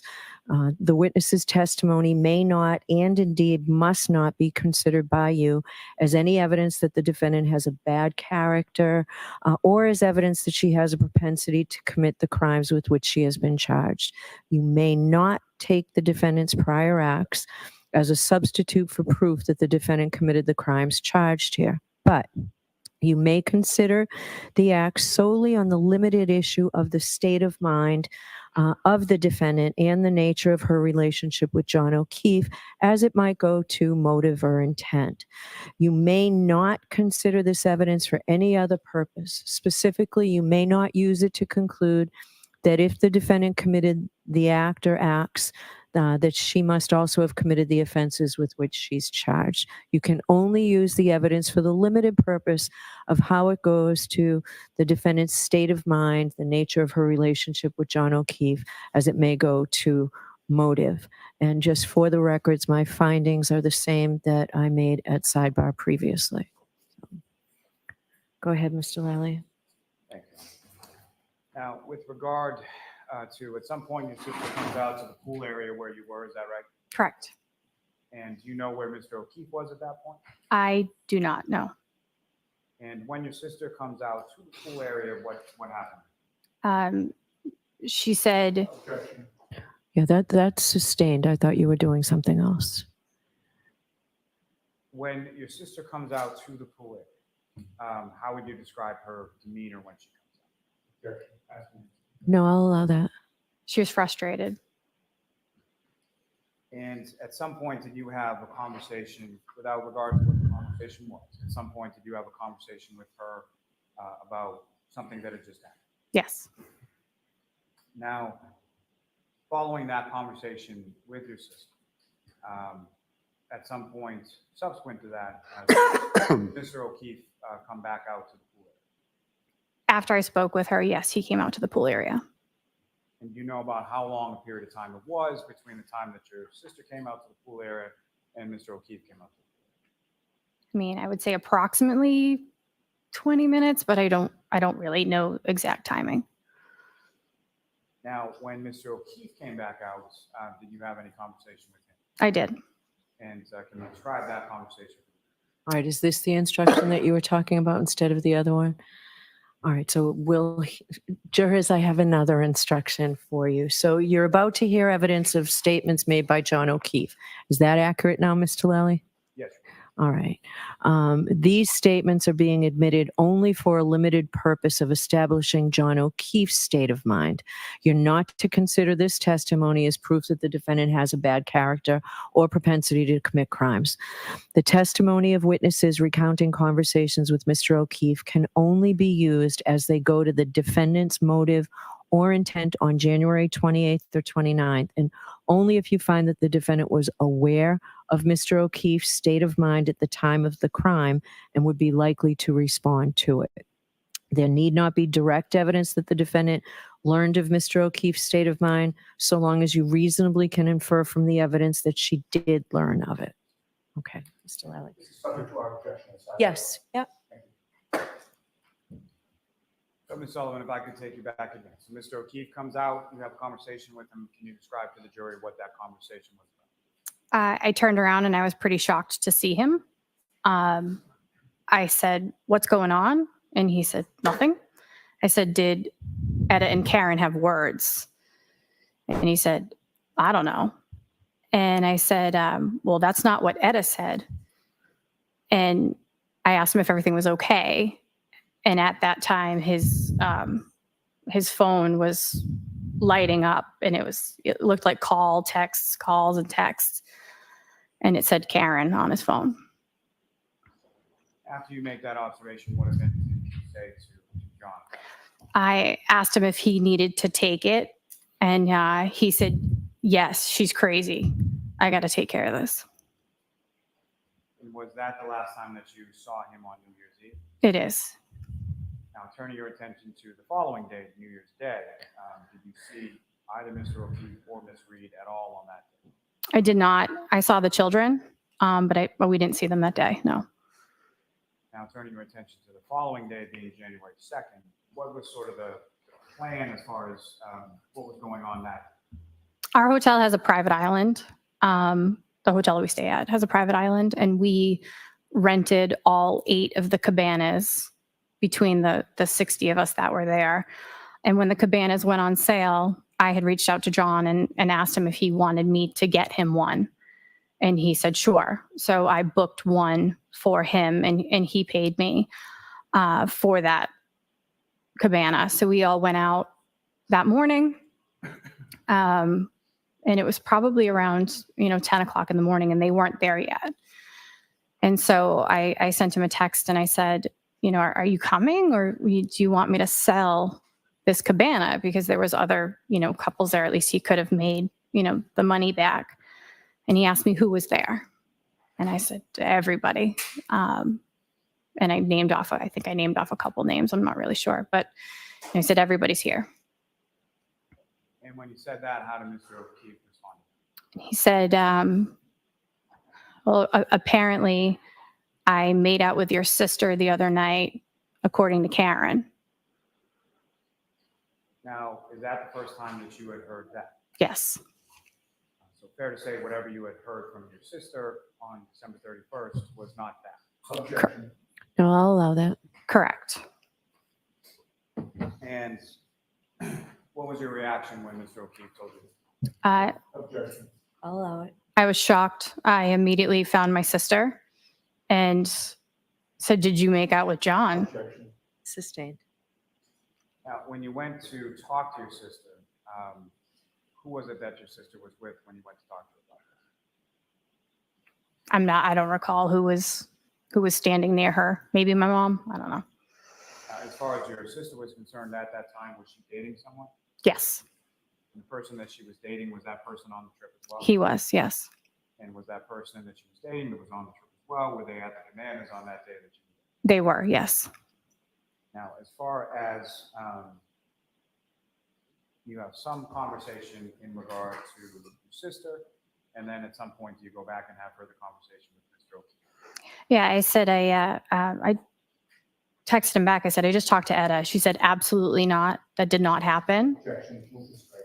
That's sustained. I'll strike that.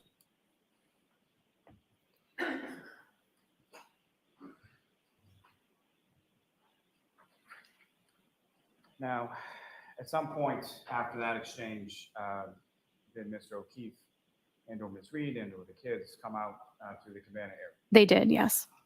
And at any point, how would you describe sort of how Mr. O'Keefe and or Ms. Reed was acting when they came out to the cabana? But Karen immediately went in the water. I just recall her being like floating in the ocean for a good chunk of the day. John was hopping around from the different cabanas, talking to people. One of my favorite pictures of him is with my son from that day. Did you have any conversation with Mr. O'Keefe once he came out to the cabana? No, we kind of just kept it light. We didn't really talk about anything that had happened. I was just kind of trying to stay out of it for now. And following sort of the cabana situation or the cabana day, what happened then? So post that day, I think I saw John one other time. I saw him in the pool. It was the one time that him and I were alone. He didn't seem like he was himself. I'll allow it. He seemed distant, and I asked him if he was okay. And he kind of just, shrugged it off. And I said, are you happy? And he kind of, just rolled his eyes and shrugged it off. And I said, well, something along the lines of life is too short to not be happy. And he goes, well, Laura, it is what it is. And I did ask him if he wanted to talk about it. I said, do you want to talk about it? And he's like, not really. So following that exchange in the pool area, when was the next time that you saw him? I'd spoken to him. We all went on the Jolly Pirate. We had all bought tickets in advance, so we had basically rented the whole boat for everybody to go. Had bought 4 tickets, and we had gotten a bus from our hotel. And he didn't show up for the bus and wasn't answering my calls or my texts. And then we finally got down to where the boat was. The boat was about to leave, and he messaged me. He's like, not going to make it. Kids slept late. And so I didn't think anything of it. Then after that, I saw him and Karen the night before they left. And they ended up leaving a day or two early so that the kids could get back to school. And when you saw them, where was that in relation to the hotel? Right outside the hotel is a marketplace that has a bunch of restaurants and arcade. I was sitting at the 5 o'clock somewhere bar that looks into the arcade with my best friend Val, and my friends Dave and Laura and Karen and John walked up. What, if any, conversation did you have with either Mr. O'Keefe or the defendant at that time? Karen grabbed me and she said, hey, I'm sorry.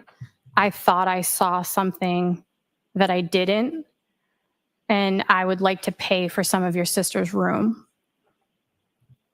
And how did you respond to that? I said it's absolutely not necessary. Just an apology will do. And did she persist in wanting to pay for the room? She did. And how so? She just said, I will apologize, but something along the lines of, I want to pay for some of her room. Can I just have her room number? I don't remember if I gave her the room number or not. I don't really know. And with regard to that trip, when was the next time, or when was the last time that you saw her? So the day that they were leaving, I saw him by the pool. He came up, he gave me a big hug. He said, I love you. This was a great trip. Thank you so much. And I said, well, you're definitely in again for next year. And he said, absolutely. And that was the last time I physically saw him. And so that conversation, just turning back for a moment, as far as with regard to this read, what day that would have been, as far as in relation to when they were leaving, early January 32nd? I want to say it was the 5th. I want to say it was January 5th. Now, after Aruba, did you have any conversation with Mr. O'Keefe after that? I talked to him via text a couple times about a couple different things, but one of them was, as I mentioned, we start planning a year in advance. And I said, rooms are coming available. Are you in? And he said, let me recover from this trip first.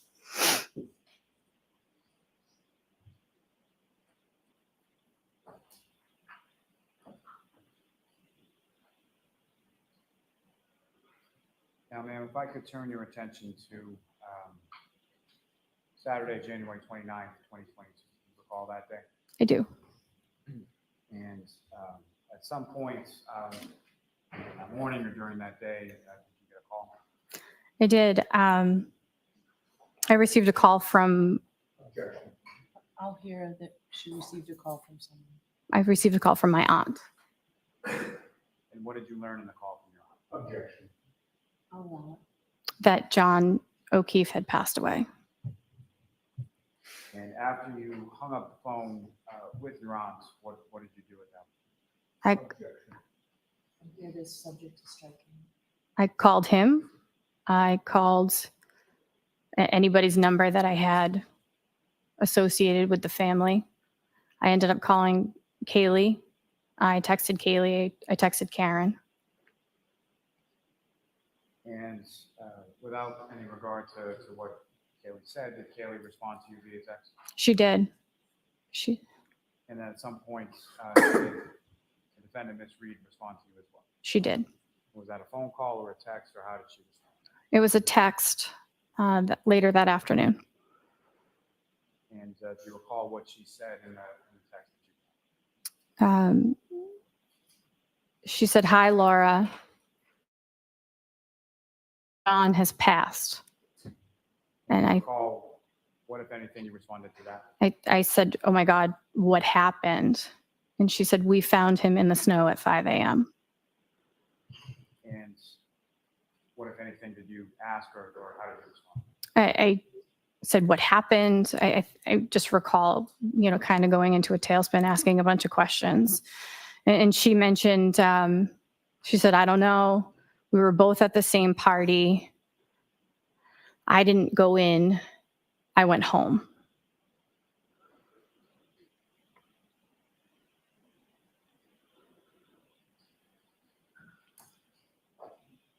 I may have a moment. Yes.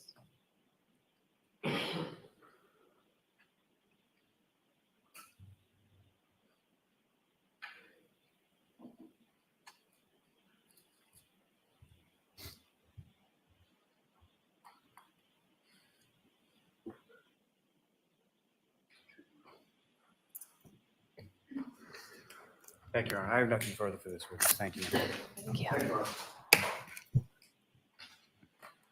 Good afternoon, Ms. Sullivan. Good afternoon. You were not present at the Waterfall Bar and Grill on January 28th of 2022 in Canton. I was not. You were not present at 34 Fairview Road in Canton on January 29th of 2022. It's not. Yet you'll agree with me that Michael Proctor, the state police trooper, visited you at your home all the way in Pembroke, Massachusetts on February 8th of 2022 Yes. to interview you? Yes. Nothing further. Anything, Mr. Nye? Just briefly, as far as Trooper Proctor coming to your house, was he alone, or who, if anyone else, was he with when he He came was. in? He was with another trooper, Okay. And do you recall who that trooper was? Trooper Fanning. Nothing further on. It's all in there.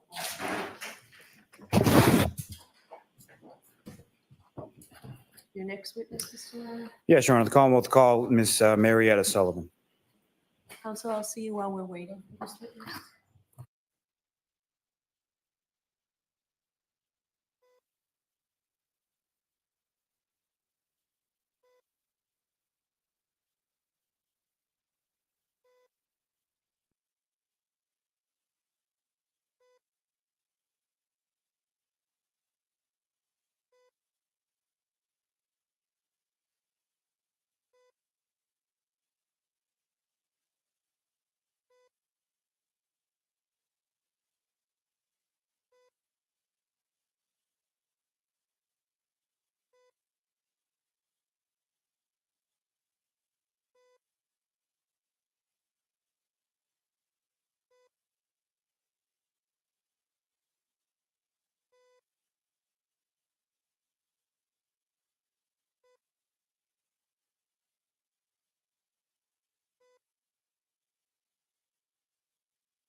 Sullivan, please.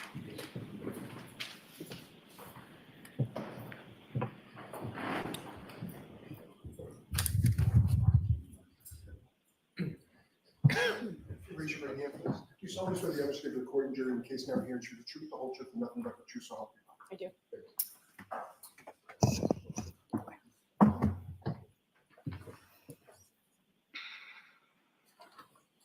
All right, Mr. Lally, whenever you're ready. Good afternoon, ma'am. Good afternoon. Could you please state your name and spell your last name? Sure. My name is Marietta Sullivan. Last name is Sullivan. And where do you live? Right now I live in Plymouth. And how long have you lived here? Since July of the past summer, so not even a year yet. And do you work there? I do. And what do you do? I'm a director at a memory care community. How long have you been doing that? Just over a year. Now, do you have any siblings? I do. And how many siblings do you I have two, have? Older, younger, both older, and brother, sister? brother and sister, And your sister, what is her? Laura Sullivan. And what is sort of the age difference between yourself and your sister? Laura? We are 10 years apart. Now, if I could turn your attention to New Year's, specifically 2021 into 2022. Do you recall that time frame? I do. And do you recall where it was that you were or where you were going for that time? Yes, sir. We were going to Aruba for a family trip. And is that sort of an annual family trip? It has become since then. It was the first time I had attended. And do you recall sort of the time frame on that trip as far as when you were leaving, when you were coming back? Yeah. So we left on Friday the 31st and we returned the next week, Friday the 7th. And when you say we, who is who? My mother and I flew out together with another group of people to meet my sister and brother-in-law down in Aruba. And at that time, so to meet them down there, had your sister Laura, had she flown down prior to you? She had, yes. And at that particular time, were you dating someone? I was seeing somebody, yes. And the person that you were seeing, was that person coming on the trip as well? He was, yeah, the day after we got there. So your sister arrives on the 30th, you arrive on the 31st, and the person you were seeing arrives on the 1st. Yes. Now, when you arrived there, do you know about how many people were on this trip? I would say over 30, upwards of, yeah, I would say over 30 is the best estimate I could give you. And as far as this trip was concerned, do you recall where you stayed? Yep, we stayed at the Renaissance Aruba.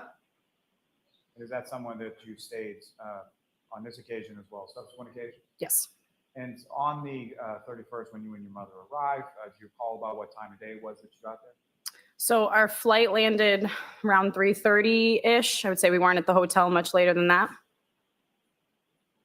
And with regard to the hotel has a lobby area, is that correct? Yes, sir. Can you describe to the jury sort of what does that layout look like? What does the lobby look like? Sure. So right when you walk in the front doors, right in front of you is the check-in desks, 3 or 4 of them in front of you. To the left of you, when you come in, is a hallway to one side of the hotel.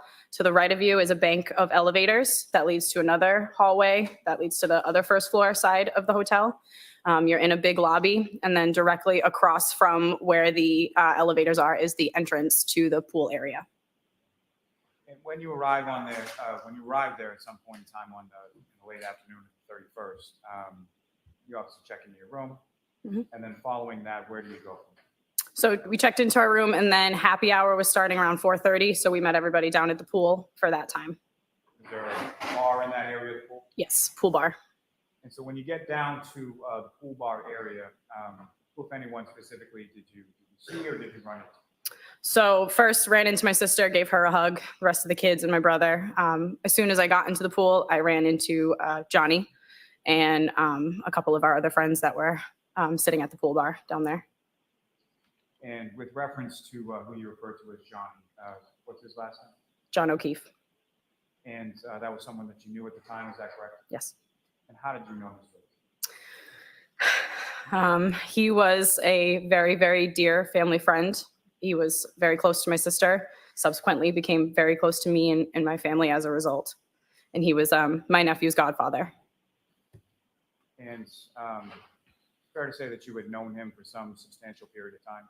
Yeah, since Ben's father unfortunately passed away. So at this point in time, when we're talking about turning from 2021 to 2022, how long had you known Mr. O'Keefe at that point? Oh man, probably about 8-9 years. It's as long as my nephew's been alive. And when is it that you would see, or how often would you see Mr. O'Keefe? Family parties, any family party that we threw, kids' birthday parties, and my sister's Christmas party that she would throw every year. And how would you describe sort of the nature of your relationship with Mr. O'Keefe? He was similar to a big brother to me. He was somebody who was there for my sister during her darkest times.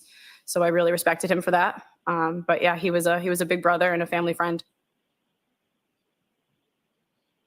Now, when you saw Mr. O'Keefe at the pool bar after you arrived there, what, if any, conversation did you have with him, or what, if anything, were the two of you doing around that? So I went up to him in the pool. He had his Alabama hat on. He expressed to me that he was excited to watch the Alabama football game at the pool bar. Given the circumstances, we were in a beautiful tropical place, and he got to watch his favorite college team play football. And he said that's all he really wanted to do for the day, was be able to watch that game. Now, at this point in time that you're talking to Mr. O'Keefe, were you aware of him dating anybody? Had you met anybody that he was dating at that time? I had not met the person that he was dating. I had heard about her through family friends and other people that were on the trip. So as far as the other sort of family events that you would see Mr. O'Keefe at, Ms. Reed, or his girlfriend at that time, wasn't there with him? No.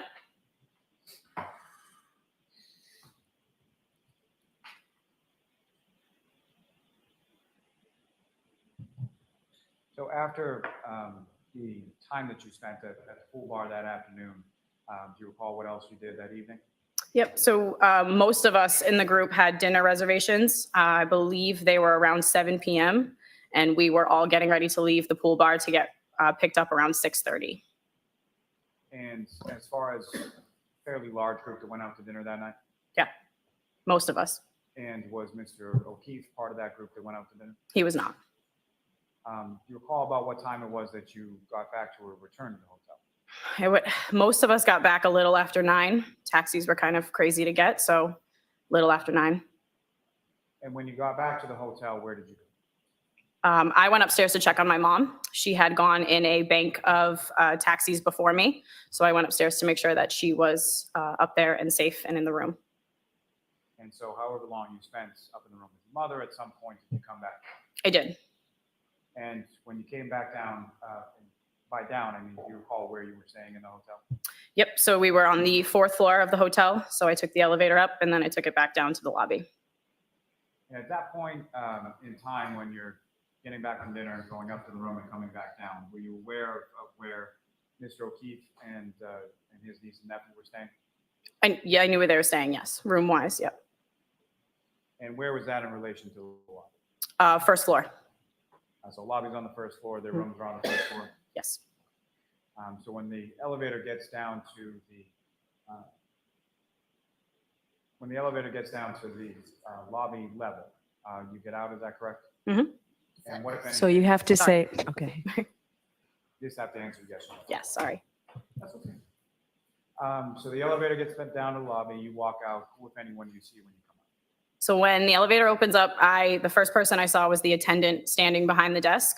I didn't see anybody else in the lobby with me until I stepped out. When I stepped out, I looked to my left and I saw Johnny coming in through the first set of outside doors. Now, as far as Mr. O'Keefe was concerned, was there any other sort of term that you would use to refer to him? Johnny or Godfather.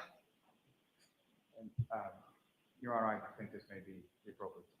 All right. So folks, I'm going to say again, that first instruction I gave you with the last witness, that you're about to hear testimony about certain conduct or behavior allegedly committed by the defendant. Ms. Reed is not charged with committing any crimes other than those charged within the indictment. So this witness's testimony may not and must not be considered by you as any evidence that the defendant has a bad character or as evidence that she may have a propensity to commit the crimes with which she's been charged. You may not take the defendant's prior acts that you'll hear about as a substitute for proof that the defendant committed the crimes charged here. But you may consider the act solely on the limited issue of the defendant's state of mind and the nature of her relationship with John O'Keefe as it might go to motive or intent.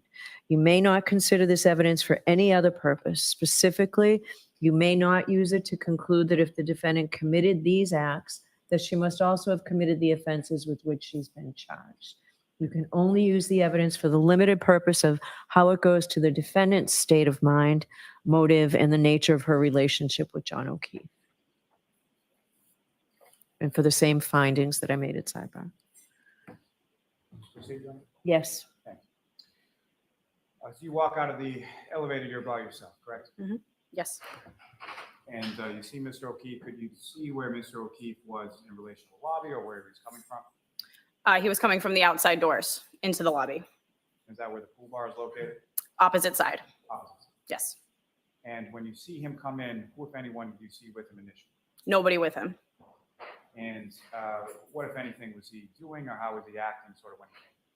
So he sort of stumbled in. I came out of the elevator and my initial response to him was, "Whoa, you okay?" I actually said, "Whoa, Godfather, are you okay?" But yeah, he was stumbling into the lobby. And did you go over to him at that point? I did. I went up to him and I gave him a hug. And what happened then? I pulled back. He was glassy-eyed, looking above me. We never made eye contact. He was looking above me. It looked like he was looking for someone. I asked him, "Where are you going?" assuming that he would be coming to the pool bar to meet us. He kept looking around and he indicated that he was going that way and pointed toward a bank of rooms to our right. And I said, "Well, you should go that way." And I stepped back and I guided him toward the area that he was going.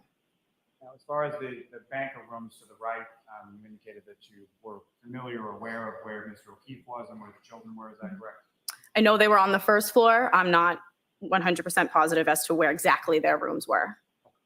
And if you know, did you know whether or not that Mr. O'Keefe was staying in the same room as Patrick and Kaylee at that point? I didn't know if they were staying in the same room or not, no. So you point him in that direction, and what happened?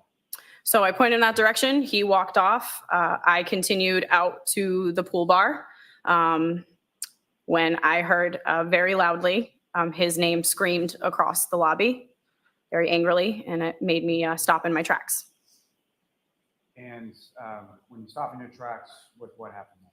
I started to turn around to come back in. So once you go out to the pool bar, you kind of go around a corner and you go out of view. So I turned around to go back in. As I'm going back in, I hear someone yell, "Who the fuck was that?" And as I come around the corner, I see Mr. O'Keefe walking toward a woman. And he said, excuse me. He said, "Calm down, that's Laura's little sister." And what happened then? When I came back around the corner, I said, after Mr. O'Keefe said, "Calm down, that's Laura's little sister," I said, "Hi, nice to meet you." That's when Miss Reed's head snapped up and she very loudly told me to go fuck myself across the lobby. And I said, "Yeah, fuck you too," and walked away. And just to be clear, when you say Miss Reed, this is someone that you became familiar with as the trip went along? This was my first interaction with her. I had never been fully introduced to her at all. I just had seen her sitting by the side of the pool when I had been talking to Johnny earlier in the day. And the person you know to be Miss Reed, do you see her in the courtroom today? I do. Could you just describe as to where she's seated or an article of clothing that she's wearing? Sure. She's in a black and white checkered blazer. She's 2 people in from you. Just ask the record to reflect identification done by the witness. Yes. Thank you.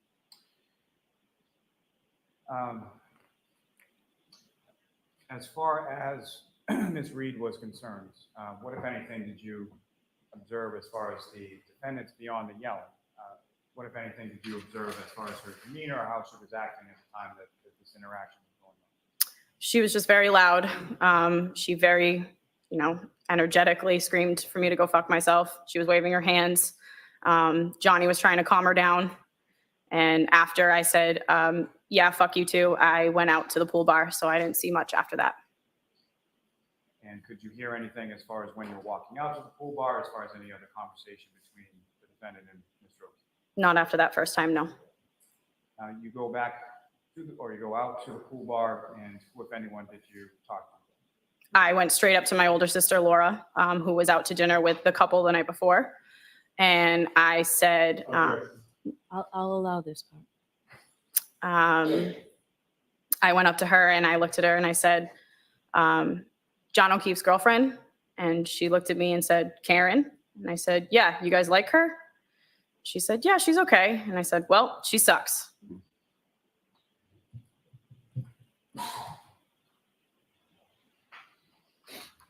Now, following that, that particular, at any point in time later in that evening, did you see either Mr. O'Keefe or Ms. Reed later on that evening? I did not see them, no. And when was the next time that you did see them? I saw them briefly on the 2nd, which was the day that we rented cabanas on the island. And when you say you briefly saw them, can you describe them? So we had all rented the cabanas. Each family had one or they were sharing one. I was sharing one with my family down at the end. We got about halfway through the day and realized that their family cabana was still empty. So I saw them about halfway through the day when they did come to the cabana, and I briefly saw Miss Reed and Mr. O'Keefe at the pool, the island bar that same day, but there was no conversation. Now, with regard to Mr. O'Keefe and Ms. Reed, at some point in time on that day of the cabanas, what, if any, conversation did you have with your sister regarding that? So my Objection. I don't know what this is. I'll see it sidebar quickly.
Jurors, please be mindful of that second instruction that I gave you regarding evidence of statements made by John O'Keefe for the limited purpose of establishing his state of mind.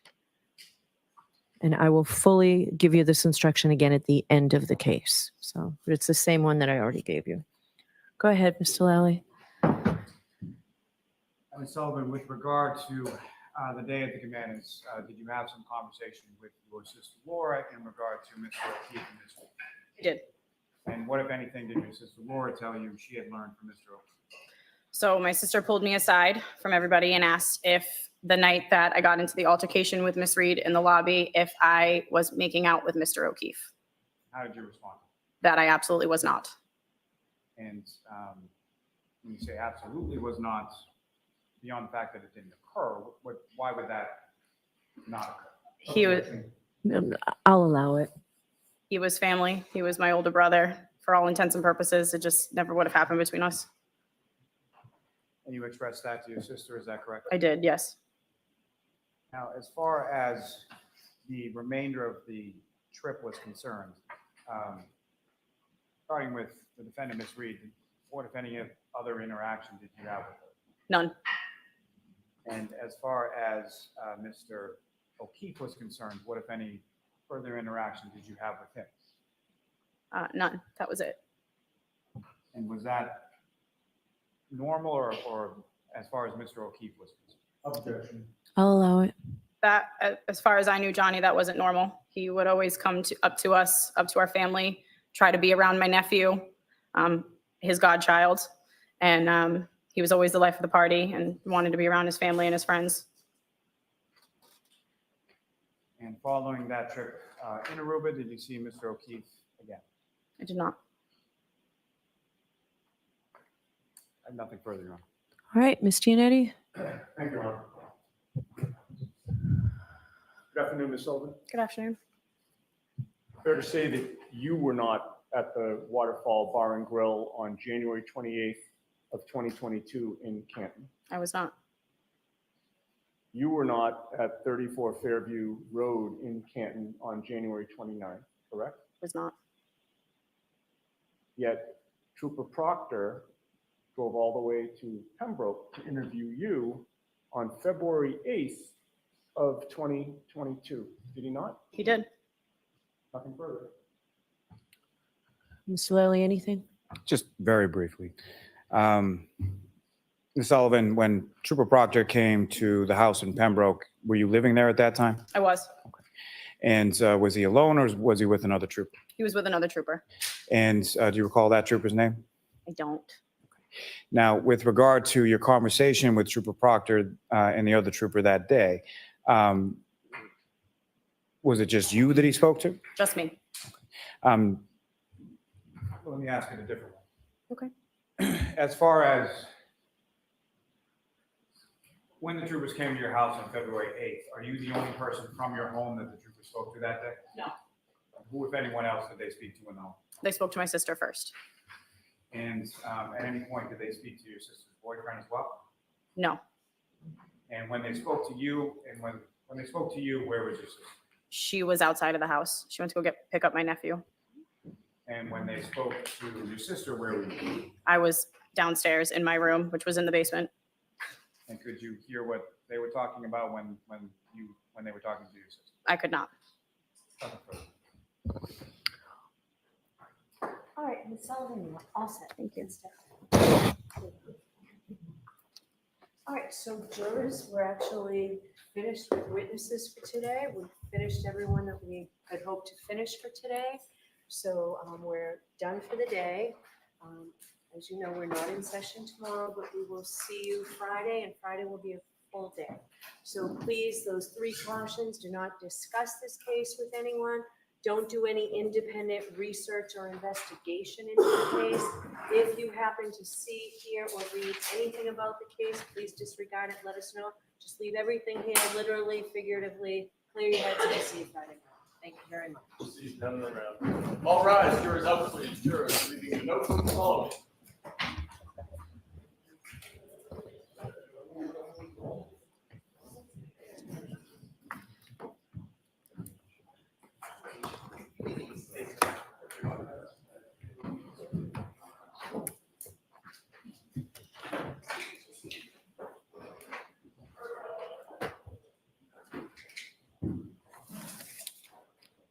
That makes sense.